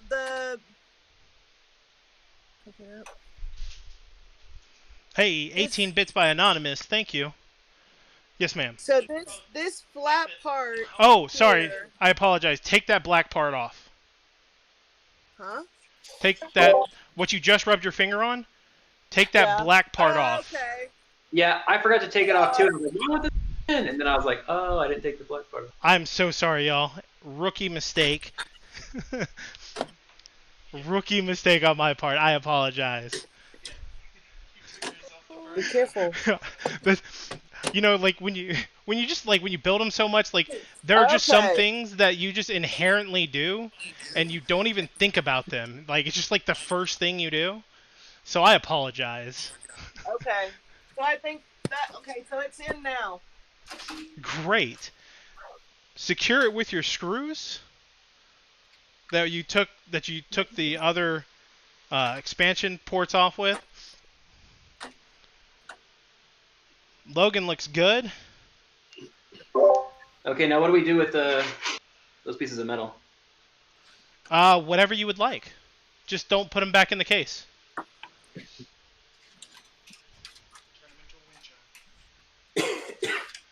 If you build enough computers, you can turn them into a wind chime.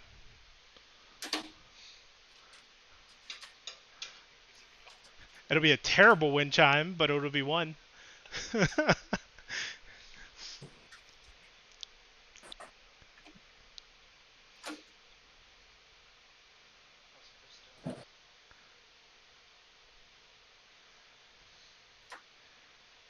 Seeing Freak shared 5 rewards earlier.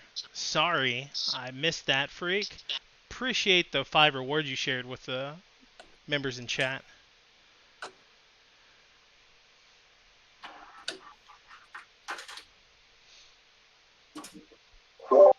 Next, we plug in that PCIe cable into the graphics card. Yes, sir. You guys should be pros at plugging in cords by now. Beth, can you guide me on how to do this? No.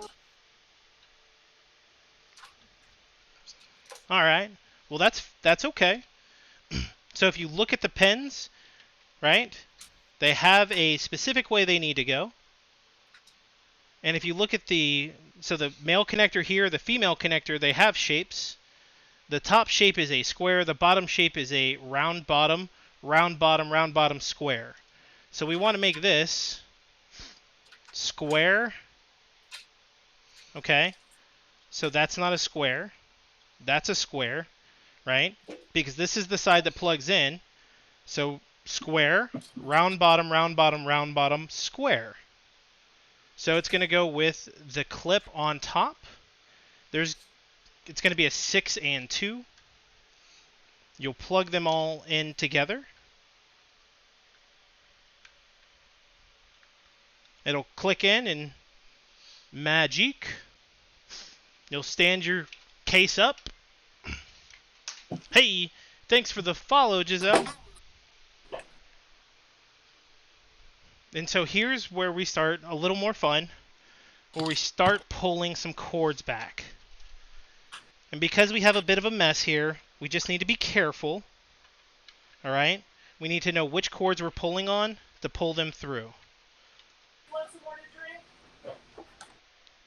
Yes, please. Yes, thank you. So you have this SATA cord here. Oh, sorry. Somebody need something?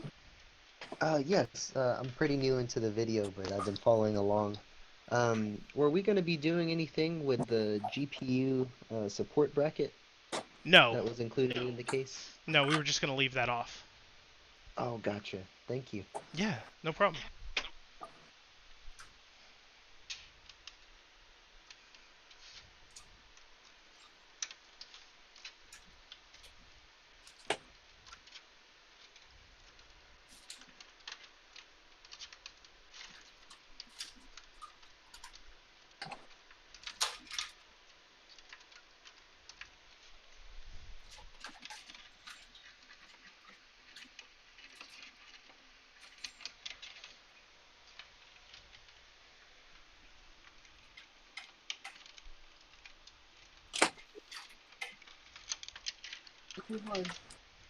Pull this. Oops. This is the fun part. We just want to make sure we get all of these cords out of the way so when the fans turn on, we don't have any loose wires by the fans. This one? This needs to come out? Mom, just let me do it. Okay, but don't pull too hard, okay? I know. So if you see, I know there are some CPU enthusiasts here that are cringing very, very much with my wonderful cable management. But if we're in this state right here, we're good. We have the fans clear on this side.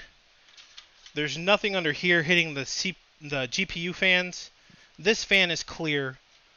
We are ready for power. And if you look at the back, it is a jumble of mess. We're not going to put any of the back on or the other side on yet. We're going to plug in the power supply cord, and you should have a monitor that you'll plug in. Then you'll plug in the video cord into the monitor from the back of the case. And let me get this set up here so I can show you what you should be seeing here in a second. And with this, I'm going to go ahead and set a break. I'm going to stay in Discord for you guys, but we're going to take a break on stream.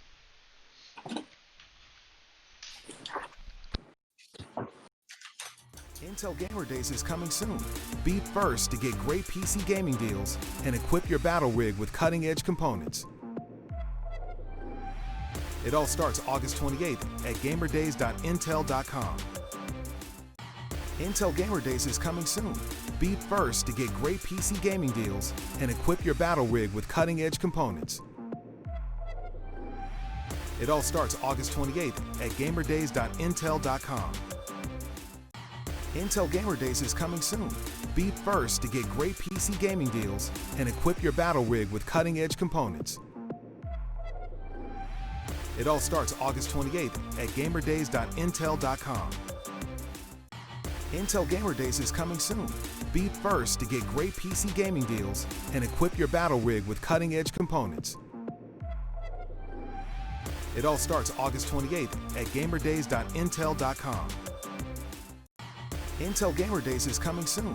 Be first to get great PC gaming deals and equip your battle rig with cutting-edge components.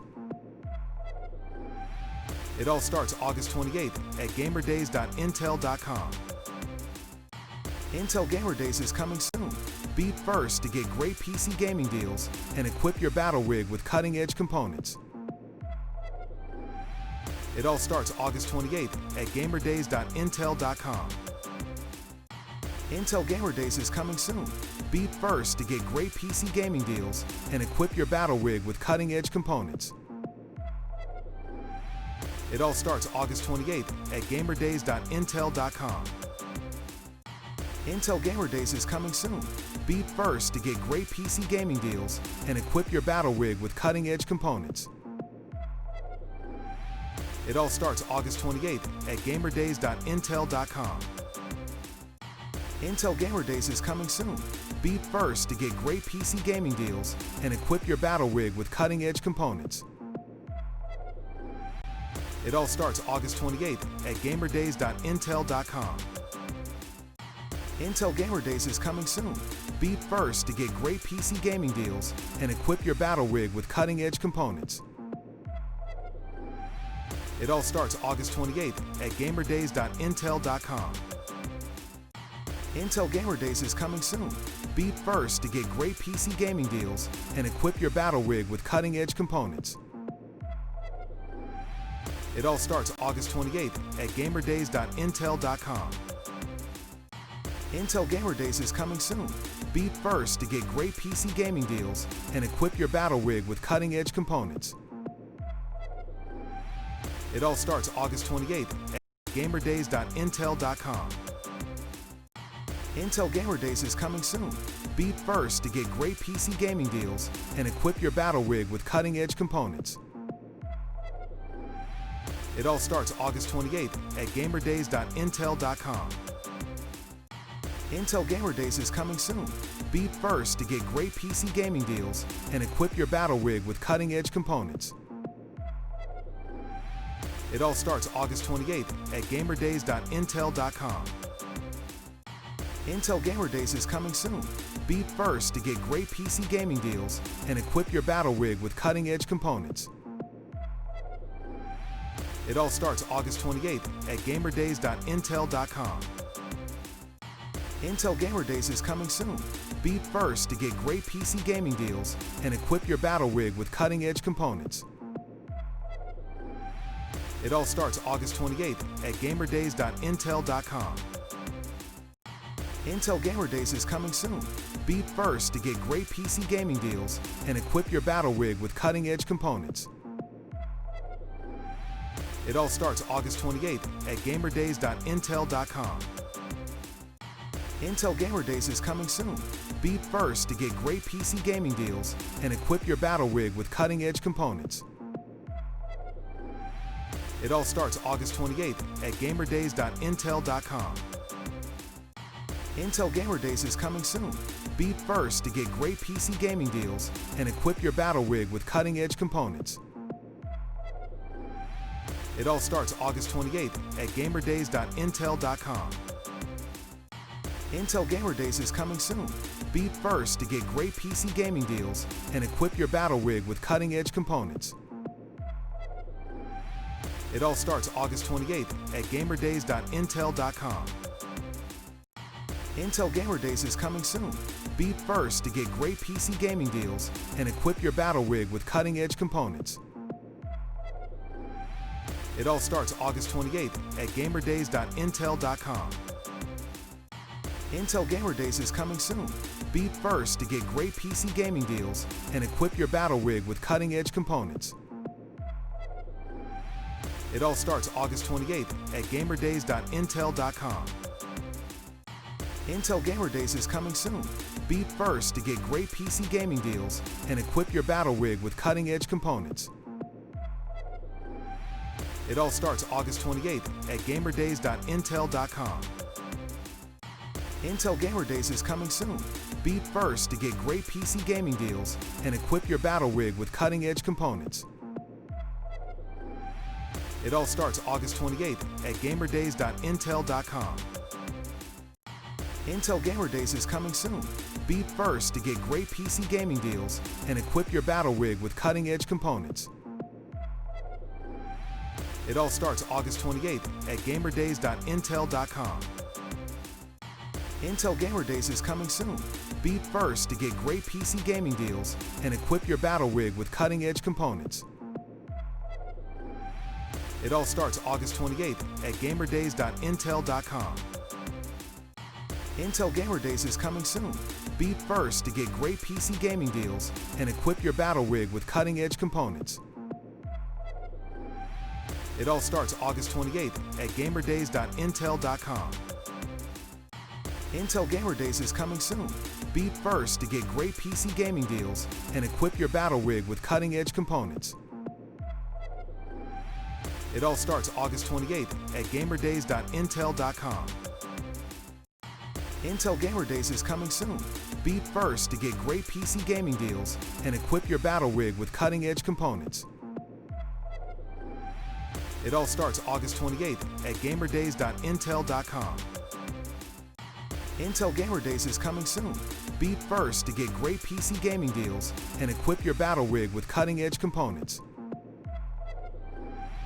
It all starts August 28th at gamerdays.intel.com. Intel Gamer Days is coming soon. Be first to get great PC gaming deals and equip your battle rig with cutting-edge components. It all starts August 28th at gamerdays.intel.com. Intel Gamer Days is coming soon. Be first to get great PC gaming deals and equip your battle rig with cutting-edge components. It all starts August 28th at gamerdays.intel.com. Intel Gamer Days is coming soon. Be first to get great PC gaming deals and equip your battle rig with cutting-edge components. It all starts August 28th at gamerdays.intel.com. Intel Gamer Days is coming soon. Be first to get great PC gaming deals and equip your battle rig with cutting-edge components. It all starts August 28th at gamerdays.intel.com. Intel Gamer Days is coming soon. Be first to get great PC gaming deals and equip your battle rig with cutting-edge components. It all starts August 28th. So I have everything hooked up, but the fans aren't spinning. All I'm seeing is that there's light coming from the CPU, the RGB. Okay, so what that means, if you're just seeing the lights on the CPU area, there is a plug on the front of the box, or excuse me, not a plug, a clear acrylic that you just press down, and that turns it on. If you're watching the stream, Gotcha. that button there, you just press that, and then everything turns on. There it is. Yeah, we need some help. We're not getting any signal on our monitor. I'll meet you down in one of the support channels. Do you know how to do that, Jack? Okay. I'm just taking this off speaker. Okay. Yep. Gary's gonna grab you down, so we'll be good.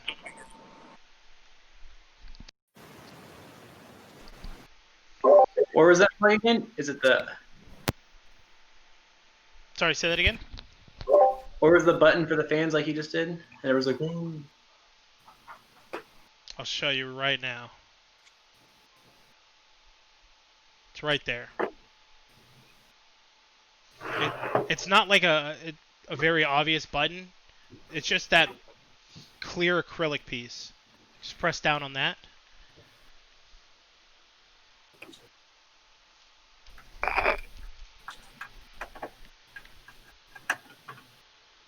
So this is the front of the case. If you press down here, it turns it off and on. Fans are going, lights are going. Still no display though. Give it a second. You have the HDMI plugged into the GPU. So I have an HDMI and I don't know what it's called. It's instead of having like both angles, one's flat side and one's angled, you know what I'm saying? That's a display port. I have that. That's and fine. HDMI. So only just plug the display port in. And if you have the display port on your monitor, have that in there. Make sure the monitor's turned on.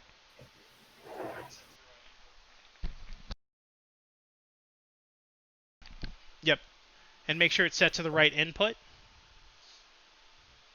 Yeah, BIOS screens for life.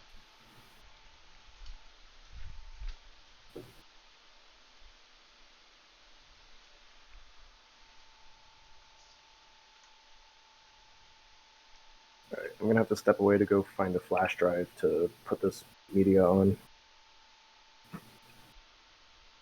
Okay.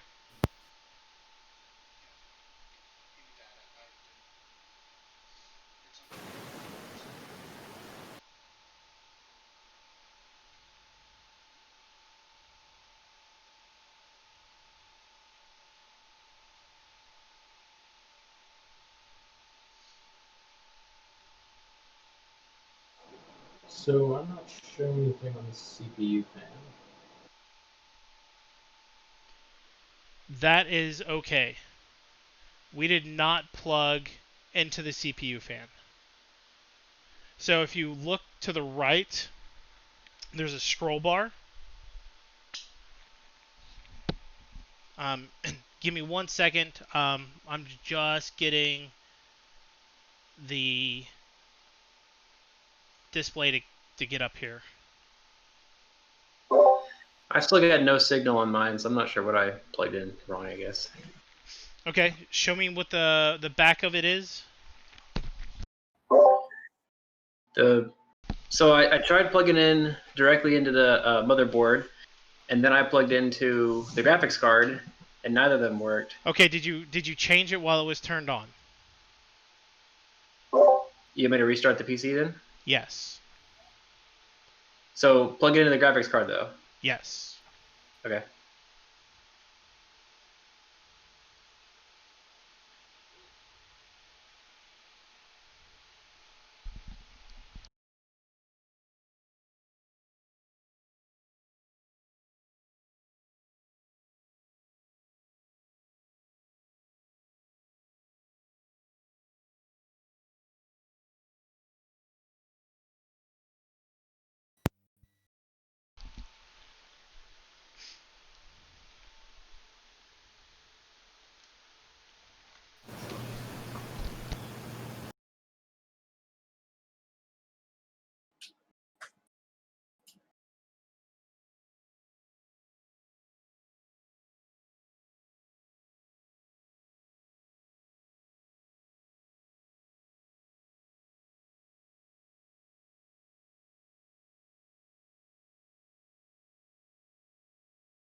I'm in a similar boat. I've got the HDMI plugged into the graphics card. I just reset the computer, but I'm still getting no signal. Okay. Cat cam. Chris, how are you doing? I think we're good. I got the BIOS up. Okay. I had the CPU fan error also. That's fine. That's expected. We didn't plug a CPU fan in. That's why you're getting a CPU fan error. Right. Okay. Because we don't have a CPU fan. We have an AIO pump. Yeah.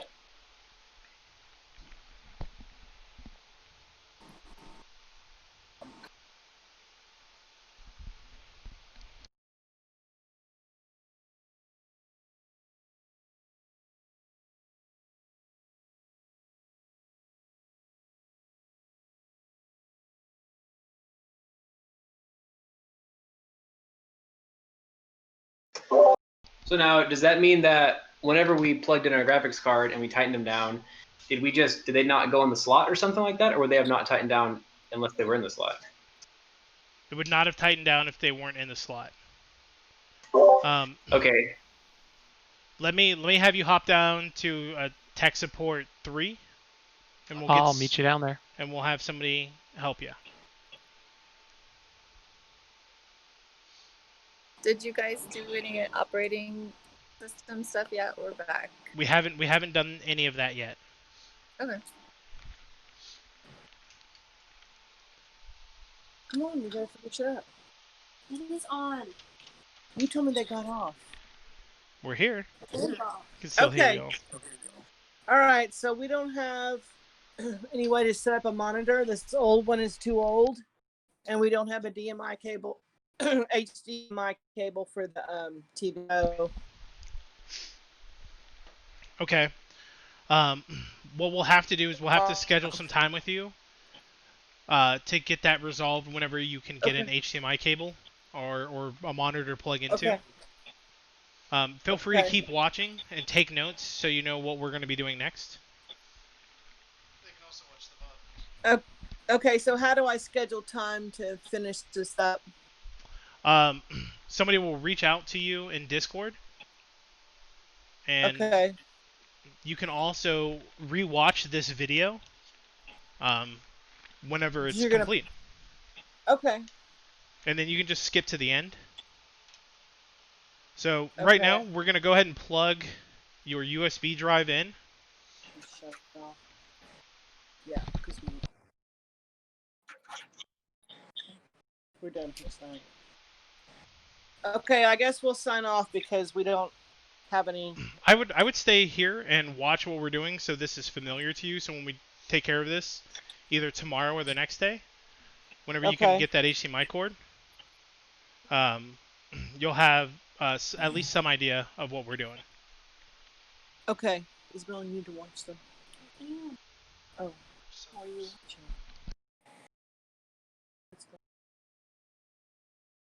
Stop. Okay. Thank you.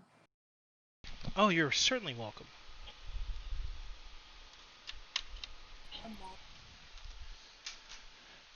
So we have everything plugged in. I'm going to go to the BIOS.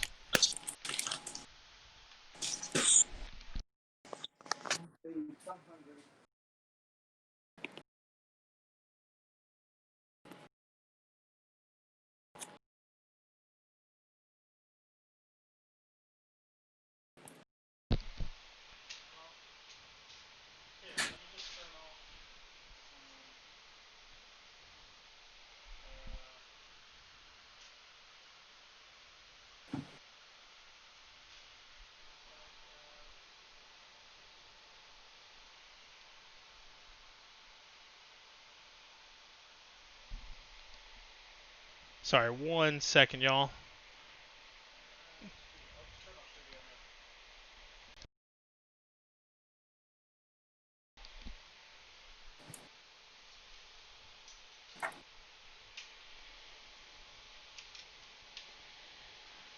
So you should have the chassis fan spinning here. You'll have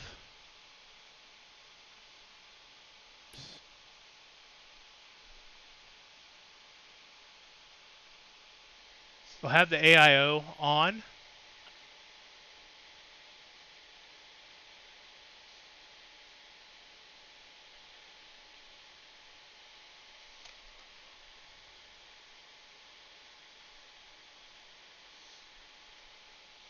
We're restarting the machine.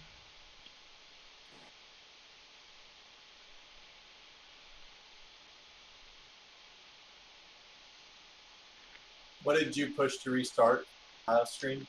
I hit save and exit, and it restarts. And F10 works.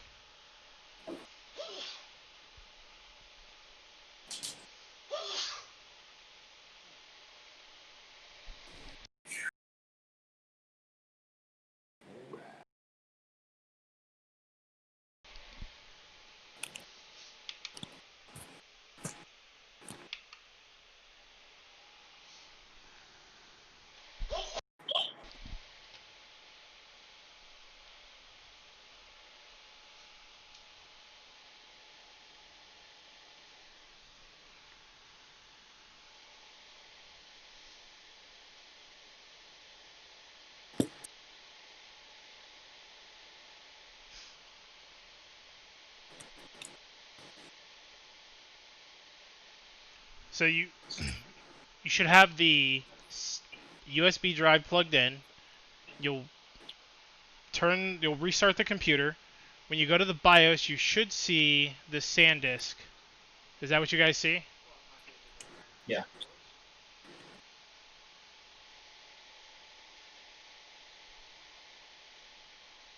Anybody not see the SanDisk?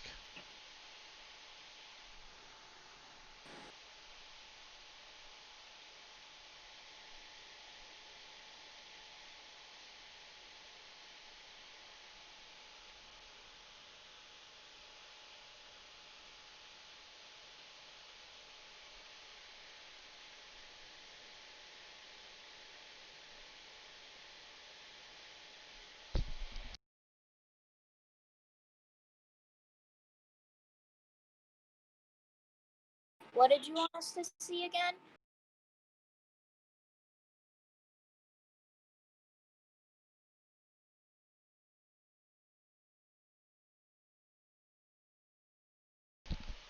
Sorry, say that again.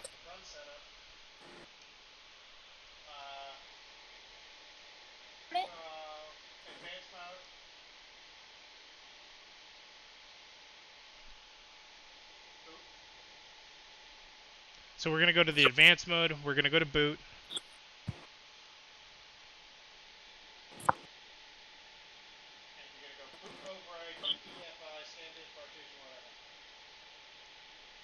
We're going to do the UEFI SanDisk Partition 1.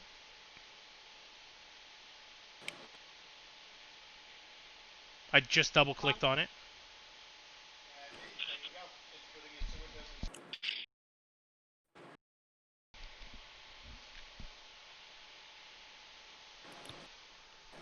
How is this looking for everybody? So you go into the advanced mode, if you haven't already.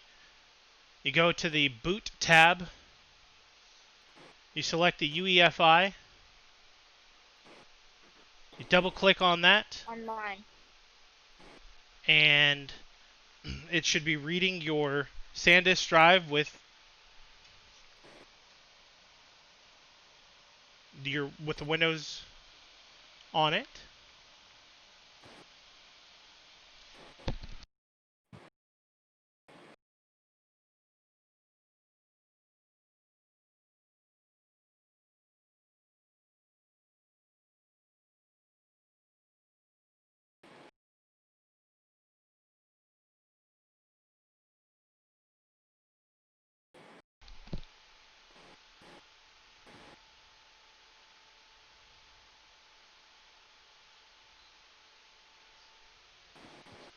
Give me 1 second here. Because I'm not actually connected to this so I can show you, I'm having to make some changes so I can actually read this. It's pretty standard.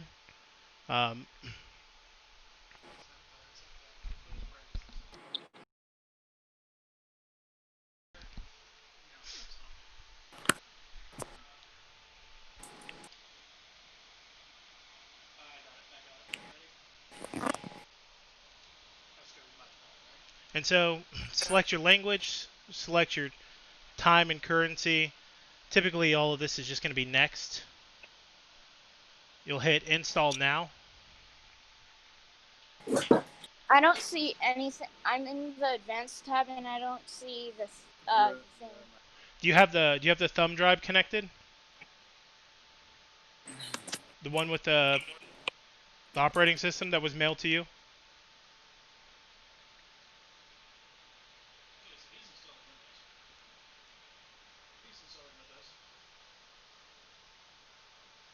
Sorry, who am I talking to?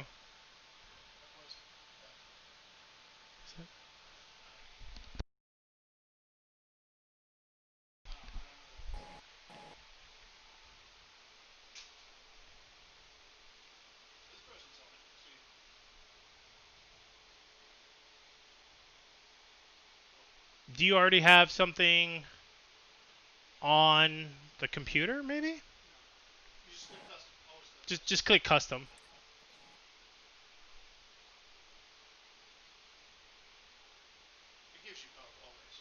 Yeah, sorry about that. I didn't get my USB in the mail, so I just downloaded one of their custom installs to get me by. Yep, click next.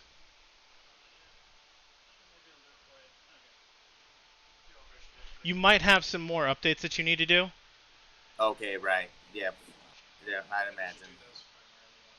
But like all of that is pretty much automated, and you'll just click next, the computer will reboot, and it should just go through cycles of that. It might take a couple hours depending on your connection. Okay. Um,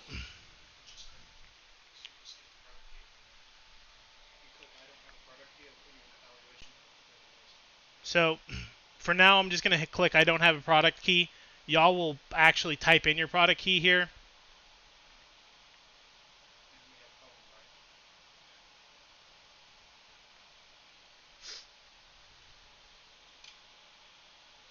Yes, I accept the terms. Did you read them? Of course I read them.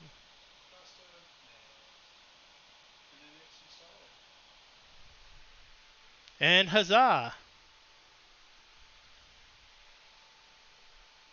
Easy breezy, right? I wasn't looking. Did you pick upgrade or custom? Custom.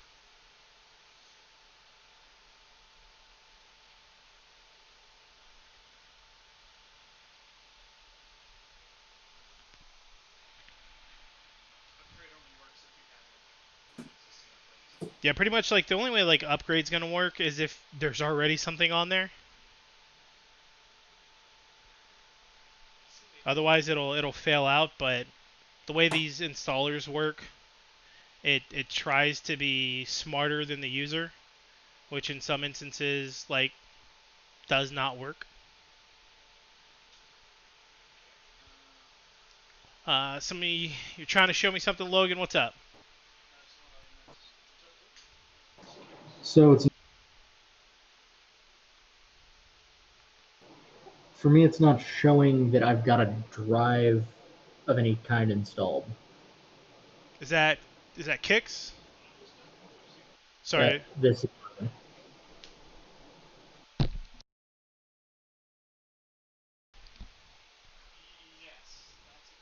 That is a problem.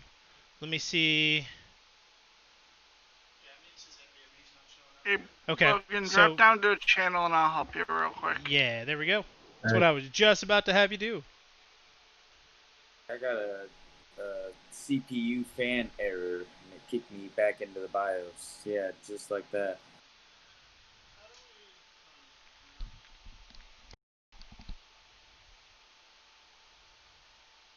Let me check this out.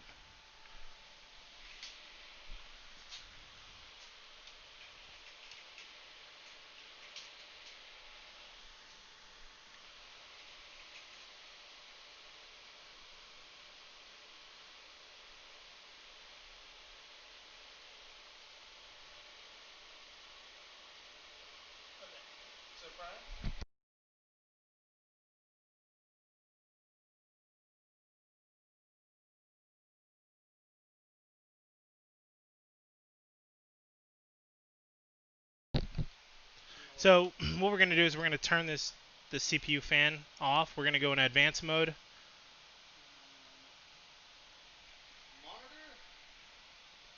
Monitor.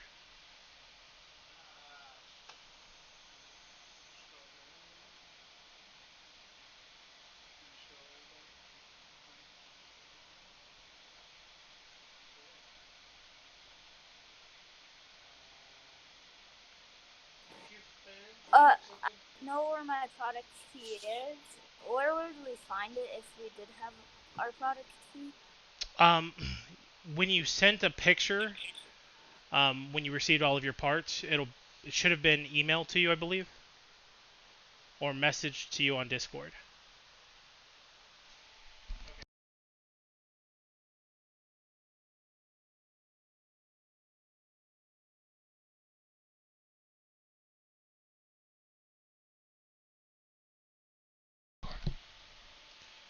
And then we'll click ignore here.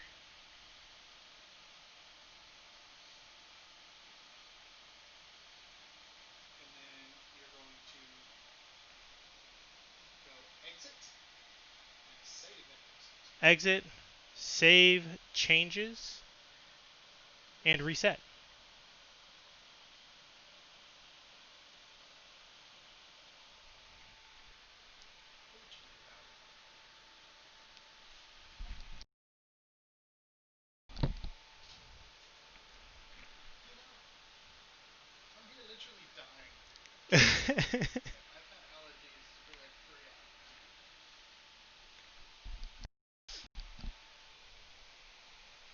So here's the best part. So we got the magical horsey here, right? Magical horsey. So I like to affectionately call him. Well, Chris is allergic to dogs and cats. Pretty much animals in general. Guess who's got 2 dogs? So Chris has been over here dying, sneezing, watery eyes. I'm like, man, you better not have corona.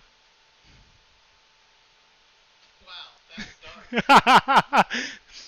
No, so, like, the I'm kidding. symptoms would have shown up the second I touched your dog? That's how that would work? Could have happened. Could have happened that way. Yeah, I don't think that's how corona works. But I don't know how corona works, so there you go. This definitely feels like allergy stuff. That's good.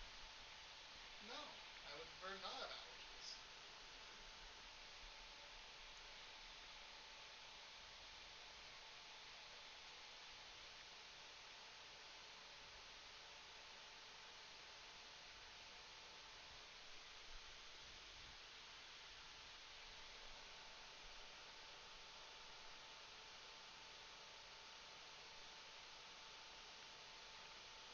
So I'm going to go ahead and end the stream here. We've just gone through like the beginning install. We've built the PC. We have the gone to the advanced BIOS, turned the CPU fan air off. I'm going to stay in Discord. And I thank you guys so much for attending the PC build workshop. Y'all have been wonderful. I've been the Bearded Berserker, the Magical Zorse, my partner in crime, all of these wonderful attendees. Thank you so much. Have a wonderful evening. You too. Thank you.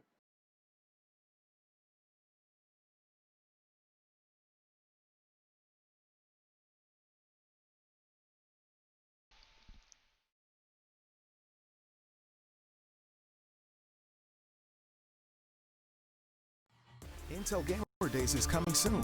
Be first to get great PC gaming deals and equip your battle rig with cutting-edge components. It all starts August 28th at gamerdays.intel.com. Intel Gamer Days is coming soon. Be first to get great PC gaming deals and equip your battle rig with cutting-edge components. It all starts August 28th at gamerdays.intel.com. Intel Gamer